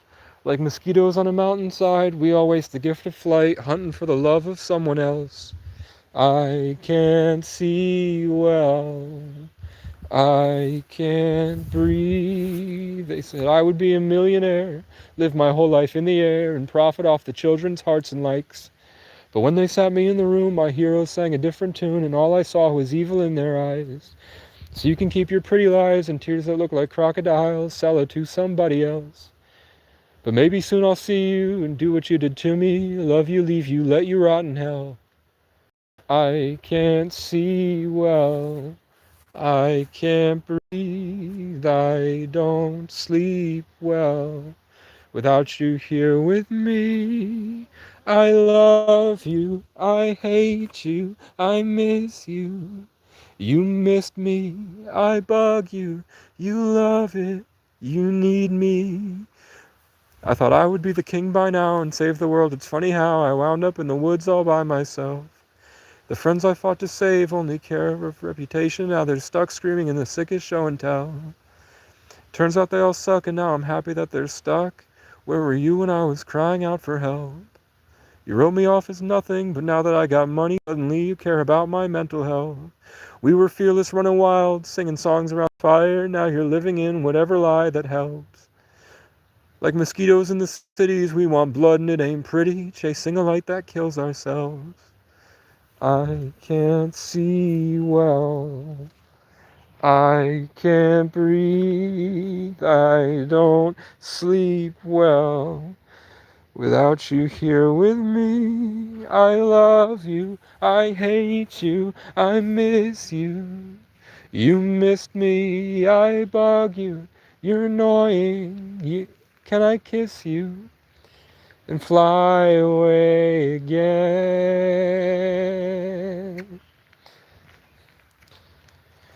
Don't tell me after everything I've been through, the hells that I've been sent to, that I should just give up and get a life. The world put me through so much that I can barely function. It takes everything to just get up and try. I guess I'll wear that blue collar and waste my life for dollars. Maybe find love when I'm 45. Sit there in a shitty house and listen to you bitch about all the things you're too afraid to try. Maybe then I'll feel a spark. Finally open my heart up and take off in the woods again.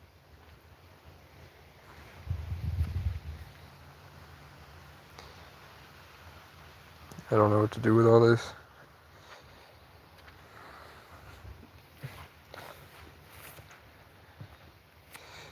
I guess we can try to put the second arbor together. The world put me through so much that I can barely function. It takes everything to just get up and try.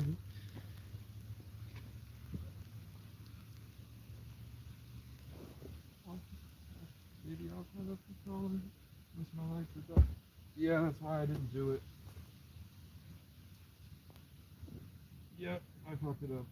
All that work, and I thought that it would fit back together, but I need to put the new screws in, so I'm not doing it tonight. And I'm not getting any food. I don't have the money for food, so I'm just eating peanuts. I don't have the money to go get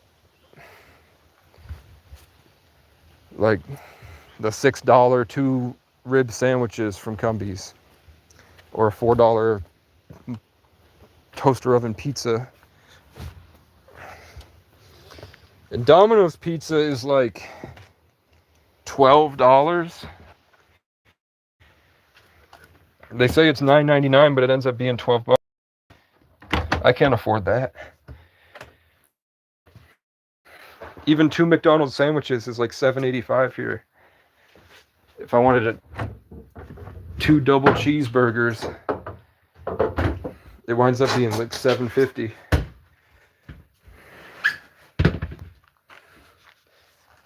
I don't think I'll even have anything to drink tonight because I'm trying to save. I decided instead of getting a drink that I would get these two poster boards so that I could draw out the supplies and everything and what I want because they're $1 each. Maybe find love when I'm 45.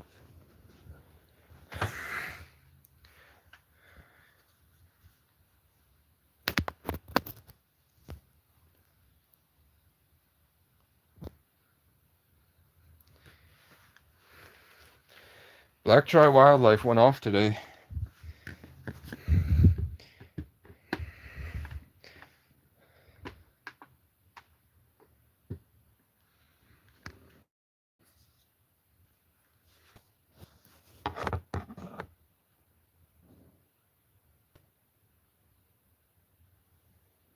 Your Domino's online at $7.99 for a large. That's still a lot. That's a lot of money. It does take me 2 days to eat it though. So it would be like if I bought a $4 pizza today and a $4 pizza tomorrow, but I would still feel just as satiated and I wouldn't gain as much weight as if I ate 2 of those pizzas. Yeah, I don't know. Because if I got the Domino's, then I would have 40 points. So then if I get hungry again, I would be able to get the free stuffed cheesy bread. So I might.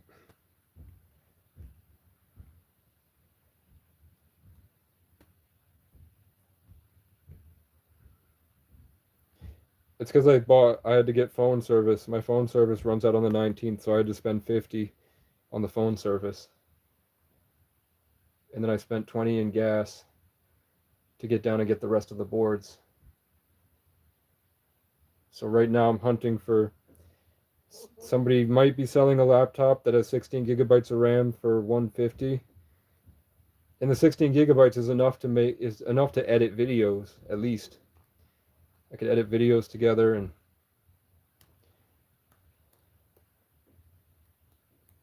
ideally I need a laptop with 32 to 64 gigs and a terabyte of storage and a decent graphics card.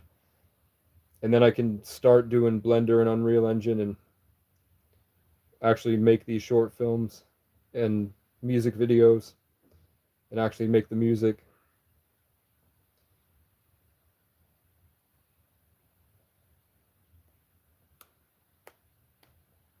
I yelled at a woman today on the phone. She's been telling me for years that she has all this evidence about sex trafficking. I finally have the means to get justice for that. The FBI is interested. I message her about it, and all she does is complain about how the person she used to do, it was a woman and her husband, and her husband worked at a hospital as a security guard, and all his money they were putting into buying tents and sleeping bags and going out and helping homeless people. They were trying to start up a community action program, and it was completely out of pocket. And this other girl, the one that I was talking to, was just there with them, talking to people and getting them tents and stuff. So all she wouldn't tell me about sex trafficking. She wouldn't tell me about all the stuff she knows. She was just going off about how she had a falling out with the other girl, and now the other girl has brain cancer, and she won't.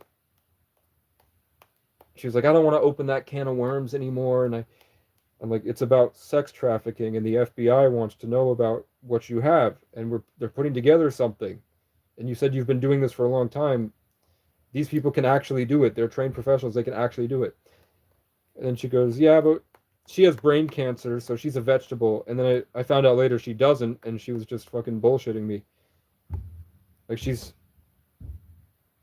might have brain cancer, but she's not a vegetable. Like she can remember and speak. So I was like, wouldn't it be good to get her justice if she's going to die or something? Wouldn't it give her hope? And she just played cat and mouse with me for 3 weeks.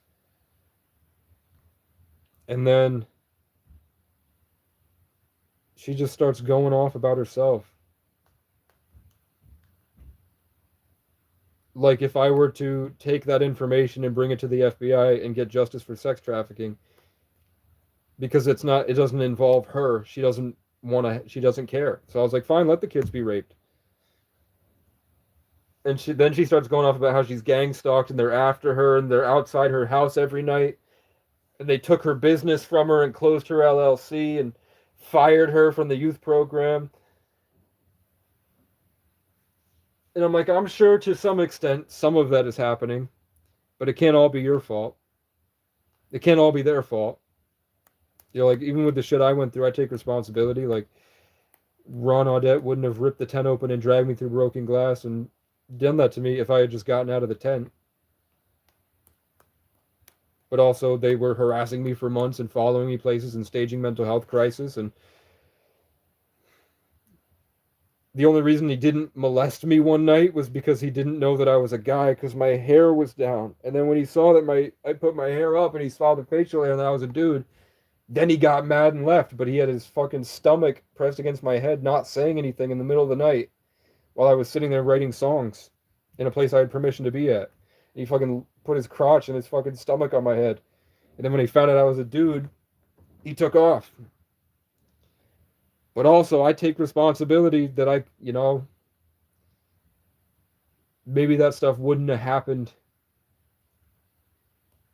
if I had gotten the phone. I mean, that was pretty much unavoidable at that point.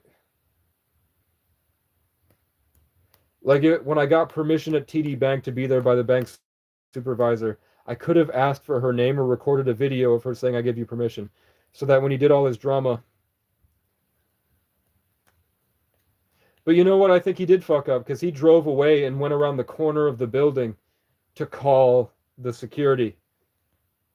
I think if he really wanted me, if he actually did something right, like soliciting a trespass is a crime. I think that if he didn't do something wrong, he wouldn't have tried to hide from me to go get the trespass notice.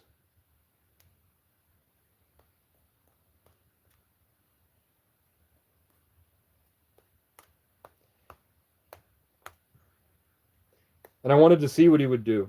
Like he pulled up and asked for my ID, and I said, "For what crime?" And he said, "Well, you're outside a closed business." And I said, "I haven't committed a crime." I and I was waiting for him to ask, "Did somebody give you permission? Do you work here?" And he didn't. I was waiting for that. Then I was gonna say, "I wish I had a video of her saying I give you permission." After that, I learned to get I just record a video and say, "You give me permission to be here to charge my devices," and they go, "Yeah." So that stopped a lot of stuff afterwards. So like in Johnson at the food shelf, I just had to through the tent. I just played the recording of them saying it's okay for him to be here. So then they went to the select boards and made the select board remove me. It's on the deals all the way down the page if you do. Yeah, it's for a one topping pizza for $7.99. And then for $9.99 it's a 7 topping pizza for $9.99. So like for $2 extra, instead of just a pepperoni pizza, I could get onions, peppers, garlic, and then on one side is beef and pineapple because they never cook the bacon right, so I don't want raw bacon, so I get beef instead. And then on the other side is diced tomatoes, and then over all the shredded Parmesan cheese. Come on, stop falling. That is $12. For $12, I could get 20, 40, 60. I could go 80 miles for $12. So if I don't get the pizza and I just eat my honey roasted peanuts, that's a trip all the way out to Burlington.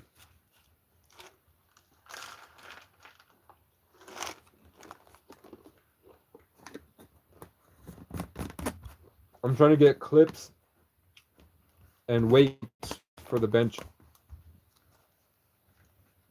And I just spent $20 on screws for the deck.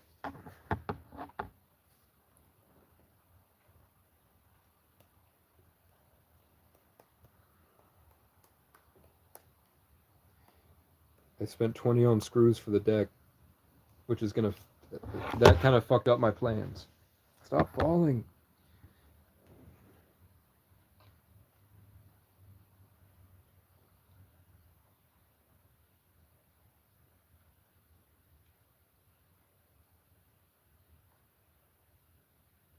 I'm at a loss here. I don't know. It's either I try to build the gazebo platform, and I try to get as close to a tridecagon as I can, and then I cut all the boards. So I start off with just 2 steps, and then open up the place so that we could build something there later. I guess it'd probably be better if I just built a rectangle outside here to put the bench press on. The alternative is that I use the boards to build a deck on the top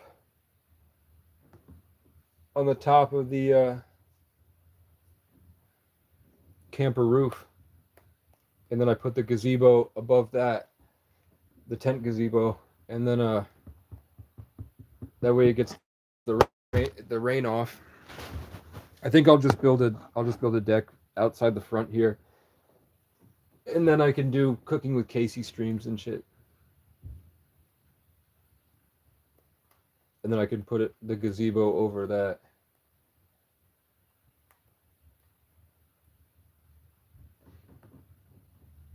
Or I was thinking, if the camper's going to be here for years, stop falling. Oh God, I'm taking the charger off. I could do a. I don't want to waste the poster paper, but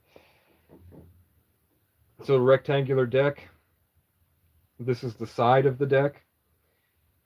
I get the square, thick beams, 4 of them on either side, and then I do stuff to keep the boards together. You know, like I have the frame to keep the boards attached, and then I do an angled roof like this, so the roof angles so that the snow runs off the roof, and that's what I could use the corrugated metal for. And then in the winter, that could be a firewood pit, and then with the part of the roof that's caved in, that's where I would put the tent stove. And then in the winter, you just close the windows and hang like a thick blanket over the doors. And with the windows closed and that, and then as long as the wood stove is properly done so no smoke gets out, so I'd have to get a smoke detector, like the CO2 monitor. Then in the winter, you can just run a stove, and then I would sled down. I'd park my car at the bottom, and then I would sled down the whole way, and then hike back up. But by then I'd want a solar panel so that I don't have to go down, and then once a month with the food stamps, I just do one haul up here.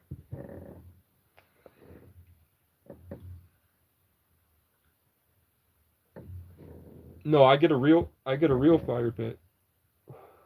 Like a stone fire pit, an actual stone fire pit. I could try to cement a stone fire pit, but it wouldn't be worth it, because people get rid of their fire pits, and I can fit them in the car now, or whatever it's a square with the fire pit in the middle, and it's stone, and then I just lift the stones up onto cinder blocks, and then under it I put a drain so the water goes down the drain, and then I funnel it out, and then use probably cinder blocks and I seal the cinder blocks so it's a pipe that goes out that way, and then I build a deck over the pipe there down, and then there's a deck floating down the hillside, out the hillside, and then in there, once you're on the deck, then I rearrange rocks and put statues, and that whole hillside section in the woods that is full of prickers right now would be a garden that you go in, and the garden is around you, and you sit there in the mosquito net, and you see all the birds and bugs and everything flying around you in there. And then I think I would do stone on the other side of it when you go down the hill a little bit, in between this and the main pathway to the prayer station, in that big circle. The owner wanted a pond up there. I try to get him a clay pond. Then I would stone pavers out with another gazebo rest area, and then it goes back up to another section of the pond, and then another stone staircase that goes up here. Then I put retaining wall blocks around the whole thing here with rose bushes and arbor vitae, and railings, and then a bunch of new pathways so that people would be praying and walking around, and they could go through a different trail every time. And then I would, with the 12 prayer stations, instead of it being little tiny paintings right here on a stick right here, little tiny paintings, it would be a big mural of the paintings. with in stone all of the scripture next to it. So you actually sit there at the prayer station.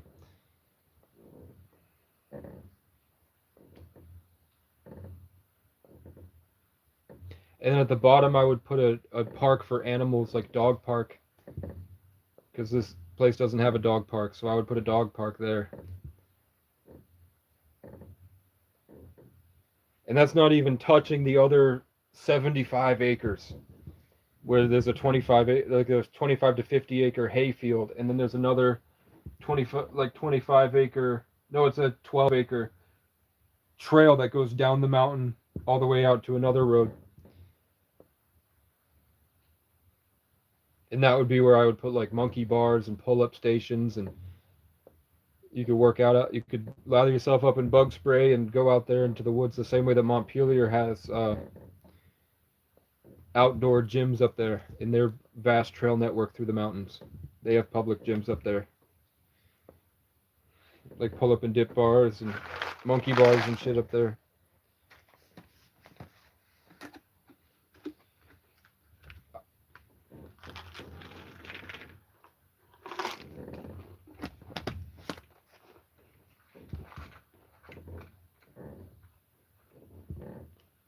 Isn't it cool that this is my life? And in 2023, I wrote Home. I went down that road all on my own, and I sent that shit as fast as it could go. Picked all of my people up and took them straight to heaven just to let them down so they could learn to grow. Then I went back and I broke through, argued with the Lord, and came back with a song. So don't ever underestimate what sits inside my heart. I worked so hard my entire life, became a work of art. You look like you just smelled a fart. Stay the fuck out of my parks. And now I'm building parks. I beat down all the demons and I came out made of gold. The pressure made a diamond, man. I wish that I could show you, but you'd probably try to take it for your own, so I gotta let you go. They're not grateful till it's over. They won't love you till you're dead and gone. I'd rather die broken alone than to sell my soul. So tell my family I'm coming home. And if they can't open up to love, they're on their own. Casey Cat is a Taurus Life Path 1 Earth Tiger 6 day. Who's that? Who's that? Who's Casey Cat? Taurus Life Path 1 Earth Tiger 6 day is pretty cool though. Taurus with the Acacia. 6 day with the 33. The Harmony. Flying Unicorn Cat.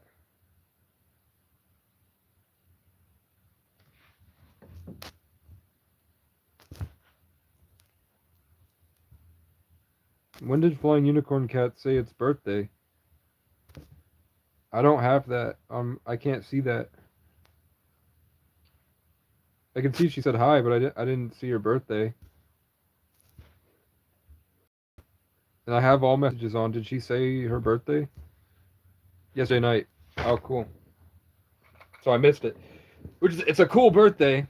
Earth Tiger, 6 day, 1 life path, Taurus. It's like it's a simplified it's a cool life path. I like it. It's green. It's green but with like this bright orange. It's like a fiery orange that erupts from the green, and it's dense, but not dense as in like a dense gray, but dense as in like deep energy.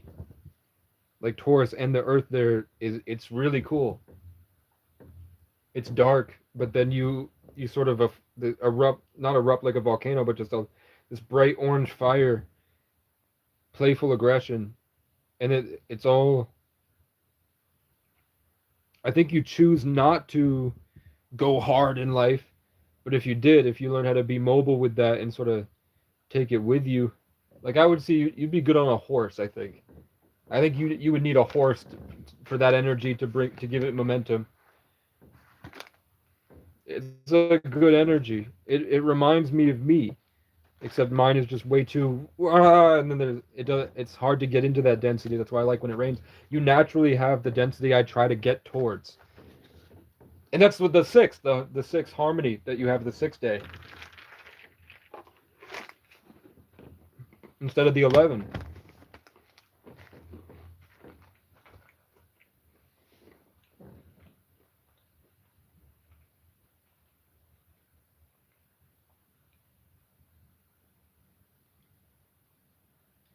I guess the thing for you is you probably have some type of Scorpio, I think, and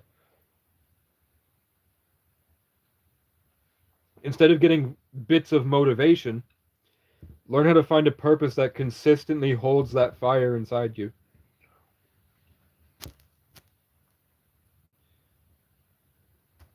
Because you have a powerful, warm Venusian light here that comes through the heart space that's fiery and aggressive in the energy, not the intention. Like it's not the energy itself isn't like going and hurting things, but I just mean that it's like powerful, like a flame erupting here. That's what I mean, like you know. And I just the stability that you have in that energy makes me think that you like to sit around and indulge in life, because the way that here Taurus is about slow incarnation into beautiful Venusian pretty energy, but the tiger part that comes in makes it that it's quicker. The alchemization and the incarnation that should be slow for a Taurus, for you it's more than it is like this sweet kind of nectar forming. It's more like a burst here, and if you could find a way to continue that fire with bursts, and still stay in that dark energy, you would be a very powerful creator with energy that everybody wants to hear about, everybody wants to be around. It would be warming up the world for everybody else. It's a really good energy, and that's why you have a one life path, I think, is that you're aligned to be in a consistent purpose every day. You need to find that thing that gets you up and gets you going every day, and that will set off this kind of thing.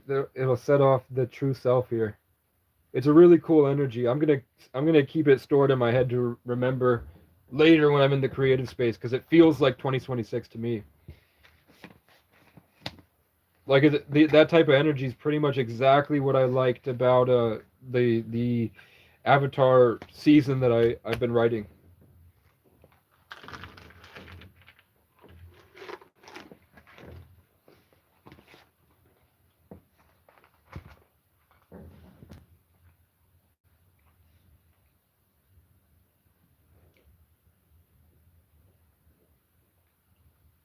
Yeah, Taurus is the garden.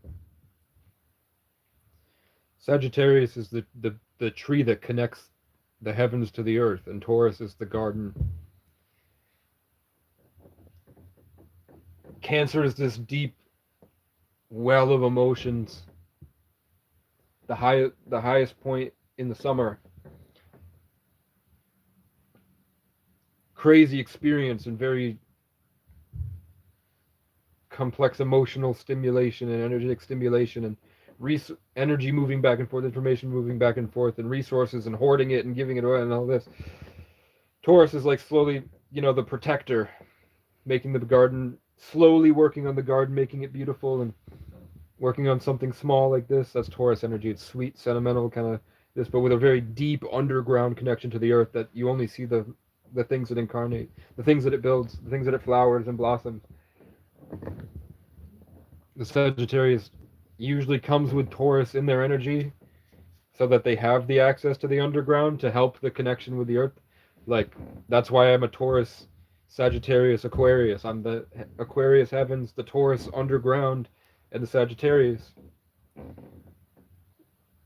Without that, I would be like top heavy and fall over. Without the Aquarius, I would be unmoving and I wouldn't go anywhere. Like John Michael, my foster brother, was a Sagittarius Taurus moon, and he would go psycho and then go on one rampage, but he mainly just wandered around his area, and he just worked it as like cooking steak and making one song and working on one song, just slowly, small stuff. The Aquarius and the Aquarius made it way bigger for me, so I like to find those little pockets when I can get into them of the energy that you have naturally.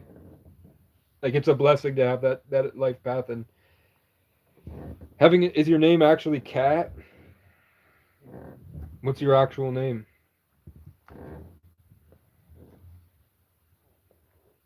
I would say that sitting in darkness would help you a lot to uncover the fiery thing that comes through.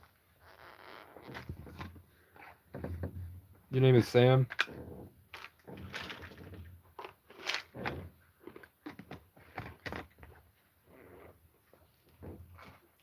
I mean, yesterday, or 2 days ago when I was going to get the deck boards, a guy with my grandfather's last name, I was told to go see him, a guy with the same name as my grandfather. And when I went in, a man walked up to me and goes, "Are you Casey?" I was like, "Yeah." And he goes, "I'm Sam." And then this morning I checked my phone and checked my friend Sam's old Facebook page to see if he was still around.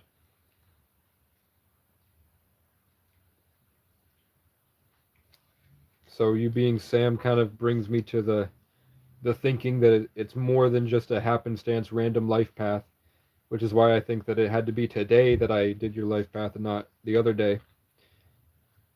Because I think there's more to it than just it being a happenstance parlor trick of showing people that God is real. I think there's something more you're doing. You have a bigger purpose in life. It's not overwhelming, but you have to do it yourself. It could be that, I don't know, I'd work on the garden this year, like spend the next week every morning while it's fresh and it's not extremely hot out, working on the garden and making it nice so that you can sit in it by the end of the week and or by the end of the day if you just do it tomorrow. And that cementation of that will ground, as long as you put great care into it to make it more of yourself, and you put yourself into your work. I think having that cemented there will help you with something else you're supposed to do creatively.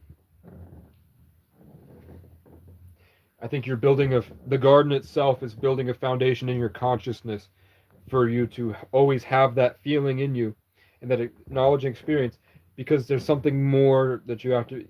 One life paths always have a purpose. They can't function without a purpose. They can't function without leading the way to something.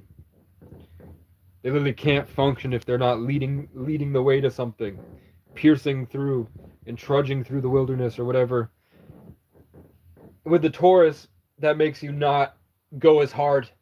It makes you not go out and lead the army. It makes you more, I want to stay in my spot and work on my stuff. So when you do that and you put your work into that and it grows, you will feel you're strengthening a deeper connection with nature. And being a Taurus and an earth element, you have to have your roots. You have to sit on the grass. You have to sit on the grass and like really understand the deep, because Taurus has this, you have an access to deep, just as the dirt goes on seemingly forever to the earth's core. And there's all sorts of stuff down there, dead bugs, dead corpses, plants, roots, all this stuff down there. You have a vivid understanding of what came before. Tauruses become top heavy in the broad shoulders and they start to talk like this with the high pitched voice because they don't understand the deep roots that they're supposed to have, and that they usually churn into like a nectar that comes out like this, and they try to share their pretty thing with the world. It's supposed to have deep rooted and ancestral wisdom that comes up from the ground and then buds like a flower. And then you put your essence into the flower itself as it buds. If you don't gain access to what that solemn resonance of the earth, you can't access the deep ancestral wisdom that comes naturally to you and lets it bud out into things that you want to share with the world. The one in the tiger makes it more evident that you thrive in competitive spaces. You thrive in competition. It just is what it is. You need to find a way to have some competitive thing in your life. Challenge yourself, push your limits. You thrive best in competition. If you haven't gotten to the competitive place, understand that that's where your gifts are. Literally, you have the strong, broad shoulders and this competitive purpose for a reason. You are built, literally, you have other than the 6 harmony here, if it was more of a 5 or a 1 day or a 10 day or a 8 day, I would say you're bred to be an MMA fighter. And that's all you're doing is I would say that you're just here to fight Your energy would be, that's like Muhammad Ali would be an Earth Tiger 1. That precise and unmoving, and you can't, even though he moves well, you can't break him because he knows how to plant his feet and move. Mike Tyson would be a fire tiger, just relentlessly going and moving into like forward like this. It's about fighting. Tiger, I've never met a tiger that isn't about fighting. So if you don't have that competitive edge, that's holding you back. You need healthy competition. Trust me. You're gonna have to read up on this. It's not hard. It's just look up Earth Tiger. You also have a Day Master, and you have 4 pillars, and there's other stuff. But mainly, the year you were born does have a big enough energy for me to see. Being a Taurus is dark. Being an Earth element is dark. Being a Tiger is bright and aggressive. Being a 6 is bright. It's harmony. It means that you are seen as the jewel of the family. People come to you and throw their problems at you because you heal it. They see you as a precious gem that they all fight over. And then you often find that narcissists try to control it and like stick a straw in and just consistently have you pumping it out to them. Because you generate harmony in a chaotic world, in a distorted, chaotic world. A harmony generator is like everybody out there is yearning to finally feel that thing that you naturally bring to the table. And you have it set. You just need to learn your piece, and then you need to build a space that can inhabit that piece so that others can feel that piece. So I'm assuming you're yearning to create a space for people the same way that I am. Because it's similar energies. Mine is just bigger. I'm trying to build a sanctuary, and you're trying to build a garden. It's the same thing. You're yearning to create a harmonic space to heal things around you. Because you feel the peace inside, and you understand the world outside is constantly distorting it. So you're trying to cement something that keeps the peace and harmony. I'm telling you, that comes with strategically placed stones and flowers in land that is not owned by anybody, so that nature can do its thing, or owned by you. And then Stone Tower, you're here to build gardens, man. I'm also pretty sure I'm here to build parks, which is just a bunch of gardens, and I think that's why you're the 1 and I'm the 11. I'm supposed to do. I can only function if I'm dreaming huge.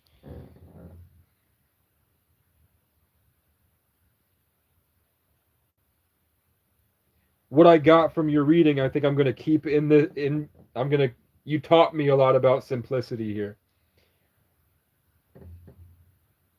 So I'm grateful for that.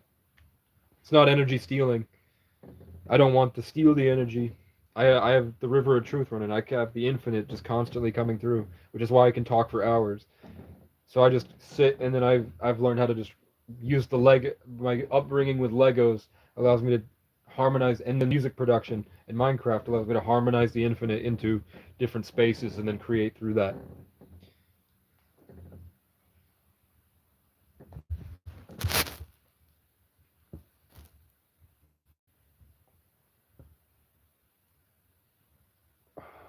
But yeah, this is Bazi numerology, astrology, Vedic and sidereal, Western. Heather, you mind looking up what Sam means, please?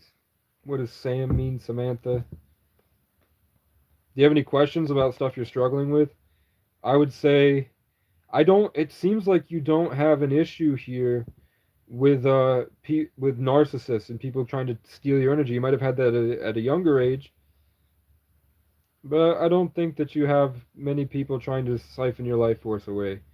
I think you've been left to generate a decent harmony. And I think it's just about getting to understand that harmony and peace more so that you can build something physical to house that peace and harmony. Something that teaches and something that naturally embodies the same peace. And understand that you are there to be the peace for other people. Don't impose your will on people, but your existence is bringing harmony to everyone around you. The 6 life paths are the healers, are the people that take care of everybody, and everybody relies on them because they distort themselves into demonic subzones, subtransmissions, and then they yearn for a 6 to enter their life just to feel okay again. So they run to Jesus to feel peace. And God has heard.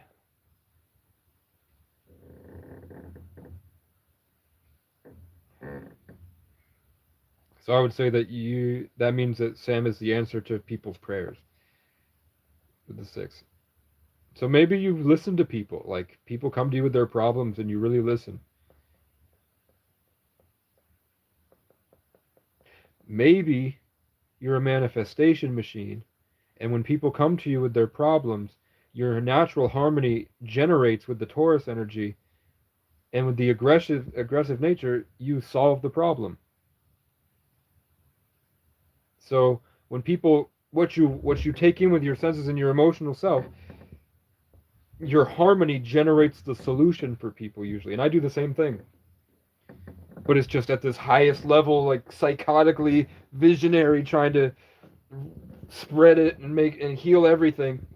You're probably just like, people come into your life and they talk about your thing, and even if you don't say anything, you listen, and your body naturally comes up with, it should be this way, and then suddenly they feel better and their life kind of goes out.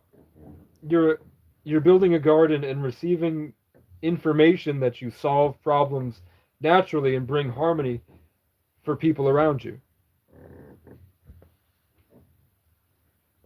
So you already do have the alchemization of energies, and that's why I saw that dense darkness protection that's warm but not evil darkness, like the comfort of the night. You've learned how to house it correctly.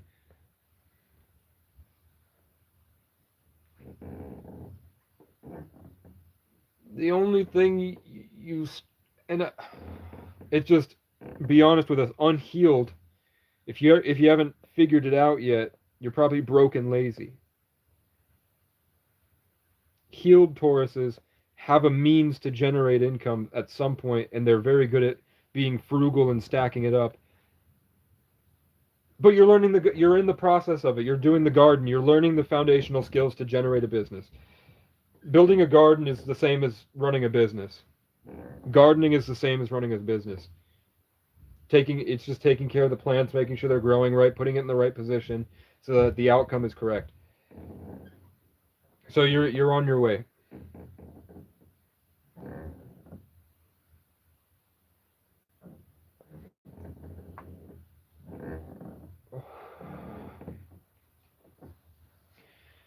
Heather is the opposite. Demon Hunter goes into psychosis and a rampage to do something righteous, and that's really cool, but lacks the structural foundation to make any of those things. Burns out and goes the wrong way, and then it falls apart. And everyone's like, you're crazy, you have mental issues. It's because you don't have the foundation yet, and that's why she's with a Capricorn whose whole thing is about building the foundation. You're supposed to work in tandem together and work as a team to make these things happen. And then you realize you were given a house on a hill overlooking a small town, and your cousin's the mayor, because you get the ideas and you got to learn how to do it correctly. And maybe that's why I'm here, because I'm the idea guy. I can kind of fly in and see the right way to do the things and make the things the right way. Like the life path reading, I'm gonna be honest, like Demon Hunter is crazy. Like as much as I might kind of go rough on you, and I'm 10 years younger than you, I shouldn't be talking like this. I'm really glad Demon Hunter is. Aren't you 2 weeks sober? Everybody, W's in the chat. I'm really proud of you, man. I'm really proud of you. And you've got a purpose. I don't know how busy Brian is in life, but I get this kind of antsy urge, like they should be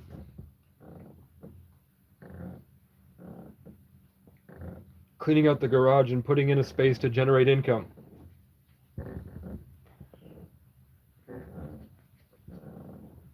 Like in my head, I was like, instead of being here with your Sagittarius Aries, the crown chakra, and that righteous motivation to the heavens, you go out over here. You're like, I'm going to do a fundraiser, and I'm going to get all the shirts over here through the internet, and then I'm going to spread it like this. It's too Sagittarius. You got to get into the fucking growth over consistency little by little.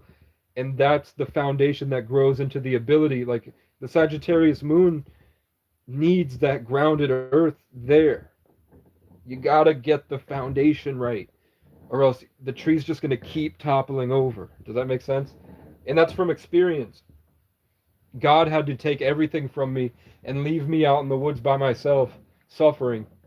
Because before that, I was driving the car every day until it broke down, fighting every day, getting up and rampaging to get a new car, fighting every day, and I never saved any money. I made songs just in the mix of that chaos. Sometimes I made stuff I was happy with.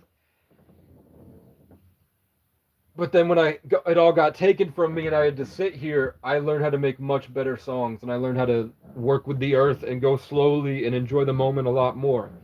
Sagittarius, they go way too hard and nothing ever gets done and they burn out and die. If you're not ready to just rampage through the country, you need growth over consistency to be the tree. You're either a peregrine falcon that never stops flying, or you got to sit and learn how to be a tree. And from what I see from your life, you're being structured to be more like the tree.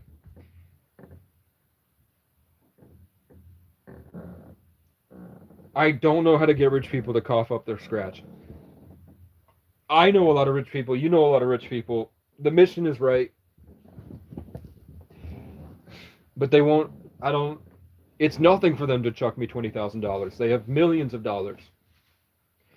That would be the equivalent of me, who has $100, giving $20 to a homeless person. Like, at the end of the day, I'm gonna be fine. No, it would actually be me giving $2 to a homeless person if I had 100 and giving $2 away.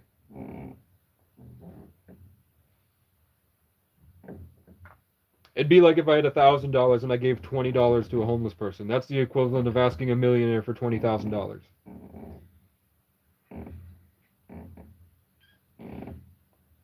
Like, yeah, you might not be able to get like it's the equivalent of buying a charger for your phone. And we don't live long. And I'm like, come on, please. Help me make my dreams come true, please. I'm getting old. I'll be 30 soon, in 4 years. 3.5 now. I'll be 27 in December.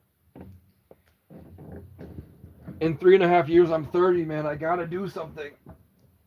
It's just, how do I tell that to these rich people?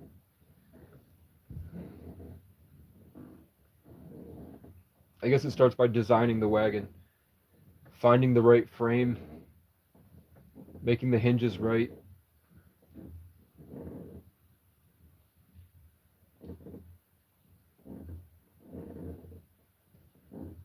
Because once I have one wagon and it's shown to be effective, then I can ask for a grant for 20 of them.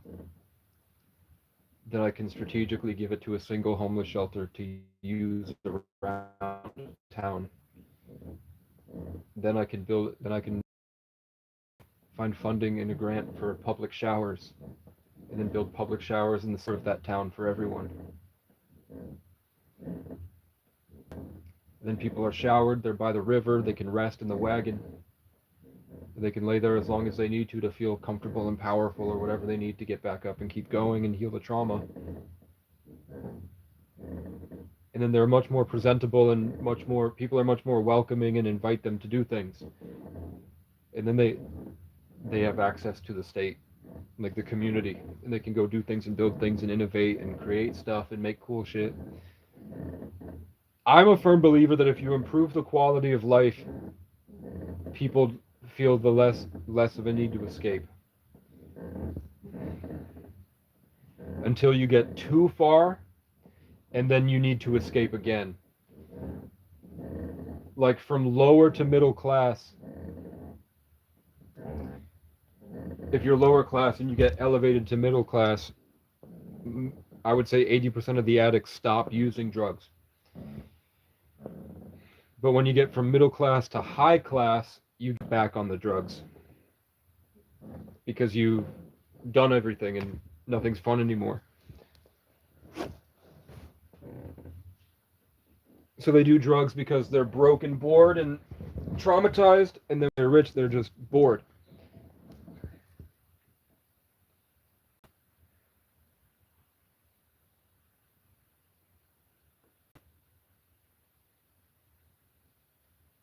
Yeah.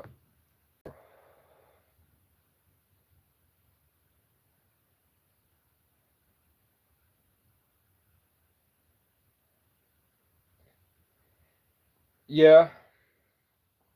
Like eventually we'll get universal high income and we'll be able to go do a bunch of shit. And the world will go to a creative place where we innovate better connections to nature. Architecture will be easier to create with robots and things will look a lot different. And, you know, you'll be able to run through a forest through like a strong plastic tube that goes up into like a teardrop shaped tower, like a water tower, but with windows.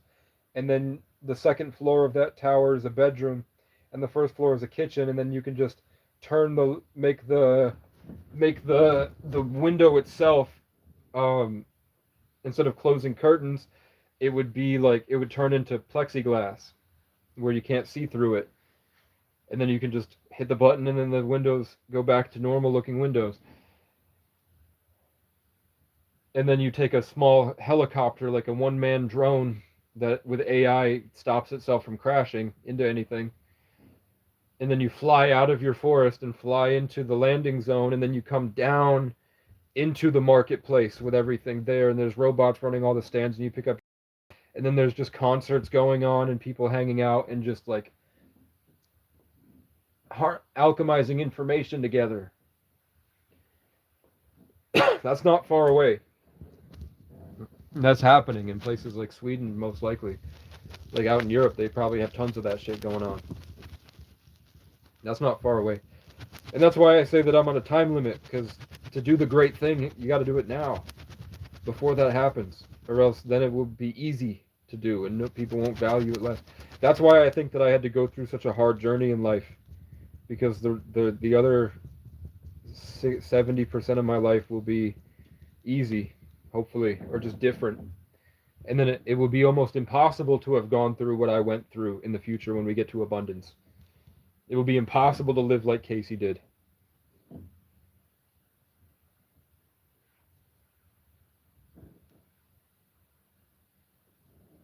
That's why I think it's important.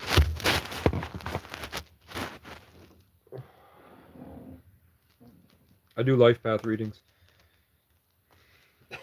Drop your birthday. I do life path readings. Oh, I was saying that when Heather's not here, um, the readings don't go as well.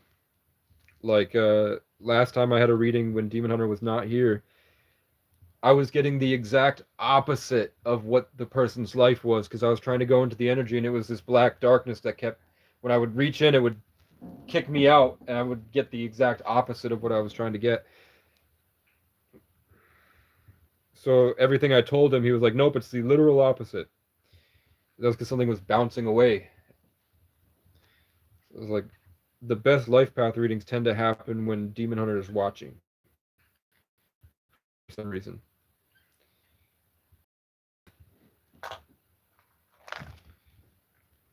I think I'm gonna watch Obsession tonight.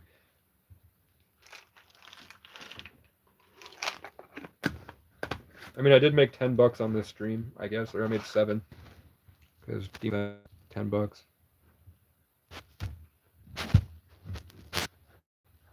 So I guess I can get a pizza.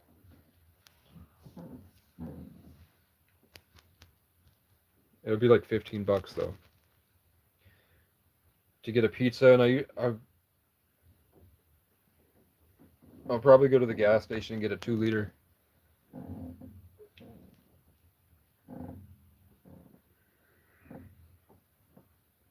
And then depending on the weather tomorrow, that's what I'll do. I'll haul all the deck boards over to here, and I'll lay all the deck boards flat in the sun, and then I'll flip them over so they can dry. And then I'll know exactly the amount of space that I have for the deck boards and then the framing.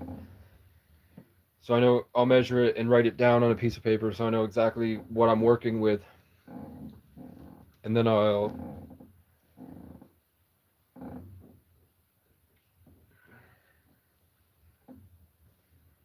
work on the pavers.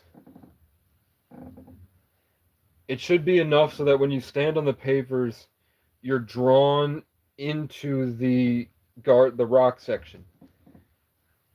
it needs to be enough that, so honestly, I think I need like twice the amount of cement pavers that I have. It's got to be open, wide open enough. I don't know how I'm gonna get those. They cost like $800.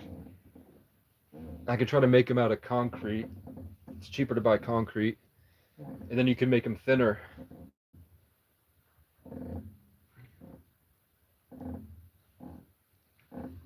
That would be cool. I could get the dimensions for like a 2 square foot or 2.5 by 2.5 frame, and then I go collect a bunch of rocks from the river, break them apart, and then I sprinkle the rocks over the cement on either side so it looks cool, and then I can sell pavers. That could be interesting. Where you order pavers from me on Marketplace, and then I already have like a huge stack of them, and then you can just put in custom orders for pavers with concrete, and I make them for you, and I deliver them to you. That might be cool. But I think I want it to be, I want probably 3 rows of the 2 foot ones. So it'll be like 6 1/3 wide. That way it feels like a road, and then I want it to spread off diagonally, and then go around the side there. That would be pretty cool.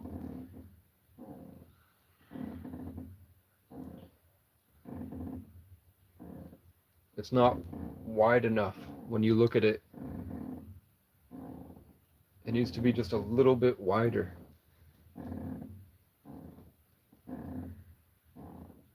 So maybe 2 rows of it, but I don't have enough for that. I guess I could put it, you get more length, it's more diagonal. It's not fully square, so you get a longer diagonal there. So I could put it diagonally. I just saw a vision of something that I couldn't fully get because it happened too quickly. But the trees just hit me with light, and I saw literally.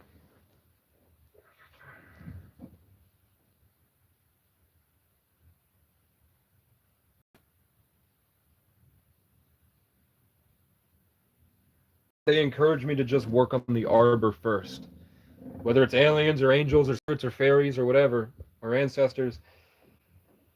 I was thinking about the pathway from the car to around the camper, and something pointed, like showed me a vision of the arbor setup and the pavers right there. And I was saying, focus more on this side of the RV where nobody can see it. Focus more on the entryway to the garden, the entryway to this area on the other side of the camper. There's a list of companies on the internet that will hire people who have felonies and or who have been to prison. I know I am one. I don't know, man. I've tried. And I don't want to leave this place. So there's nothing in my area. Even 2 hours away, I've tried. Even UPS. It's just too recently because it's a court case in December. They told me to give it time because of something with corporate and the way they do background checks now. But in my state, they're just harsh on people.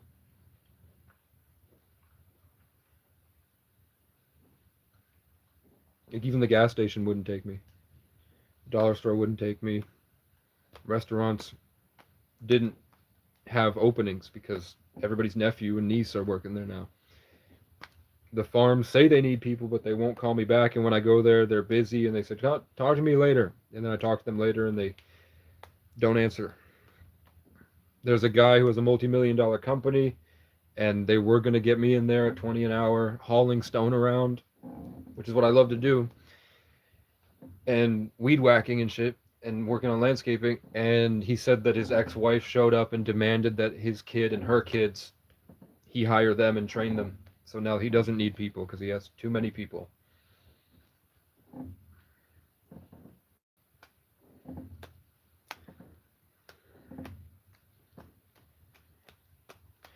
But it won't stop me from making cement sidewalk pavers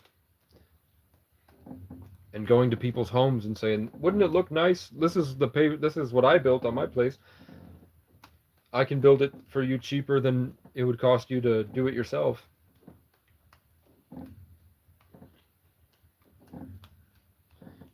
Because I'll be sneaking into the woods and grabbing rocks for free. Maybe. How are rocks formed? Are rocks dirt?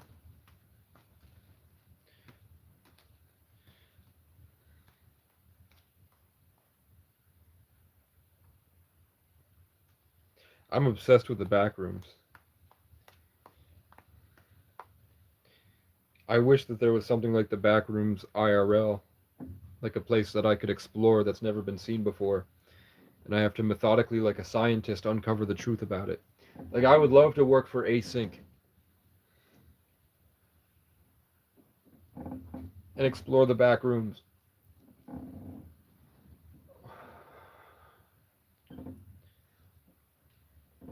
The people in Async mess up because they leave the group.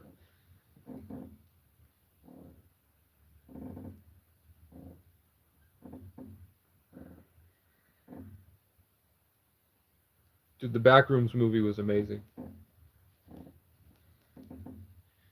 People shit on the Backrooms movie. It was really good. People aren't happy with the way that it evolved, but that's the point of the Backrooms. You're not happy with how it evolves. I think it's really well done. I just think that Kane Parsons is too young. He doesn't understand enough of life.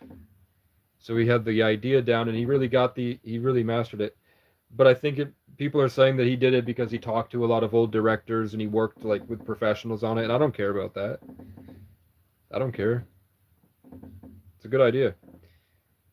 It's a space outside of reality that you accidentally fall into, and you don't know what's there, but it looks like it's almost real. And it's unsettling the whole way, so your brain is just constantly trying to make sense of it and can't, because it's just right outside of familiarity. So your brain never gets to a point where it's comfortable. So it just takes you on this the whole every time you look at the back rooms, it gives you this suspenseful feeling, like what's happening, what is going on. Your brain just can't figure it out. So yeah, I mean, if you started at the start, it's rewarding because it took you 4 years to get to some sort of comfortable understanding of it. So it's good for the OGs, but for the people that are just watching it now, they don't like it because it rewarded them with a bigger truth about the back rooms that had been previously kind of hinted at. So it gave the collective's brain a little bit of comfort and understanding about it. So I think the best way for him to make a sequel is he has to bring us back into that uncanny valley. He has to bring us back into that uncertainty that we don't really know what it is. We can't really put a finger on it.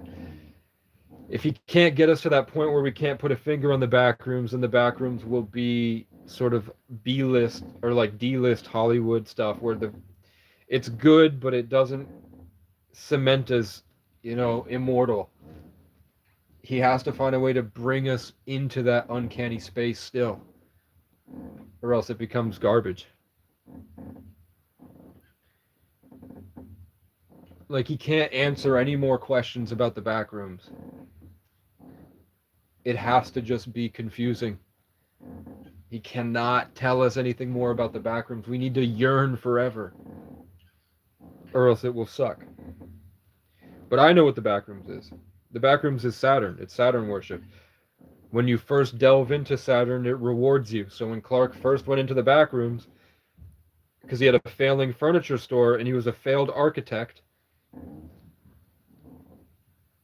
he went in and the first thing he sees is a pile of furniture the back rooms has generated. So your mind is still like, why did it go there? is it a memory, as if like at one point there was a pile of furniture in the basement and then he organized it, so that's why there's a pile of furniture there? Or was it the back rooms choosing to give him all this furniture when he first walked in so that he would keep coming back to the back rooms? And also, it's in the first room as the reward, because if you don't go any further, you're blessed. But the further you go in back rooms, the more likely you'll never get out, and you'll die and you'll be killed and absorbed and turned into whatever over time as it understands more of you. And you understand, but the curiosity gets you, and you're like, I want to know what else is out there. And you keep going, and then the next room in the back rooms is a stop sign. Almost every time. Stop. Don't do it. Because you're not supposed to be there. But the back rooms kind of tells you it loves you at first. It's like fame and Saturn worship and Hollywood and the devil and Satan and Saturn and all this. The further you go in, like the demiurge, it's demiurge stuff. The more you go in, the more it takes from you, and you become the sacrifice the longer you stay in there. But at first, it's rewarding. So as you like in found footage 2 of the back rooms, a woman finds a null zone in her garage where it opens up, and then she tries to stick a tape measure down to see how far it goes, and that instability causes the null zone to get bigger, and she falls through. And the first thing she sees in the first room of her exploration of the back rooms is furniture, but it's huge. And nobody has made the connection that it's because she fell. The first room is furniture because it's giving her a way out. She's supposed to climb up the furniture to get back out. It's telling her not to explore. Here, get out. When Clark goes in, it says, here's all the furniture you need for your store. Take it and get out. But at the same time, the back rooms had spread into Clark's office. It spread into Clark's room, and it was talking to him through the TV. It was making the lights flicker. It was pulling him in at the same time.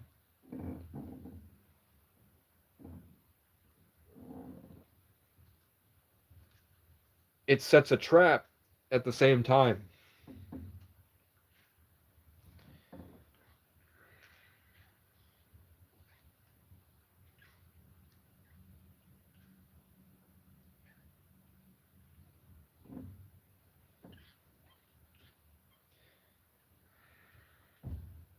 That same time thing is really important for the back rooms. My question right now is when Robert and Kat and Clark, Casey and Robbie, when Kat, Robbie, and Clark from Captain Clark's are 33, when he goes into the back rooms and he comes out to prove his therapist wrong that he's not crazy, whose name is Mary, or 13.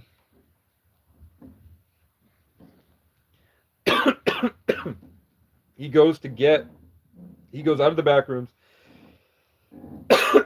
goes up the stairs to the furniture store, leaves the furniture store, goes to Robbie and Kat's apartment, and Robert Baratheon is based off Brian Boru. So there's Brian symbolism with Kat and Clark. Casey and Robbie are Brian. He goes to the door and he knocks, and Robbie's like, give me a minute, give me a minute, give me a minute, give me a minute, give me a minute. Clark is just knocking on the door and drags Robbie to the door, metaphorically, makes him come to the door. Robbie opens the door. He's wearing an End Apartheid shirt. Kat doesn't want to go. He says, come on, come on. We need the camera to record this. So then he drags Robbie in the car, metaphorically, drags him to the furniture store, and then they don't want to go in. Then he drags him to the basement. Then they don't want to go in. Then he drags him into the back rooms. But they're also curious. Like, Robbie is curious. He wants to know. So his curiosity gets him, and then they're in the back rooms, and then there's the stop sign, and then they go past the stop sign, and then Clark ties a knot around him with the rope, and then sends Robbie down a level into the back rooms. And when he gets down to the bottom of the level, it's just piles of bloody clothes. And when he looks at the pile of bloody clothes, his End Apartheid shirt is there. And then immediately he gets dragged into a sideways door. He gets dragged into the door because he gets all the way back up, and then Clark has tied a knot that can't be untied. So then the thing drags him back down and pulls him down into the door. The end apartheid shirt being there when he gets down into the level, I can't figure out, is that because time is cyclical? So it had already been set in stone before he even got into the back rooms. It had copied a version of him that had already been eaten by that monster, which turned out to be a copy of Clark. When the copy of Clark already had dragged a copy of Robbie into that door, and then Robbie comes down, finds the shirt, and gets dragged under the same door. Is that because it's repeating the action that had already happened? Clark had already gone and dragged Robbie out of the door of his apartment and dragged him to the back rooms and then dragged him to that place, and then he was dragged into the door and killed? Or was it because Clark was sitting in the back rooms and he was fantasizing about, how am I going to get Robbie down into the back rooms to feed the copy of me? And it also, at another level, it was Clark trying to feed his need to be his ego, because he couldn't be crazy for the therapist. He had to convince the therapist he wasn't crazy. So he needed to use Robbie and use Robbie for that, to feed his delusion or feed his mission or feed his purpose in life. Did the copy of Robbie get generated and then eaten by copy Clark because Clark was fantasizing about Robbie, him dragging Robbie down? Or was it a copy of the action of him doing that? Or was it because it's always supposed to happen that he's going to get eaten by the thing? So outside of time, it was already just going and going and going and going for a while down there. That's what I can't get my mind around there. Was it causal, or was it cause or effect, or both?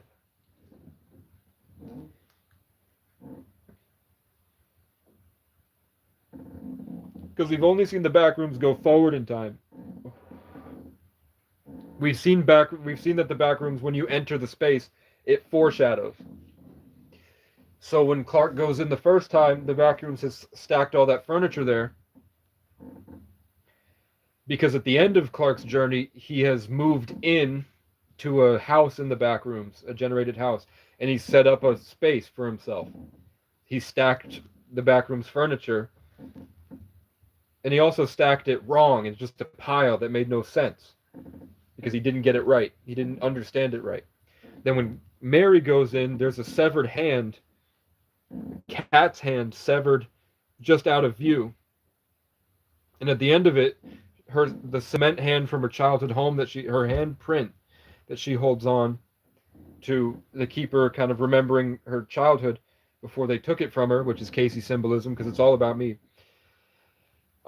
She beats Captain Clark's head in with that, and then escapes, and then she's trapped in the async facility, and then the backrooms has remembered a copy of her. So just like the cement hand to remember was always with her, and then the foreshadowing hand was there, and then she left that cement hand in the backrooms, the copy of Mary was left there. There's a copy still life of Mary sitting there. So it does foreshadow, because the backrooms already knows the events that are going to take place in the backrooms by the time you enter into the backrooms, and it seems to know what's going to happen before. So I think you see in the trailer, when it descends in the backrooms, and as it descends, the memory of the thing gets wrong. I think they're looking at it the opposite way. I think that it's coming upwards from the ground, and as it grows upwards, it gets better and more like reality, until reality. And that's why they put the entry to the back rooms in the basement of the furniture store, the shitty furniture store, because reality is just a generation of all those different iterations. And that's why when you wander through the back rooms, you find in the liminal dark spaces with the red light, they play the sound that the sun makes when they sent a spaceship around the sun in real life. They recorded what the sun sounds like, and they play that sound in the back rooms when you get into the dark spaces. when you get into like the outer, when it tries to generate city spaces at night, it's playing the sun sound as if it's copying the generation of the sun. So I think it's just that the sun is generating reality and stories and narratives and lives, and the backrooms is a sub transmission of that that's also generating and iterating, and it gets better over time, which is why the longer you stay in the backrooms, the better your copy becomes.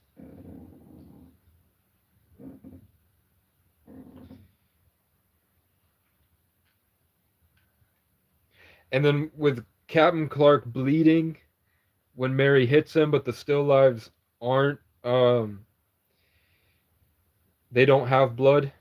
I don't know if that's because Captain Clark eats people, so he had other people's blood in him, or if that was because he had downloaded enough about Clark to understand that there's blood inside. I don't know that. But it's really good. It's on 123 Movies 9, and it's supposed to look like a found footage film. So I kind of like the idea that I watch it in from somebody that's recording it from a movie theater, because that adds a second layer to the whole artistry. To watch Backrooms bootlegged from somebody holding a camera, that makes it so much better for me. Because the whole time you're watching a movie about found footage that goes between found footage and cinematic from a guy recording with a camera, that makes it more real to me. That adds to the artistry of the whole thing, to watch it bootlegged on 123 Movies 9, or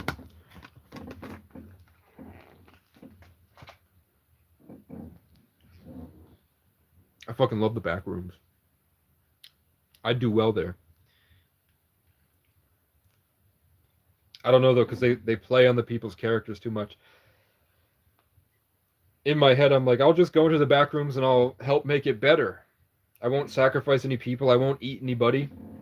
I'll only go into the first room and I'll set up security cameras and I will block off. I don't know, because it's like every decision you make, it reflects. So if I were to open the door, if I found a null zone in my house, like if suddenly there was just a null zone to the camper, in my mind I was like, okay, I'll just put a big fat steel fucking cage around it to keep the Backrooms from coming out. But I bet when I go into the Backrooms, I wind up stuck in a steel cage.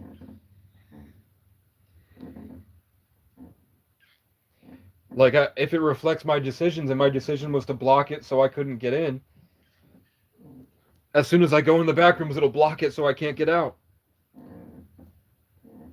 But then I'm like, then I literally just have to leave it and hope that nothing crawls out of it.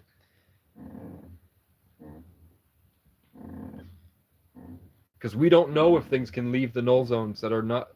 We don't know if we know that the Backrooms can bleed out into reality, but we don't know if the things the animated things it creates can actually leave the null zones. So I don't know what the best answer is. I think Async got it right because they built a doorway on both sides, so it can't generate a replica against the doorway because they've already gotten into the facility and then built the threshold on both sides, so that it can't generate a blockage that we know about yet, or at least it hasn't decided to yet.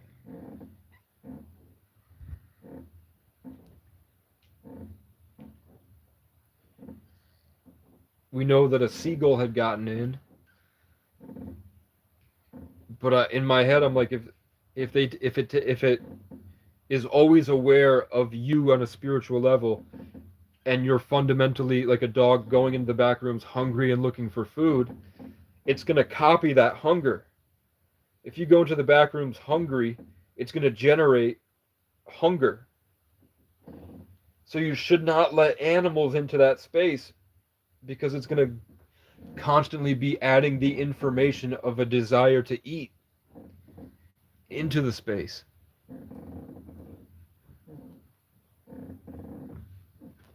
If it's just, and that's just one layer of it, it also does seem to be conscious and does seem to want to help. It has an intention. It has like a will.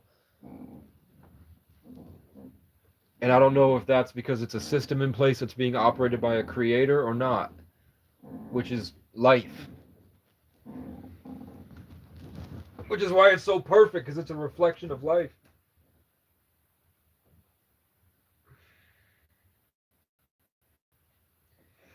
And nobody has gotten that yet. Nobody understand the mural. People aren't publicly making the distinction that the backrooms is a sub-level and that reality is just another generated thing before heaven. And that's what the mural means. So I guess with Saturn worship and Freemasonry and all that, and saying that you become a god of your own reality, that's part of what the backrooms is that this is what reality would look like without God's hand and with your own, and it just reflects your own creation and why it has to be a perfect God to generate reality, because it will all be flawed. Or maybe it's saying that reality is flawed because God is not perfect. Or that the backrooms, sin was introduced into the backrooms and that's why it's evil, because we went in with our own hunger and our own stuff, and that got into the system and started generating.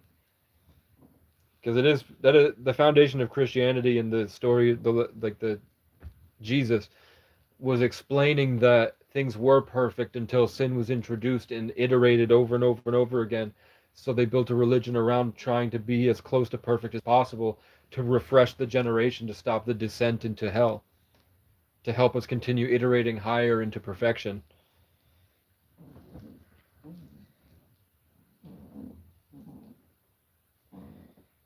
And how come nobody talks about this stuff? This is literally what real life is. It's been proven. The guy got a scientific peace prize award for proving that reality is a holographic generated simulation. Reality is literally the backrooms. It's a generated simulation. So that proves Christianity to me more, that they're saying sin was introduced and it fucked up the generation of reality, and the less moral we become and the worse we become, the more reality will generate into a hostile place. So you have to embody peace and do good things and be morally upright, because you're literally affecting the entire generation of consciousness itself.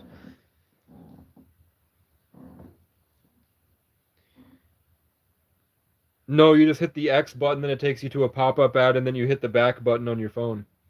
And then it's just going to keep sending you to pop-up ads, and you just hit the back button. It's probably not good for your phone, but we're not a college girl sending nudes, so I doubt the people that are running the thing would be really interested in what they can figure out from going through our phones. I I think hackers really only want college girls' phones to look at nudes, because anything else is illegal. So, like, yeah, they could market you off in a conglomerate sort of hedge fund type list of numbers of people, and then sell that to a company that has an agenda for like data collection, or selling off all your pictures to AI companies to help with image generation. But people already do that themselves. Everybody's spam uploading pictures. I think the only real reason hackers, I think, want your phone is for nudes. That's the only reason hackers really want your phone, unless like maybe they want your social security number. But at this point, I don't think they can really do much with your social security number. I think it's probably for sex trafficking, and it's probably for just sick, weird shit, like just random strangers listening through your phone and hearing what your life is like. And I don't think any of us live interesting enough lives to do that. I think I do, because I have more than 1,000 subscribers. So I think the likelihood that people are doing that to me, like I get spam calls all the time. The likelihood of me being actually gang stalked and hackers fucking with your shit, I think I have that, but I think regular everyday people, if you get the pop-up ad, you just hit back, and then people are like, "Oh, we got one," and they're like, "What is it?" And they're like, "Oh, it's just some person, some boring person sitting around. We don't have enough time in life to do shit like that." They're not really listening. They're looking for college girls. They're looking for college kids that are having a lot of sex so that they can listen in on the phone and look through the camera at the nudes and the phone sex and shit. I haven't read Jesus' Sermon on the Mount. Is it saying that God is real and God is with us and we have to be better people and reality isn't as real as you think it is and you have to be a good person because God is always aware and you are also God and you have to treat the world as you would treat yourself?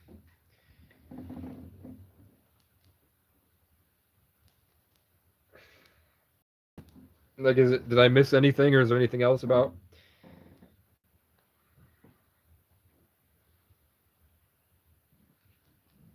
I should have a Bible somewhere.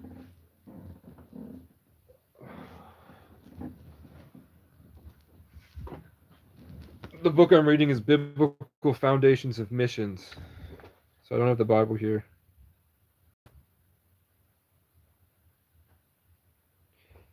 It's about fucking Israel. The first 140 pages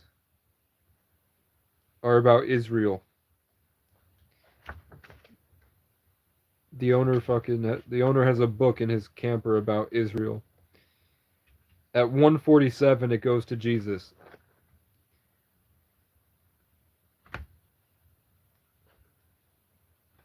At 144 actually, which is cool because 144,000. Actually it's 141, sorry, which is 6. 141 adds up to 6 and it's chapter 6. So the person doing this is into numerology and masonry and all this shit. The person who wrote this knows numbers. Orbis Books, the publisher.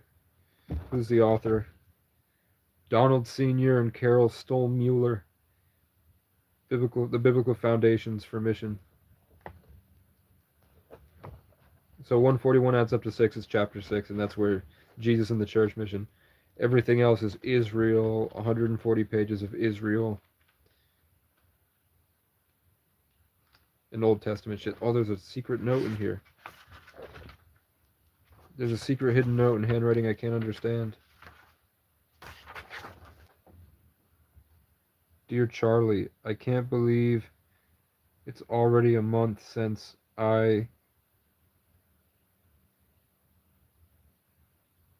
once more can I barged in on your... She expects people to read this shit?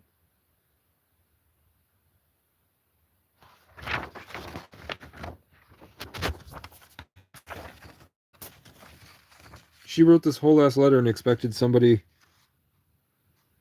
to be able to read this. Since I barged in on your relative George and quiet and a dry hand is exactly what the doctor ordered for this guy. Revival, a long weekend. Anyway, I'm a little orchard to the taking along to say thanks. Taking too long to say thanks, and with all the more moping, something morning around and talking we did, more quality rest there than I could here in a month of weekends. I just got back from what may be my first trip to Florida for a while.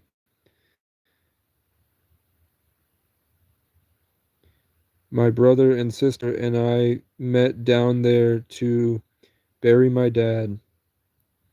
We had a nice memorial at the Bleak Break Parish and managed to get him hover to pass on the market. It was all rather poignant, maybe, but I'm sorry, but I don't know what that what the fuck is that.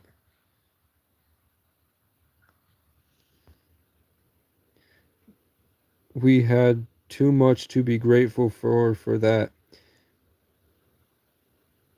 The book orchard is the book ordered is one you may have helped to write yourself. I drift I don't know if you have a crye, but it and then they wrote the same word here. But if not, maybe not. But not married, maybe not. Here I is if you doctor if you doctor gin the extra to your neighbor. If you do, give the extra to your neighbor. Senior, I crumb is from relative of F. Marx. He did an stuffed job. He did an excellent job. You'll notice in the introduction that he gives the Wall slash Prince Felliger Doctor. A year ago, I and Creer to all the SPF director is in the country. Take care, Charlie, and thank you again for a delightful weekend. Please give my best to your mom and all the other people. And the same word. And give me a to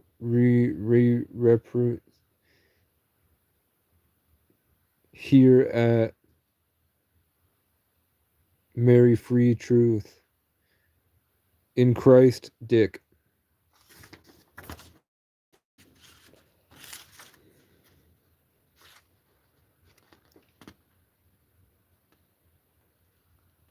Catholic Foreign Mission Society of America.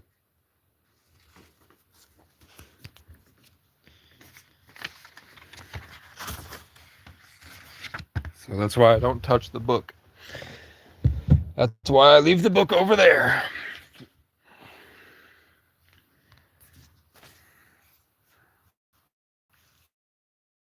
Aliens are playing my song back to me. I love you, I hate you, I miss you. You miss me, I bug you. You love it, you need me. Fuck, it's probably late. It's 10:28. Okay. I'm gonna fuck it. I'm gonna order a Domino's pizza. It's like $11. I don't have any food. I don't have food stamps. I'm fucked for the rest of the month. I'm gonna get a Domino's pizza. And I'm gonna hunker down and fast, I guess, until Monday. I guess I'll keep it going, but I'm gonna go right now. Leave. All right. Howdy, partners. I can't see chat. Hold up.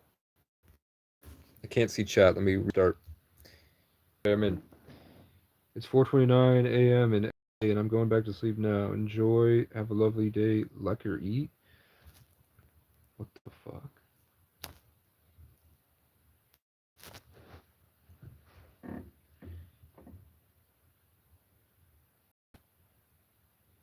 I'm a skinwalker. friends I fought to say, only care of reputation. You all feel 2026 with the Capricorn energy? Can you feel the Aries and Capricorn bright kind of it almost seems like the codes are just bright white phasing in.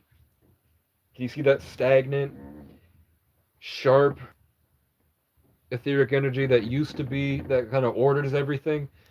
That last year it used to be momentous and then in Scorpio it was in 2024 it was deep and vivid, emotional, gray.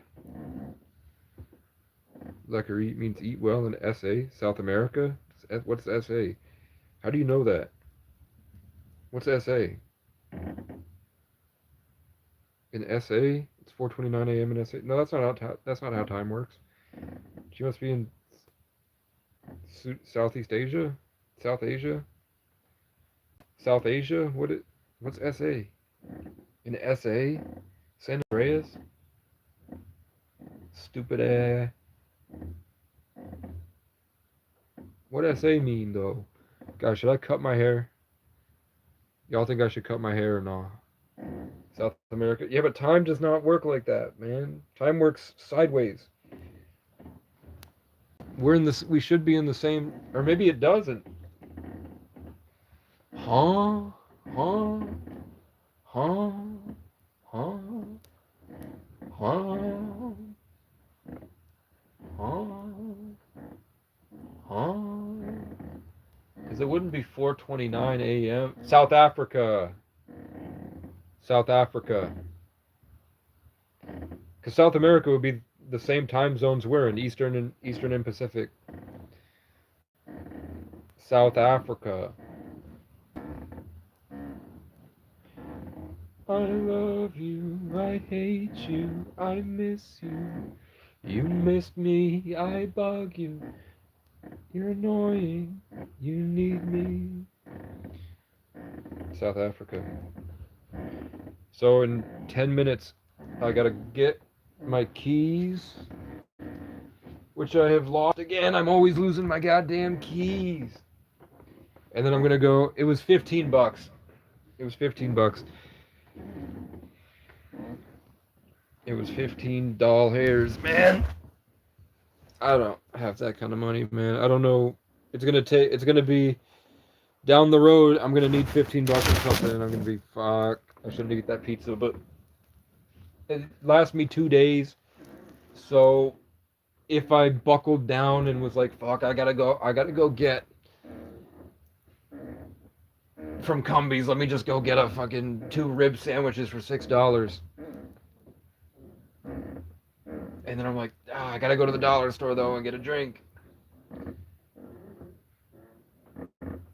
This will last me just as much, so I would end up spending the same thing most likely. And then because I got this, now I can get the free cheesy bread. So when I feel the urge to eat food, which I think they call hunger, I can go get my free cheesy bread.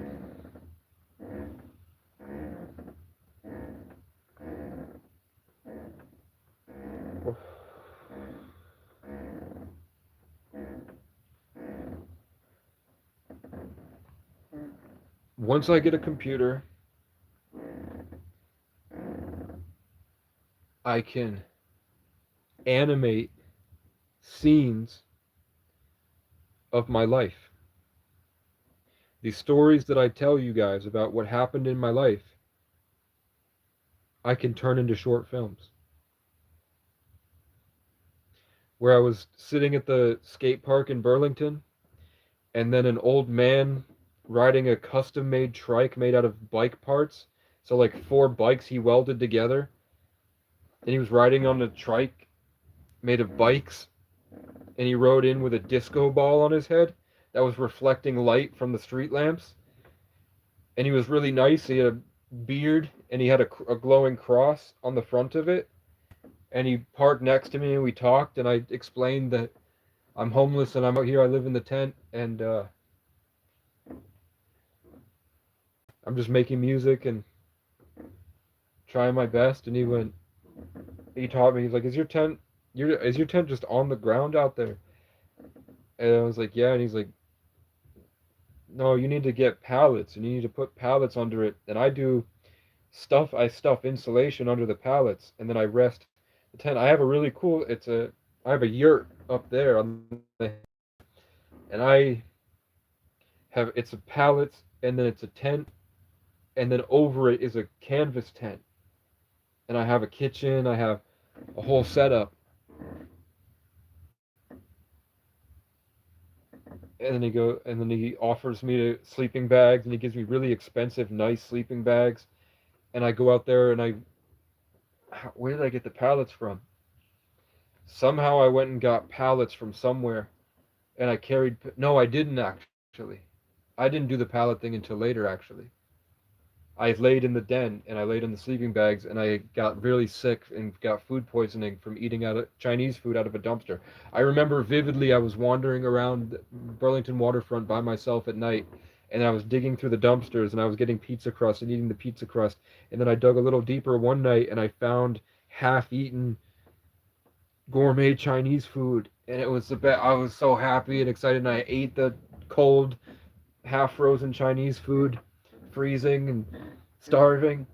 And then I went back to the tent and I got really sick and I laid there and just wandered around and that's when I just got that laying there is when two addicts wandered in and I had to huddle up and be like in case they're gonna fucking try to rob me or kill me, laying there out delirious with a fever and then they're just fighting and screaming at each other about random bullshit deep in the woods and they yelled at each other crying all night and I fell asleep to them crying. I woke up to them yelling and crying and then they left. I think I woke up and they weren't there, and that's why I scratched my nose. I woke up and they were gone, but I could still feel them there. I felt the energy there. And it was constantly influencing me where I was getting angry. I was feeling the remnant energy that they had left there when they were shooting up heroin and doing whatever out there, fighting and barking at each other. But then I felt like a refreshment from nature, and then I heard a bunch of them going to the space, and I saw that it was dissipating and evaporating the bad energies, and it was breaking it away. I still had it stuck on me, but the forest was gone, and then I felt the dew, the morning dew, and the fog and the freshness of the spring. And then when that came in from from the water from the lake, when it came in and started getting into the trees, and the trees started generating, and it started rebuilding and remeshing the atmosphere. Then the songbirds came in and started and energizing the whole space, like chanting the ground to grow. And then a month later, that guy, I went to go check up on him in his yurt, and I was like, "Hey, cat," and he invited me in. It was nighttime, and it was a big tent, so I thought it was a big tent, but when you go in, it's actually just a canvas tent, and he had a couch set up. He had a bunch of garbage, like not garbage, but like trinkets and knickknacks everywhere. And this guy who was like really like calisthenics build, like really fit, old, maybe 6'3", with a big square head, and his name was Cat. And he was hiding in a second tent, which had a tent over it that was insulated on pallets, and he was in there like this. He was like, "Come." He had a metal claw on his finger. So we went, "Come in." So I was like, "Fuck, he's trying to steal my energy." This happens all the time. So I sat on the couch, and the whole time I felt like he was pulling it in. And then he explains to me he's a Leo. So he was, instead of the sun producing, he was gravitationally pulling everything to himself. And I felt him stealing it and getting happy about it. So eventually I'm like, "I'm going to go and get up and leave." And he's like, if that's what you want. And then another time, he said he called it Wolf Hollow. And I was like, "Oh, I wanted to call this place Eagle Point. Or the Eagle's Nest. I wanted to call it the Eagle's Nest. But he wanted to call it Wolf Hollow. And then the next time I saw him, I went to visit him. He was on. It was in the summer during the day. He was on mushrooms, and there was a guy named Brian next to him, and Brian had a little dog. So Brian and his little dog, and there was Cat, and they said, "Are you ready to be recycled?" And I was like, "Sure." So he pulled out the tarot deck, and then when he pulled out the tarot deck, all the squirrels around ran up to the trees right behind him. So there's like 8 squirrels staring at me behind him. And he goes, "I've been doing this for a very, very long time. What's going to happen to you is real. Are you sure you want to do this?" And I was like, "Sure, why not?" So then as you the tarot deck, the squirrels were pulling all of my life force out of me, and then it was being restructured and given back to me. And it was painful. I didn't like it, so I got up and left. And then they followed me up, and he was like, "Nope, I'm here to show you something. Come with me." So then we went up to Battery Park, and there was all black people, Somalians and people like immigrants, and then just regular black people from around. So I went and sat with them, and then I was bored, so I just started doing push-ups, and then everybody was like, "More, more, come on!" So I was just doing as many push-ups as I could. A couple other guys got down and started doing push-ups with me, and then Kat just brought in the white shit, where it wasn't fun and it was all about power and sternness and authority and shit. And then he was trying to show them, like, "Pick up my shoes," because he left his sandals there. And I meant, "You want me to pick up your shoes because you left your shoes?" "Sure." And then he was like, "Yeah." And he thought he had ordered me to do something, and everybody else kind of understood that that's what he was doing. But hopefully I got across that, like, I'm just going to help you get your shoes. It has nothing to do with power and ordering me around places. Then we walked through town. There was an intersection full of people. Cat is shirtless. This old man, he's stand with the metal thing on his finger, and he stands in the middle and goes, "Ah!" at the guy in the fucking trying to go, and he's standing in the crosswalk blocking traffic, and this really fat 40-year-old guy gets out of the car and goes, "Can I go home and have dinner with my family?" And then the cat says something like a dismissal, and I could see that he used the Leo energy to pull all the darkness from everybody's eyes. They all witnessed him, and he did a literal ritual in front of everybody where I could see it because it was water cat, where you can see the energy vividly with the water element. And I saw Cat house all that energy, and that taught me a lot about how to make music. But it also felt like he was draining it from me, and I had so much trauma, I didn't know how to take it back. So I was just kind of along for the ride, trying to hold it in and not let him take it. Because I still had my armor on. I had the golden bomber jacket with the embroidered birds, and I had the hat with the crown on the back, and a golden black bat in my backpack, and a machete at my hips. So I was still in my suit of armor and my black and gold Timbs. But I still had the focus and the structure and the ego because I hadn't been torn away in the woods yet. I was still living like how I did when I left home. And after living with vice lords and gang members and stuff in New York, I still had that, but he had gotten me in a way, and I was trying to take it back. And then the mushrooms and shit, and being an empath, I was now on mushrooms just by vicinity, osmosis of energies and information, because that's just what I am, is the collective. We go all the way to this field, and he starts teaching me martial arts, but he had stolen so much energy from me, I couldn't think right. So I had to fight off this guy who had rings everywhere, and he was punching me, and I was bleeding. But I didn't want to go hard on him because I knew I would hurt him. So he was saying that I'm a failure and I'm unteachable and everything, but I didn't want to hit him. So finally I break and I snap, and I just beat the shit out of the fence with the bat. I'm just breaking apart the fence like pissed. And then I look to see if Brian and Kat saw it, and Kat was posturing and moving at some black dude that was standing there watching the whole time. He was like trying to energetically block the other guy, and the other guy looked at me and was like, and then he walked away.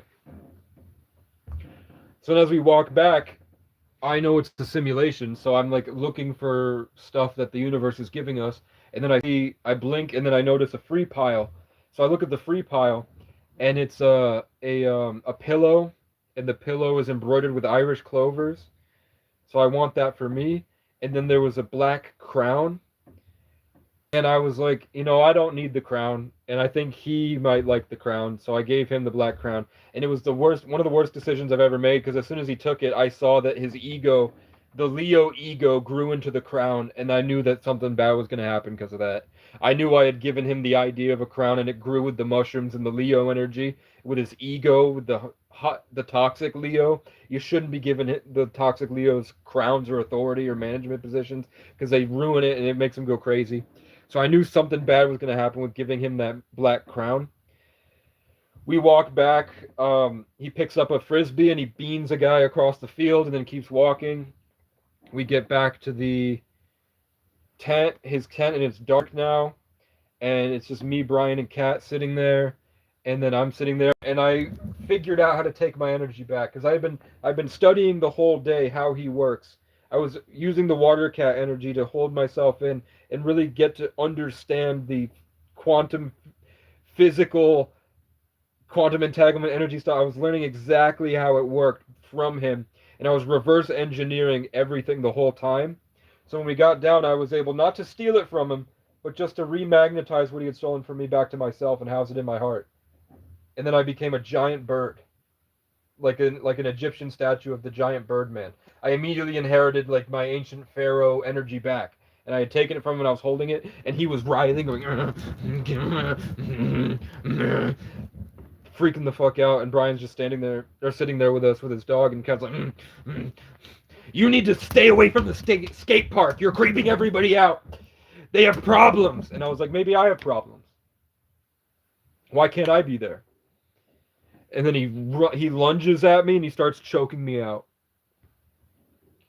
So I push him off me. I push him over. I'm not going to hurt him. I go to leave. He thinks, because I told him the story about how my property was burned and corrupt cops, I said, basically killed my dad in front of me because they took my life from me and they took my dad's ability to function. So, but I didn't clarify that he didn't die. So Kat thinks that my dad is dead. So I'm standing on, Kat had built a deck overlooking the big cliffside to the Burlington waterfront. It's a huge hill and a huge cliffside. I'm standing on the deck that he built in his yurt that's just kind of off to the side at the park that they just gave him for some reason. And he runs up to me in the middle of the night. I can see he's like a 5-year-old kid at this point. Like, he's been hijacked and his energy's gone. And so it's just like a remnant amalgamate of the spiritual network that he's a part of. Comes up to me and goes, that's why, if you weren't such a piece of shit, your dad would still be alive. And then he spits in my face. And I stand there like, you just spit in my face. And he goes, I didn't mean to. So I gently get him out of the way. I grab my bike, and he's just bitching at me, whatever. And he's now looking at me ascending up the hill towards the light. And I look back at him, and I go, keep jerking off in your tent. And I see him smile like he's a master, proud that he stole the energy and I stole it back, and he tried to fight me physically, and I did so without violence. I got him away, and I got into him and affected his energy, and he was smiling because of the light and beauty that I have that he wanted to steal from me. So I see the effect of the manifestation of the 33 in the darkness, fighting against the evil cat next to Brian and his dog. So I leave, and I know that when those things happen and they get a chance, they get a little bit of the energy that God tries to hide from the world that I have. I know that when they get a taste of it, it iterates into a monster because their ego they can't handle the beauty and the vivid wealth, the richness, the enrichment. So I knew something was going to happen. It makes their egos go out of control. It's like a backrooms generation. They get fucked up afterwards. When people that are around me that try to steal the energy from me and try to copy it, their ego, what they think is their spiritual power being enhanced, only their ego gets enhanced. So the next time I see Kat, who said his place was called Wolf Hollow, I knew that was going to happen. When I'm back in the tent, I don't talk to him for weeks. The next time I see him, he's on all fours, wearing the crown, that black crown. He's on all fours, and he's crawling around a park, going, and he picks up a frisbee, and he chucks it It goes across the length of a football field, across the Burlington waterfront, and smacks a park ranger in the head. And the park ranger's like, "Cat, come on!" Because we had 3,000 homeless people running around, and the police only showed up to beat the shit out of us and rape us. The parks department were more of the cops, so they were like, "Cat, come on!" They were trying to take care of these people, so they were like, "Cat, come on!" As the guy's talking to other homeless people. Cat would like piss off a 12-year-old and get in a fight with a 12-year-old, and then when the dad would come posture, Cat had a dojo in Boston for 12 years. He was a martial arts master, and he traveled the world for most of his life. So he was baiting the kid to get the dad mad to swing on him, and then he would beat the fuck out of the dad, and it would be legal. He was doing that shit, and then he would get back on all fours, drunk, and on morphine, like hospital drugs. He got a hospital plug, and then he was just... And I was like, there something needs to happen with this. This Leo cat born on a 5-day, and his name is Katia. He is out of control. He's spreading his influence too far. He's gotten too much power from being in the position of being the hollow wolf, absorbing all the energy from the people. Something's gonna happen. I know it. I know it's gonna rubber band. He's pushing out too far. It's gonna snap back. So then the next time I heard about Cat, a person with the same name as my cousin, who's now in a beef with the mayor. They're fighting the mayor in a legal battle. So he's a character. He's more than just himself. He has a bigger mission in that collective. That guy got pissed at what Katia was doing at the bus station, and he beat the shit out of Katia, and Katia got him, and then the whole hive mind, the collective beehive of all the homeless people at the bus station beat the shit out of him and put him in the hospital. So then the next time I see him, he's still on all fours. He's got some German man, this German tourist who's buff, like huge German guy. He says he's from Germany, doesn't speak English. Is walking up the skate park from the bike trail, and Cat crawls up onto the skate park and crawls over to me and puts his head on the ground and says, "Can we just make peace, please? Let's just put it all aside. Come on." So I was like, "Sure." And then he gets up, and I feel he steals my energy again, and then I'm literally looking at myself. He completely morphs to my posture. It's literally, I'm watching myself. When I go back through my videos of me in high school, I'm watching myself. He had stolen it again, and then he runs off. He gets in the most expensive car I've seen, driven by that guy with the German guy. He gets into like a $40,000, maybe $60,000 BMW. They speed off together. This like 65-year-old martial arts. The next time I see Cat was after I got a car, and I was driving through Burlington, and I see him, and he's complete darkness. Like even his skin has turned black. Like the energy around him was so dense from what he was doing, what he learned traveling the world, doing the shamanistic stuff. The energy that he was stolen, it had gotten so powerful with the Leo energy. It was literally bleeding off of him, and you could see it. And it was just this evil darkness, and he twitched and looked at me and then just kept walking. This is the last time I saw Cat. And that was in the year of the cat.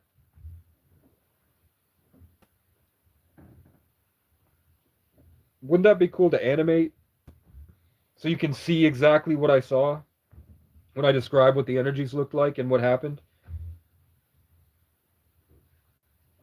And then Brian was there with a little dog.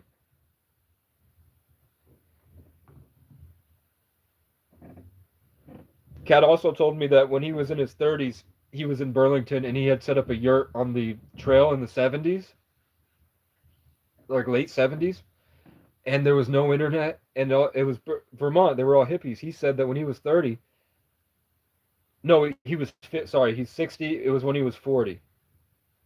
I don't know. He said it was before the internet or before social media, and he was younger, but he wasn't in his 30s. I think he might have been like 35 or 40, and he lived out there. He said that college girls, he said that 20 of them at a time would be in the waterfront, and they would all come into his yurt the way that I went in with he did the come here with the thing. That's how he learned it. His life was just traveling with these yurts, and people would come in, and he would do all these rituals with the Leo energy. This was what life is like outside of the picket fence. I lived in 2023 in Burlington when there was 3,000 homeless people without homes, and everybody was running around with hatchets. People were getting raped and killed and drugged and beaten and jumped and cut and slashed and hacked, and I was out there building compounds to protect homeless people. When you look back to the Rules for Life video, when that live stream, when those videos from around Rules for Life, and one time I recorded me on acid, which is just a bunch of numbers, because that's what the camera file was. I was on acid, and those videos, when those videos were off, I was riding a stolen bike with a hatchet, a machete. No, I didn't have a hatchet. I had a machete in a sheath. I had a bat. I was wearing a brim, like instead of a New York brim, it's got a crown on it and my name embroidered. And I had an embroidered bomber jacket with golden birds, black floral embroidery, and birds right to left and left to right before I had ever asked the universe for right to left and left to right signs. I'll show you. Before anything right to right, when I was living with Demon Hunter's family, I knew anything about right to left and left to right birds. And Demon Hunter can vouch. I got this like 3 days before I went home. This was like my reward after I went through the West Virginia gauntlet. And this is what I used to wear before. This is from 2024. That's John Michaels, I think. I never wear this. This is my Hawaii shirt. This is my this is like my loot from my adventures. Like when you go through your adventures and you get suits of armor and you're really proud of them. This is the stuff that God gave me. My name means brave.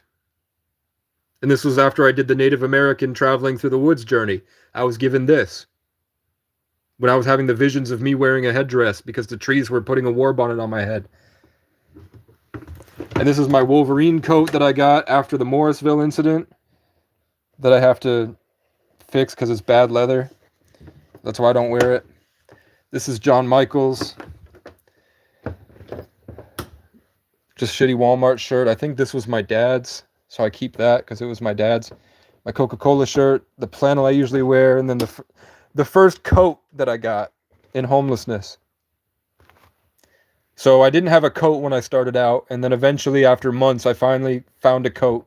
So I keep my first coat to remind me about when I didn't have a coat and I survived negative degrees out there with no coat, just in my hoodie, suffocating myself by hiding in a nest probably about that big, getting into the hoodie, and then I would suffocate myself to sleep. And then finally I got a coat, so I keep the coat. Which is why I had to get a place. This is why I said I just need a place to put my stuff. I'm not trying to get rid of these. These are the most, like, this is all I have. I'm homeless. This is all I have. It's the rewards of my quests.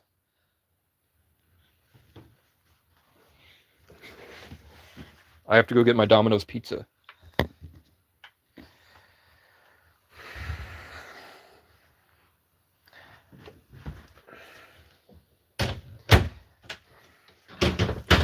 I also have a zebra rug.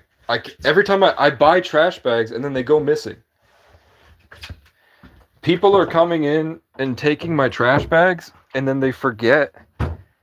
They forget that I'm not retarded. Like they come in. Done. It means that somebody really struggled trying to find a way to close the door from the outside to lock me out of the camper. Somebody tried to lock me out of the camper. They've done it multiple times, and they steal. The only thing that I've seen that they've taken was my pigeon, my garden tools. But the pigeon did come back. He's around here somewhere, unless he's gotten eaten. But he did fly away. But the garden tools are still gone. And my trash bags. They leave my trash and take my trash bags, and I think they're in their mind, they're like, if he doesn't have enough income for his trash, he's gonna be oh fuck, I left the light on in there. That's tough. Because it means that the battery will drain on that, and it might rain tomorrow, so I'll have to drive around. I'll have to drive around to plug it in somewhere to charge. So I better charge my phone while I do this. I thought I'd be alive by now and save my friends. It's funny how... Oh, I didn't even, the charger's in there. It's only 2% drain. It's only 2 watts, that light. So, it'll be...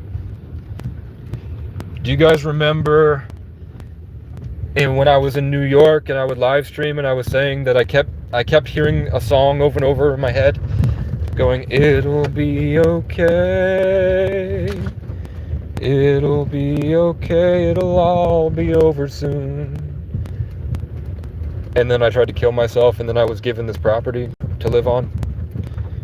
And people haven't really said, I mean, one guy yelled at me and said, how long do you plan on being here? You're a prime example of taking advantage of people. And then the other guy in their group said, the owner hasn't been here in 5 years. You're not hurting anybody. You've done more for this place than he has.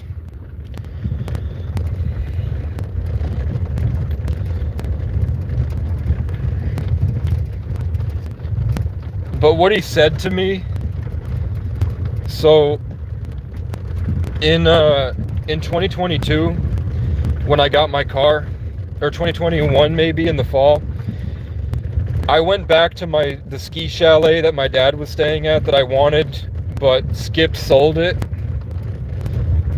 and moved down to Mexico to live on a sailboat the rest of his life because he was 70. And then it got bought up by like a rich 30-year-old that was living in it. I didn't like his attitude, but to be fair, a random stranger shows up and says, it was supposed to be mine. So I got drunk one night and I drove up there and I was outside and I could see that he was watching me through the Ring camera, and I cried and said, I take care of my family. And then I take care of everyone around me, and then I take care of people in my community. I'm not just nothing. And exactly what I said to that guy in 2021 outside my old house is what the guy that yelled at me that said he had a stroke. That's what the guy that charged me in the shed, that ran at me and got in my face, he yelled what I yelled at that guy in 2021. But then he went, how long do you plan on staying here? He's like, why are you even here? And I said, I prayed for 100 acres to be on a mountaintop to serve as a sanctuary to help people. And anyway, he scoffed, and then he went, well, how long do you plan on being here? And I said, I don't know. And he got mad. And then I tried to get back in the doorway, and then he blocked the doorway and then yelled at me about that stuff that I had said to the other guy previously. And then he said, I quarantine people. And I was like, what the fuck does that mean? You quarantine people? I mean, quarantine means lock people away. What are you talking about? He said, oh, I had a stroke. I think he was trying to say I protect people or something. But he went, I quarantine people.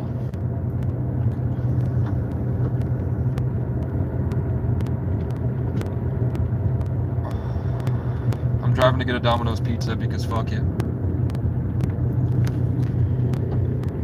It cost me $15, but I'm out of food stamps, so I'm not going to be able to eat.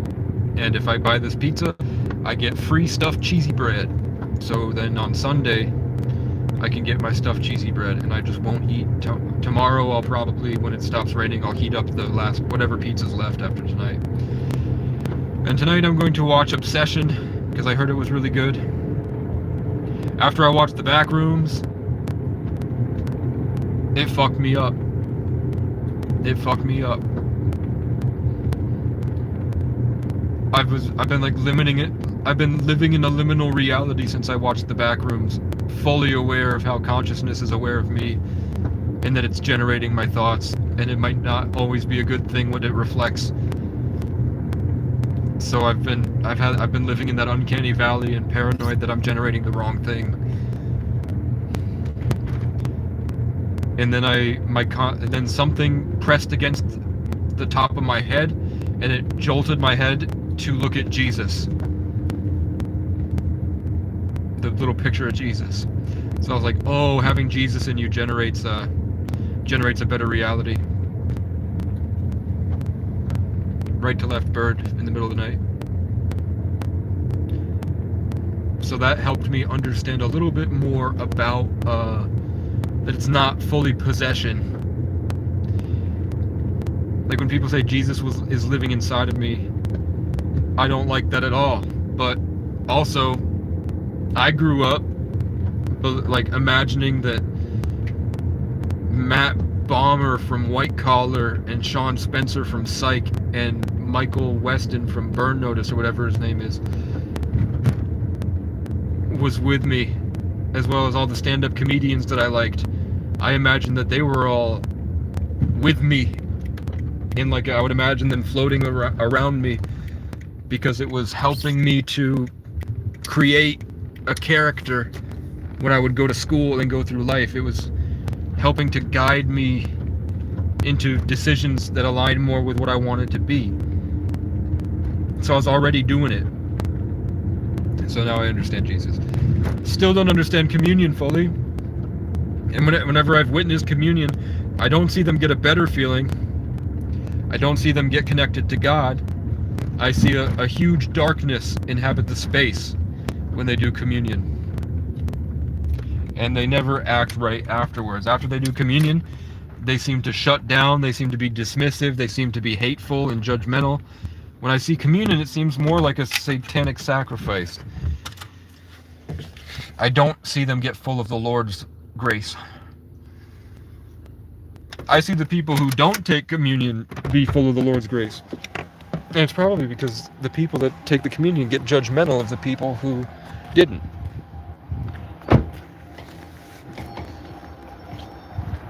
A stranger has cut me off and walked into the building.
Down solo tonight or what?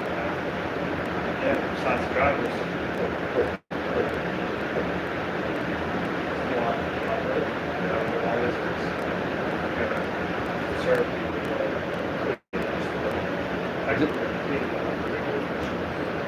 Do they just have you on by yourself every night now? Besides Wednesdays and Thursdays, yeah. I close by myself besides my drivers. Is it hard? Is it busy? Like, to leave It by depends on what day it is. Like tonight, it's been busy all the way up here until 11. Yeah. But the good side is we only close at 1 o'clock during the weekends. I'm here for Casey. Yeah. Thank you. I know. Thank you, man. Have a good night. You too.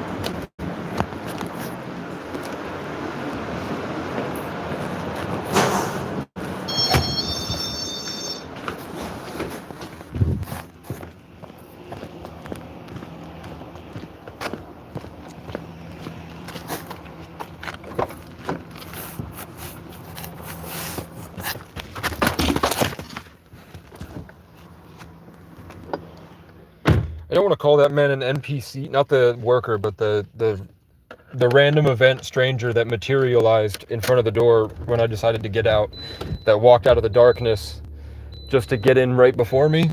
And I noticed he was wearing the Irish flag. He was wearing green and he was white skinned, and then orange, so he had the Irish on. So I knew he was like a not real character. I also see that he's driving a landscape truck, and I wanted to do carpentry and landscaping. So that's what I picked up at first. And then, so I knew there was going to be some symbolism with the name, so I was waiting to see what he said. His name is Carpenter. His name is Carpenter. Probably his last name. So I knew that, I don't know. I mean, he did cut me off.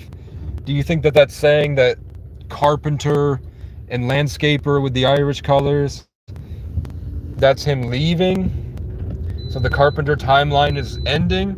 Or do you think it's foreshadowing Backrooms generation of the future that I'll be doing landscaping and carpentry?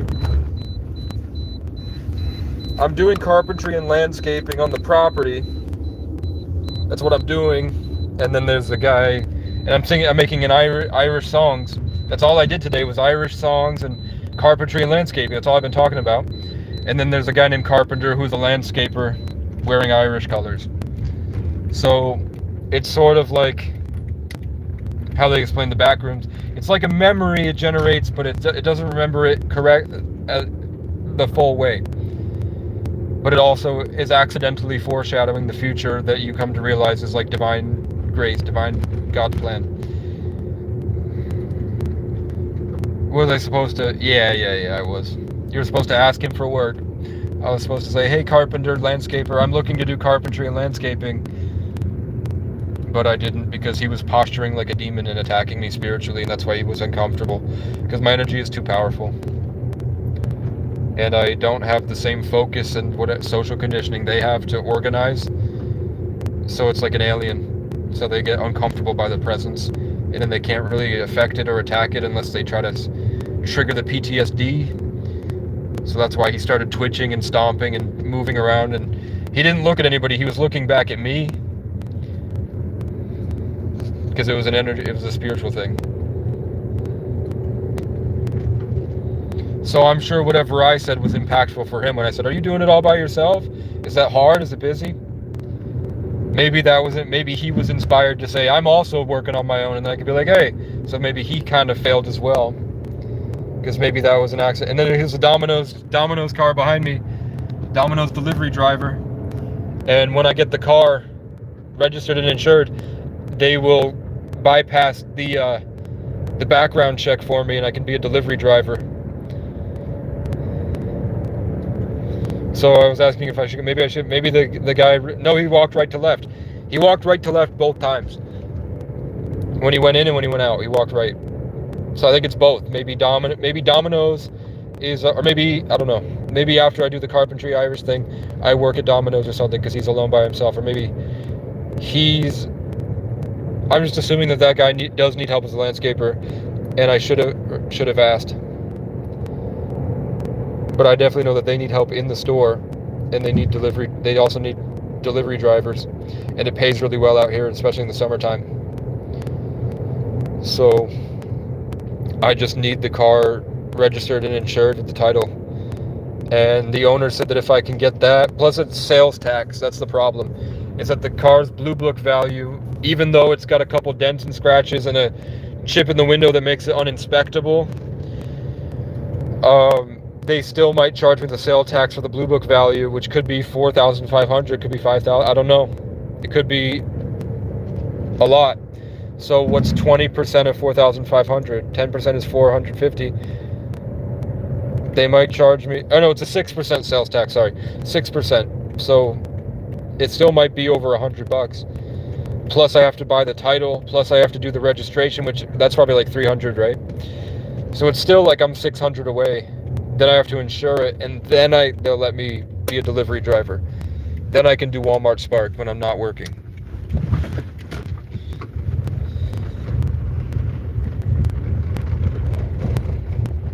And I didn't even check if he cooked it right or if it's even the right pizza.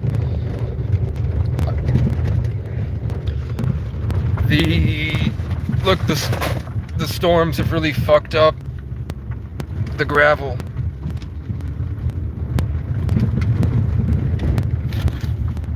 And my pizza fell out of the box.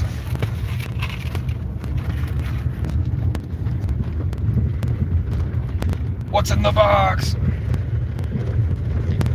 I got a quarter tank left of gas, The only place I have to go now is to pick up the rocks 10 miles away, which is what I'll do tomorrow to combat the that I left the light on the charger.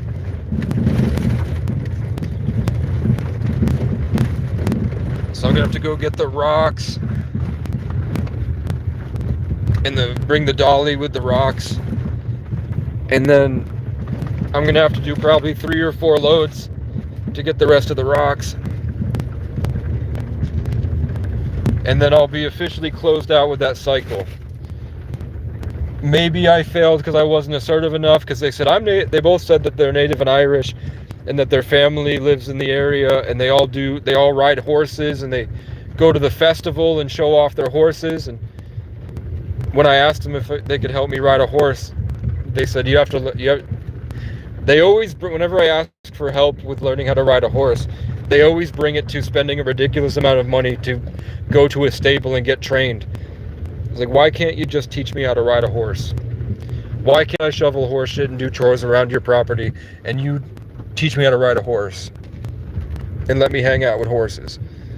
Why does it have to be I have to get $5,000 and pay a stable?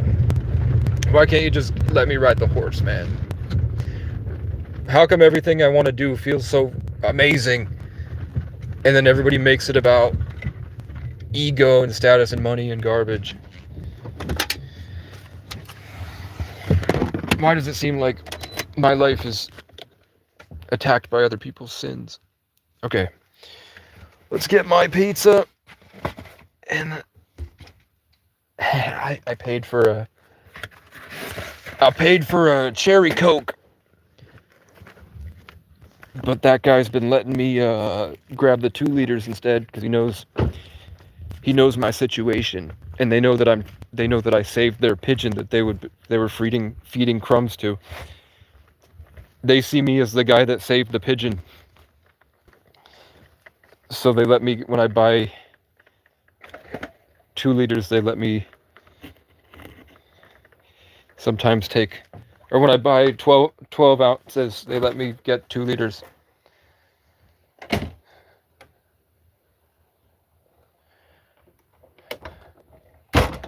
I want back rooms. I want more back rooms content. Give me more back rooms content. Give me more back rooms content, please. Let's audit the pizza. What? And there's already a spider in it?